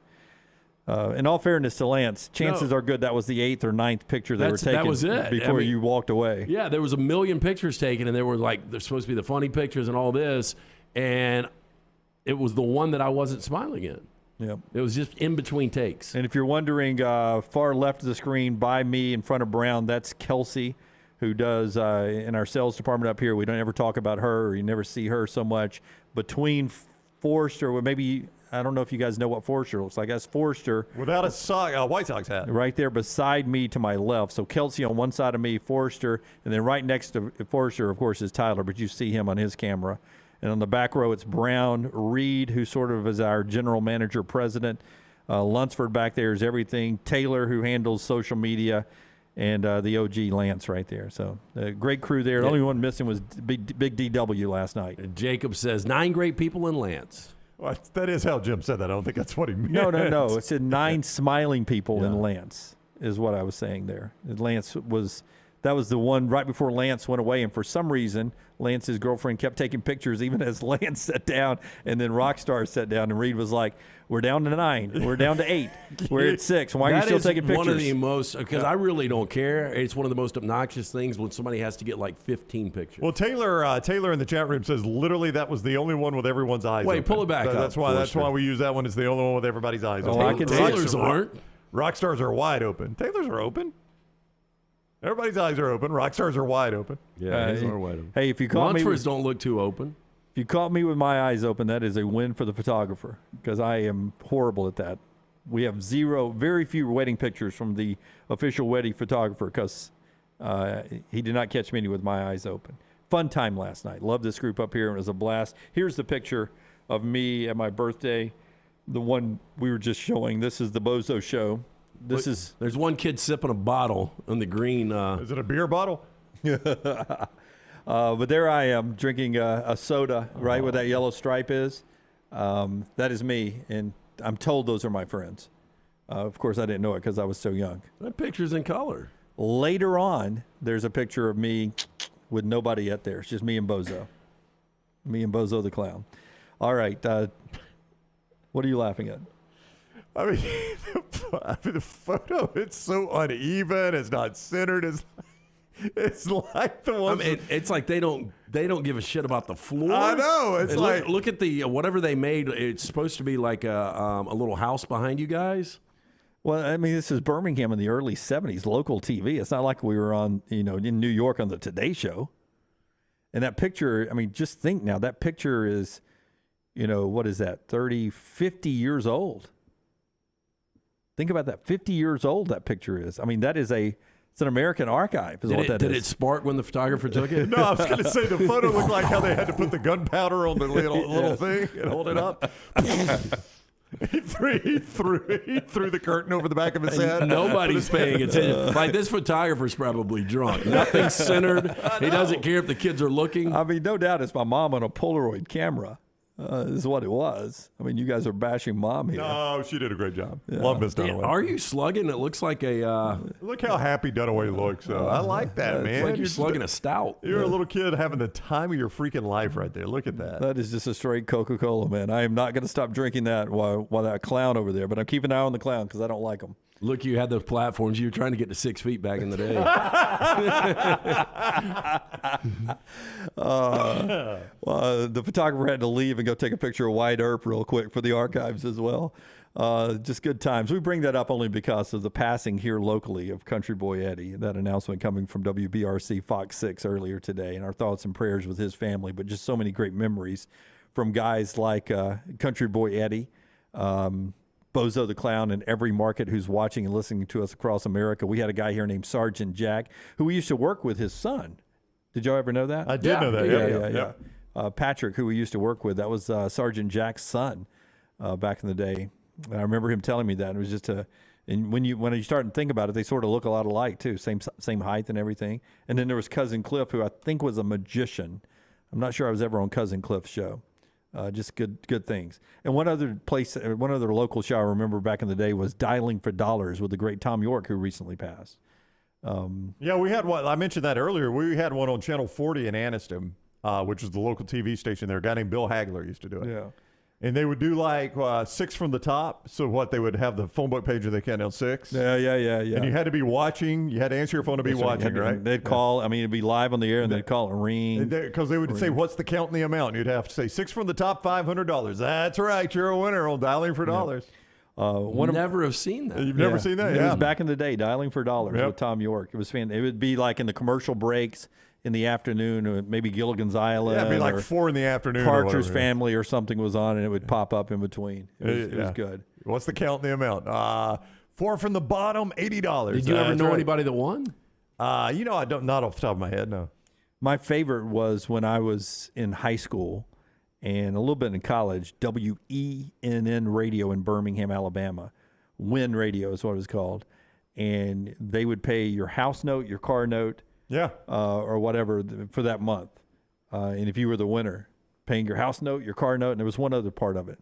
I assume it wasn't alimony, but for some reason that was what was popping in my mind. If it applies, you get over there. Yeah. I've always wondered, because I think Ryan Seacrest did that for a while too. House note, car note. Yeah, but there's got to be. There's got to be some restrictions. Yeah. Oh, I live in a mansion. Yeah, I mean, because really, what if you've got a $25,000 mortgage? Yeah. Well, you're $25,000 a month. Well, I mean, you never know. I mean, but you know those how people you think are calling the local radio to try to win? No, probably not. Okay, but there's some attorney. I'm just saying, if somebody's got a $5 million house. Yeah, that gets us back to Pepsi, I Want My Jet, that great documentary, right? Yeah. Have you watched it yet? I have not watched it yet. Forrester was suggesting it in the chat room earlier, and I had someone else mention it to me over the weekend. It's one of it like went most too far, of these, right? Yeah, it really ascends, and then it just kind of hits a wall. Yeah, much like a jet can. Yeah. We've talked a little bit about Kentucky. We'll get back into that conversation a little bit after Brownie tells us about our friends at MyBookie, mybookie.ag. This weekend, NFL playoffs, get on board. Great time to get on board with mybookie.ag. Lance going to give you a free winner tomorrow. A free winner with his luck. Use it at mybookie.ag. A deposit of $50 or more gets you a cash bonus, and you can use that money not only instantly, but all you got to do is bet it one time, and it is yours. Now, a lot of places will give you a sign-up bonus, but you got to bet it like 5, 6, 7, 8, 9, 10 times before you can ever cash it out. Not mybookie.ag. Bet it that one time. You win. It's yours. You cash it out, or you keep going. All the NFL playoff games, college basketball, NBA, UFC fights, the weekly blackjack tournaments, all right there at mybookie.ag. Code next round. mybookie.ag. Code next round. One of a kind. Sign-up bonus is just free money when you use the code next round. All you got to do is bet it once, and it is yours. Bet anything, anytime, anywhere. MyBookie.ag, code next round. My buddy Rick Long, who listens often down on the Gulf Coast at his beautiful home down in the 30A area. I won't give his direct address, but he says, listen, man, I was your friend. I was on that team, I think. Send that photo out over 50 years ago. Sergeant Jack, he said he went to Sergeant Jack with me. So, Rick, thank you. Rick was the one. There's one. I got one friend. Man. I've got a friend. Thank you, Rick. Appreciate that a lot. Rick Barnes, man, Tennessee. They got Kentucky coming to town. If you're not familiar with Tennessee and Kentucky basketball, I think when they built Thompson Bowling Arena, they built it to seat just a little bit more than Rupp Arena originally. I think I remember that. They've since had to shrink it, right? Until they did the renovations, it was a massive building in Knoxville to be just a little bit better than Rupp Arena. And there's always been a little rivalry between Tennessee and Kentucky basketball. And now Tennessee is a legit tournament team, 1 or 2 seed they're battling for, with Alabama as the best in the SEC right now. In Kentucky, they're limping in the SEC so far. 4 games in, they're 1-3, and they're coming down off of beatdowns by Alabama and losing as a 20-point favorite to South Carolina. So what do they have to do? They got to go on the road to play Rick Barnes in Tennessee. Here's Rick Barnes talking about Calipari in Kentucky. Kentucky obviously struggled a little bit, but what do you see from them? Well, what I know is the respect that I have for John Calipari and his program, and what he's meant not only to the University of Kentucky but to college basketball in general. And when you think of his teams, all I know is they always get better, always. And I don't care what's happened up to this point with either University of Kentucky or the University of Tennessee. You can throw all that out. It's going to be a game where both teams are going to play hard, going to try to get better, and so we're going to have to be ready to play. And you go back and look, they've, like a lot of teams in college basketball, you know, they've had injuries they're dealing with. I'm not sure he's had his whole team together all year, and the one thing I do know that his teams always get better, and they play their best basketball late in the year, and hope that people can say the same thing about us, that we're going to get better and we're going to still play our best basketball later on. But in this game, and we'll talk to Pat Bradley a little bit about this in our next segment, it's a tough time for Calipari to be going to play Tennessee. He needed a break. He needed a good part of the schedule, and he's not getting it. South Carolina at home. You can't get any more of a break than that. Yeah, I mean, the big problem right now for Kentucky is offensively they are just out of sorts right now, and they can't score. And now you're playing the best defensive team, one of the best defensive teams in all of basketball. In all of America, absolutely. We'll talk to the shooter, Pat Bradley, about that coming up on the other side, right here on The Next Round. Stay with us. Call The Next Round now at 205-734-0923.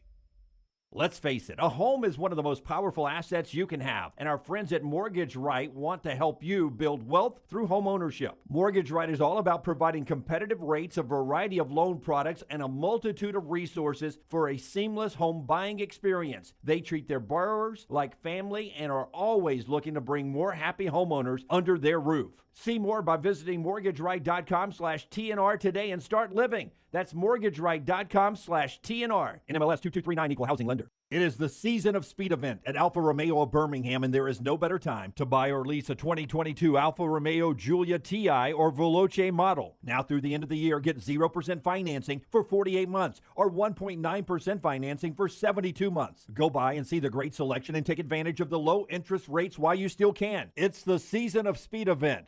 48 months, 0% financing. Get into the best car I've ever driven at Alfa Romeo of Birmingham. Everyone makes New Year's resolutions. This year, make the best resolution ever. If you are buying a new home in 2023, use Holly Mack Wilson and get started right away. Let an experienced professional help you get your home ready to sell before the spring buying season. Holly Mack Wilson can help you with all your home buying and selling needs anytime, anywhere in Alabama. Make the best resolution ever and call today 205-901-9446 or online at hollymachomes.com. Holly Mack Wilson, an anywhere in Alabama Keller Williams agent. Want more of the show? Download the app or visit nextroundlive.com for the latest podcast. The Mystery Fifth Hour, our Not For All Ages podcast, The Last Call, and our entire Double Down Media podcast family. All at nextroundlive.com and on the Next Round app. Want more of the show? Download the app or visit nextroundlive.com for the latest podcast.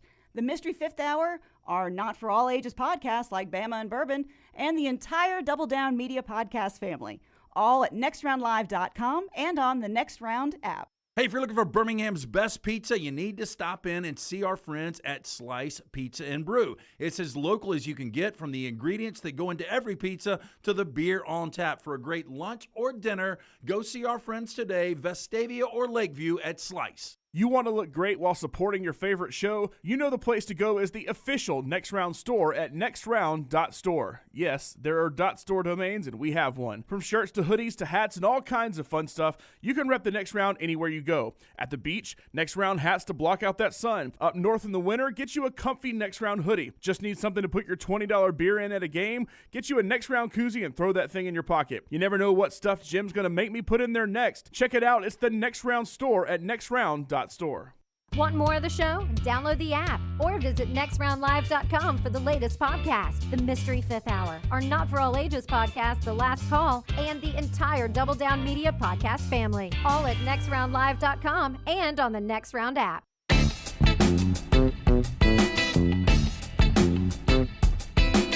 Horrible two choices. Back with you on the Next Round. We're about to talk to the shooter Pat Bradley here. In theory, when we catch him up, but they've announced the All-Pro team. He's not there yet, is what you're telling me. He is not there yet. Okay, from the Alabama side of the All-Pro, Aaron Suttles, friend of the show, who's always with us, Bama and Bourbon, out right now on our video platforms. You can go catch that. Josh Jacob, Quinnen Williams, Mika Fitzpatrick, and Patrick Surtain Jr. The second is All-Pro. Now, this is different than the Pro Bowl team. All-Pro is best of the best. This is the gold standard right here. These are the best in the league, voted on by the players? I don't know if that's I thought the media voted on it, but I could be wrong. One other, Marcus Jones, by the way, from Enterprise of the Patriots, also on that. Yeah, this is the one that jumps out from the guys you just mentioned there is Josh Jacobs, because this was a contract year for Josh Jacobs. So what did he go on and do? He became an All-Pro. Yeah. He won the rushing title. Yeah. So, that's a way to get a contract. Yeah. And I really wonder if he'll be back in Vegas. On a team that doesn't like their quarterback so much so they send him home. Yeah, he's done. So Derek Carr will be going somewhere else. Yep. With the Raiders there. Speaking of Derek Carr, his possible landing locations, this shows you that if you're a decent quarterback, there's a home for you. Derek Carr possible landing locations: Jets, Commanders, Buccaneers, Titans, Panthers, Colts, Saints, and Packers. I mean, that's a quarterback the Raiders don't want, that could improve the quarterback situation at 8 franchises. Yeah, it's really strange because I think we're in an era where quarterback play is at its absolute best. There was a time we were doing a show when there was only 4 or 5 what you would deem really, really good quarterbacks in this league.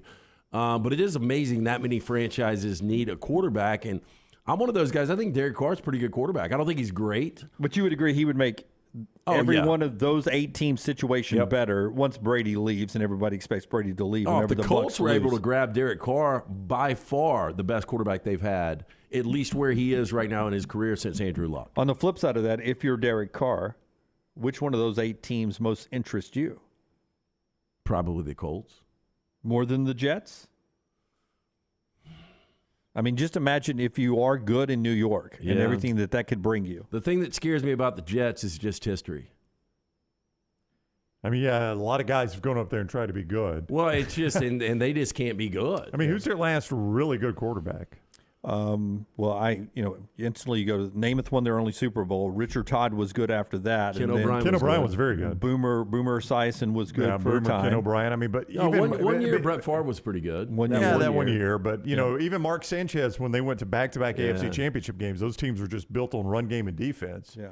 Sanchez was... Testaverde was good. Yeah, Vinny Testaverde was good. They should have gone... That's when Parcells was coaching him. Yeah. They were leading Denver at halftime. They should have gone to the Super Bowl. But, boy, they've had a lot of bad since then, man. Well, they have, yeah. Yeah, I do feel like it's a different time in history, right? It's not 1969, 1970, 71 again. So you would not have everything that Joe Namath had in New York City back when he was running New York City as a New York Jet. But there is something about being the best in New York that I think still draws athletes there because of the opportunities. And I'm not talking all financial, just socially and just, everything that goes into life. Well, and you can be anonymous, too, in New York. I mean, you A think little bit, Daniel Jones going to any restaurant in New York, how many people are going to recognize Yeah, some will, but the majority won't. If he were a Dallas Cowboys quarterback, he can go anywhere in Dallas, to your point. Right. Chicago, the same thing. Yeah, if he were the Bears quarterback, can do that in Chicago. I think, too, Dunaway, on top of that, it's not just that it's New York City. It's just anytime you could take a passionate fan base and give them something they haven't had in a very long time successfully, you're going to be a hero, bigger than you are in a lot of places. That you'll say what you want about New York fans. They are passionate fans, man, and that's good and bad. And if you were the one that went up there and gave them a Super Bowl championship, Derek Carr could be a hero in that city for a very, very long time. But, the Titans are really close, though, or were last year. They were the 1 seed They last were your year. 1 seed, yeah. And it was Ryan Tannehill's poor play that actually bounced him out of the playoffs. Why we still try to connect with the shooter Pat Bradley to talk college basketball. We'll get back to football. Brownie tells us about our friends at Nichols Outfitters. So important to have your valuables locked up in a very safe place. Why not start with a great safe from Nichols Outfitters? Yeah, in 2023, we're going to start you off right with Nichols as well. 25% off in-stock Browning and Champion safes, so you can safely secure your firearms, your valuables, your gold, your cash, your heirlooms. Really anything that holds value to you is safer in a Champion or Browning safe. 25% off. That's a savings potentially of hundreds of dollars. They're in Nichols Outfitters, I-65 exit 242 in Pelham. Nichols Outfitters knows the outdoors. If I ask you guys, what are we going to make of Ohio State and Michigan moving into next year? Factor in with Michigan and what's going on with Harbaugh, but for this discussion, we'll say Harbaugh once again flirts with the NFL, but he ends up coming back. And then what do we make of Ohio State moving forward? Let's start with Ohio State. They played Georgia to within a missed field goal to win the game. Georgia went on to win the national championship. But they, for the second year, didn't beat Michigan, and they're not the Big Ten champion. What do we make of Ohio State right now, where they are, where Ryan Day is, and what they can be or could be or what they will not be in 2023? Well, they got 14 returning starters, and I think they've got a chip on their shoulder. They were so close, and we all know if they would have beaten Georgia, they would have won a national championship. But there's a lot of things. It's beating Michigan. It's getting back to the Big Ten championship game. It's winning the Big Ten. They've, with the 14 returning starters, they've got a ton of talent. Marvin Harrison Jr. is going to be the best receiver in all of football. Travion Henderson is going to come back healthy. I don't know how good Kyle McCord is going to be at quarterback. I just assume any quarterback in that system under Ryan Day is going to be really productive. So I think Ohio State's going to be fine. Do you guys still trust the Ryan Day play calling? Do you still trust Ryan Day? Well, wasn't it Herb Street that said he's given it up? That's right. They're making the move. Yeah, that apparently Ryan Day had told them that in the coaches meeting. I find it hard to believe, though, but I still believe in that offense. Yeah. I wouldn't give up on that. I mean, keep in mind now, they lit Georgia up. They scored 41 on Georgia. They didn't lose that game because of Ryan Day's play calling overall. Yeah, now, conservative at the end. You might could pick apart the end, but overall, he had them in a position to win that game. I was just going to point out that they've got road games at Notre Dame and at Michigan next year. I mean, that's two, very, very difficult places to go win. Not a lot of teams go to Notre Dame and Michigan and win. Can you pull up? No, tell me this first. Okay. And I get confused by this. I know 24 is when USC and UCLA join. Mm-hmm. But remember, the Big Ten flirted until the 11th hour on dropping divisions. This year, they stuck with divisions. Are they sticking with divisions next year? Well, you say that, but now the schedule I've got for Ohio State right here is still divisions. Okay. They may do one more year of it, or this schedule gets torn up and redone. It does seem like the schedule. Seems like the SEC and the Big Ten are waiting until they get whole with their new additions before they get rid of the divisions. Could you not technically keep the schedule and still not have divisions? You could. I know what you it's could, waiting. yeah. The Pac-12 did this year. Yeah. Well, the Pac-12 plays a round robin. No, they played 9 games. There's more teams, 9 conference games. The Big 12 plays a round robin, right? The Pac-12 doesn't. Yes. Because there's 12 teams, 9 games. Yeah. Does the Pac-12, so the Big 12's only got 10 teams. That's right. Yeah. Yep. The numbers do get confusing. Yeah. No, don't try to explain that to your non-sports fan wife. Yes, I'm sure. No, this is still a division. This is still a division schedule for them. But at Michigan, at Notre Dame, that's a lot to ask. Now they wouldn't have to win both those. Obviously, they didn't win the Michigan game this year and still got in the playoffs. Now I don't know if you can do that back-to-back years. If anybody could, it'd probably be Ohio State. They've got enough street cred to do that. Paul in the Vulcan Tire and Automotive chat room, they're losing at Notre Dame, maybe at Wisconsin too. So that's what I was trying to bring up. Are they at Wisconsin as well? They are at Wisconsin. I did not include that. That's a first-year coach situation there. But they're going to be improved. Wisconsin will be. Especially with their quarterback and different offense. They bring in Tanner Mordecai and 2 other portal quarterbacks. They're looking for a change there in Madison. Yeah, I mean, again, that's a tough road place to play. So, yeah, I mean, if you want to just stack up their road games, they got to go to Purdue, not necessarily a difficult place to play. But I will say this, that's where highly ranked teams go to die. Purdue at home has beaten a lot of number 1 including Ohio ranked teams, State. including Ohio State. But, in 3 years, Ryan Day's lost 2 regular season games? Yeah. That is correct. Yeah, I've got full confidence Ohio State will be back. Yeah. They were scared this year at Penn State Happy Valley until they had a defensive and offensive spurt there in the final 8 minutes of the game. Penn State, who will be really good this year, comes to Columbus, so that'll help that out a little bit. What about Michigan, though, on the other side? Because most people feel like, Harbaugh flirting again is, as Brandon Marcello said on our show earlier, that it was more about the agent and Harbaugh trying to get the proper contract for a guy who's been to the playoff 2 straight years as Big Ten champion. Can Michigan keep it going? I had more concern with Michigan last year in their departures. And this year, you've got 14 returning starters. You mentioned earlier in the show, Blake Corum is coming back. J.J. McCarthy, I think, is going to end up being the best quarterback that Jim Harbaugh has had at Michigan. So I think Michigan's got staying power. I think they're going to be right there with Ohio State. I think whoever wins that game will go on and play for the Big Ten championship and probably go to the college football playoff. Yeah, since we did it for them, that Michigan schedule again, they had a layup. Now, keep in mind, as we pointed out this year for Michigan's non-conference schedule, the same is true, or this past season, this next season, UCLA was supposed to be on that schedule, and they dropped that game, I think, when UCLA came to the conference. It was agreed that they would drop that game. So their non-conference is East Carolina, UNLV, Bowling Green.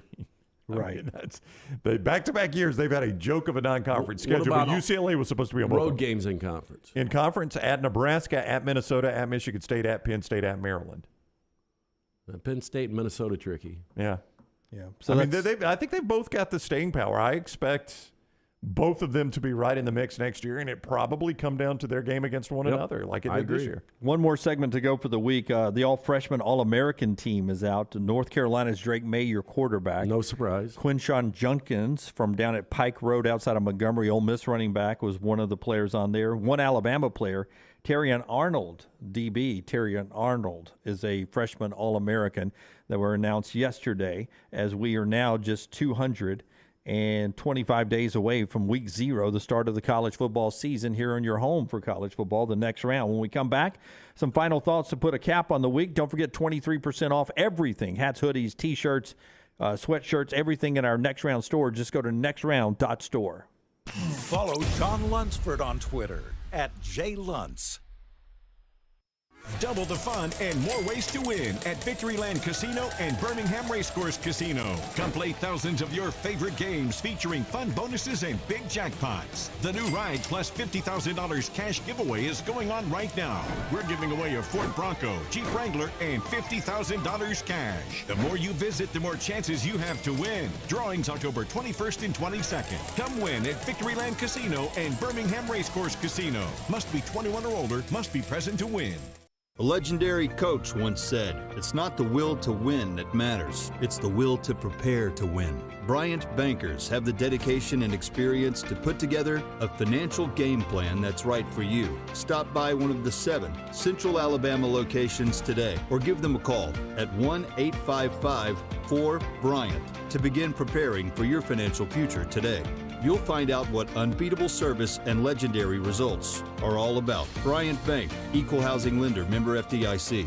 Don't let a roof problem disrupt your football Saturday or Sunday. Call Greg from Pell City and Storm Restoration Roofing. Locally owned at 205-542-3531. Greg wants to give you a free, no-cost inspection. Free, no cost, no obligation, 205-542-3531. He can also pressure wash your metal roofing. It's easy to see why his company's so successful. A-plus rated with the Better Business Bureau, and insurance companies trust him. You should too. 205-542-3531 or just look him up on Facebook, Greg from Pell City. Hey, Lance Taylor from the Next Round to tell you about my friends at Michelson Laser Vision, located conveniently UAB Highlands. Almost 20 years ago, I went in for the procedure. Only took 12 minutes for both eyes. When I went in, I had 2200 vision. I was legally blind. Now I have 20/15 vision, still 19 years later. Make the call today. Schedule a hassle-free consultation. 969-8100. Dr. Mark Michelson, Dr. Jen Michelson, Michelson Laser Vision. Make sure you tell them the Next Round sent you. 969-8100 or MichelsonLaserVision.com.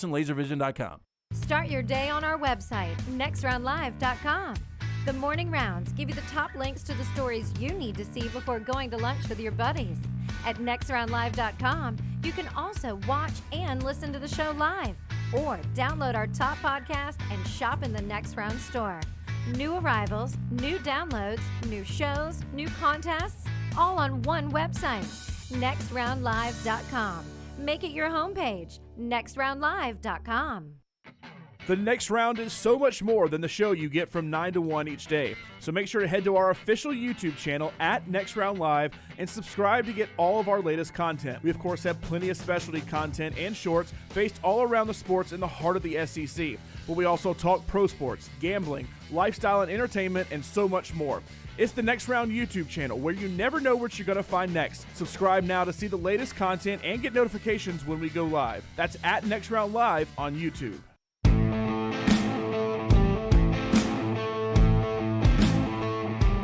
In our platform, we don't have to continue to repeat things over and over like you had to do in the old radio days, where you talk about the same subject for 2 hours, 3 hours, 4 hours. If you want to hear us discuss Garrett Riley leaving TCU and likely landing at Clemson, official later today, then you can do that by going back to the start of our show. And that is, the replay starts here in just a second on the audio app. You can always go to our YouTube channel when you get home, like, subscribe, thumbs up, and it's in the very first segment of the show. And just go back and pick and choose and look down underneath, and you can see a shot sheet, if you will, of some of the highlights of the show. We appreciate you supporting our sponsors and also supporting the show the way you guys do, not only with gear, but liking, subscribing, and following us on everything we do. Don't forget, tonight we're at the Squadron game.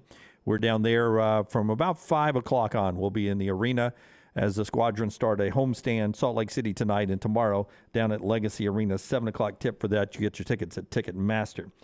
Before we end on a couple of college football notes and one interesting picture we've gotten today, our friends at Odie's remind you that a great live music location and great time to be with the neighborhood friends is at Odie's every weekend. It is. A Birmingham institution, live music tonight and tomorrow night. Go see Will Haver and that great staff. Enjoy the great food all weekend from Rodney Davis. He's been doing it for 3 decades. Award-winning wings, delicious burgers, great sandwiches, ice-cold beer buckets, full of Bud Light. And remember, every Wednesday it's Odie's Team Trivia. Come join us for that. But get in, watch a little college basketball. Birmingham Institution, Crestline Village, it's Odie's Tavern. Let me see what I have on my sheet here, Brownie, that we haven't gotten to. Jaheim Singletary was a Georgia 5-star defensive back. He was on the team this year, didn't get a ton of playing time. He has hit the portal. So he is a 5-star guy who everyone loves, but he is out and will easily, quickly find a home somewhere else. It'll be interesting, but if you're in the business of rebuilding your roster, guys like Hugh Freeze and Billy Napier will be looking quickly to that guy. He's from Jacksonville, Florida. Not that Alabama or anybody else won't, but those are 2 guys trying to remake their roster. Jaheim Singletary. Remember that name right there as he hits the portal there. We've talked a little college football today, but our buddy Nate Oates was with us earlier this week. And Brown, you sent him something, didn't you? Real quick, I was going to take the loss here.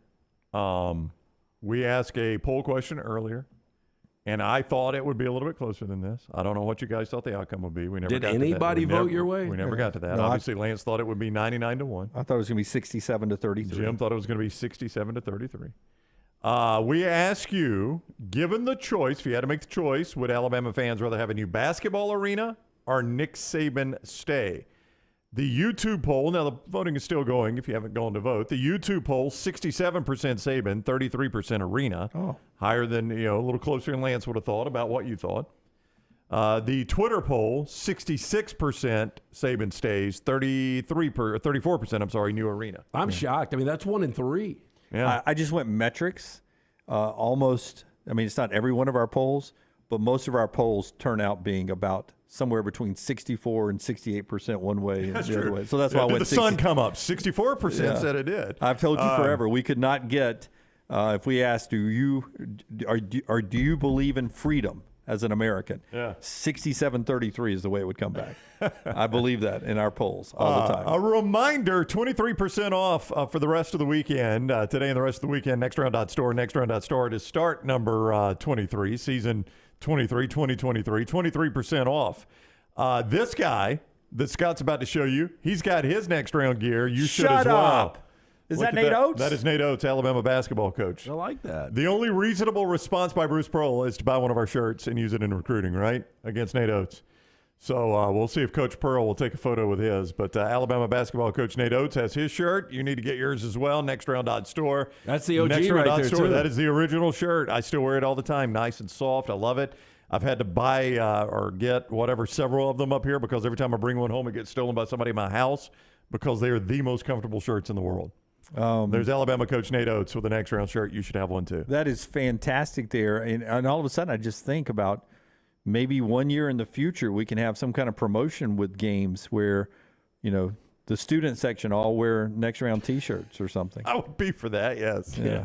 Well, all it would take probably is us giving 1,000 T-shirts to them to wear, sit there at the gate and hand it out to them. What if we did that? You know how when they do the whiteout and you come in and you just got the shirt draped over the seats? If we just sent Tyler or we all did it, we just took I'll do it. 1 million shirts and just laid them over the seats. And they're like, I guess I'm supposed to put this on. I was laying on my seat. Well, this past weekend for the Kentucky game, they had the electronic towel that almost makes my skin crawl. Yeah, because it's so uncomfortable. Oh, you're talking about that you wipe your electronics with. Yeah. That's what they gave out this past week. Oh, was it electronic? Yeah. I thought it looked like an old school rally. We call them rally towels back when we'd sell them in high school. I don't even know where mine went. Yeah, I was going to ask you for yours. I wanted that as a collector's item. You probably left it right on your seat, didn't you? Probably, yeah. Should be a good crowd against LSU. You think Bama about a touchdown favorite? Yeah, I think I'm going to say 8. I'm going to say they listed at 8. 3 o'clock. 3 o'clock Central Time. And Auburn over Mississippi State about the same? Oh, so Auburn's at home too, right? Yeah. Right, yeah. Neville Arena. Yeah, so it's about the same. What is it, 28 straight games, Forrester, for them? I think it's 28 at Neville. Yeah, both of those between 8 and 10. Yeah, big game for Mississippi State and LSU, but State's on the new Lenardi bracketology. They're just spiraling. Just on the outside and going in the wrong direction, much like Kentucky. Tough time to go get Auburn, and then LSU coming to town. And if you have not paid attention to LSU basketball, KJ Williams is their Brandon Miller. So you get the 2 top scorers in the SEC tomorrow in Tuscaloosa, 3 o'clock. That game on ESPN tomorrow, or with our buddy Chris Stewart and Brian Passing on the Crimson Tide Sports Network. Fun week. Wonderful place to work. Had a great celebration with that last night. Be thinking about Rockstar. He's on the road touring. Pray for his safe return. He'll be back with us early next week. And you guys have a wonderful, safe weekend. Until next time, God bless you and God bless America.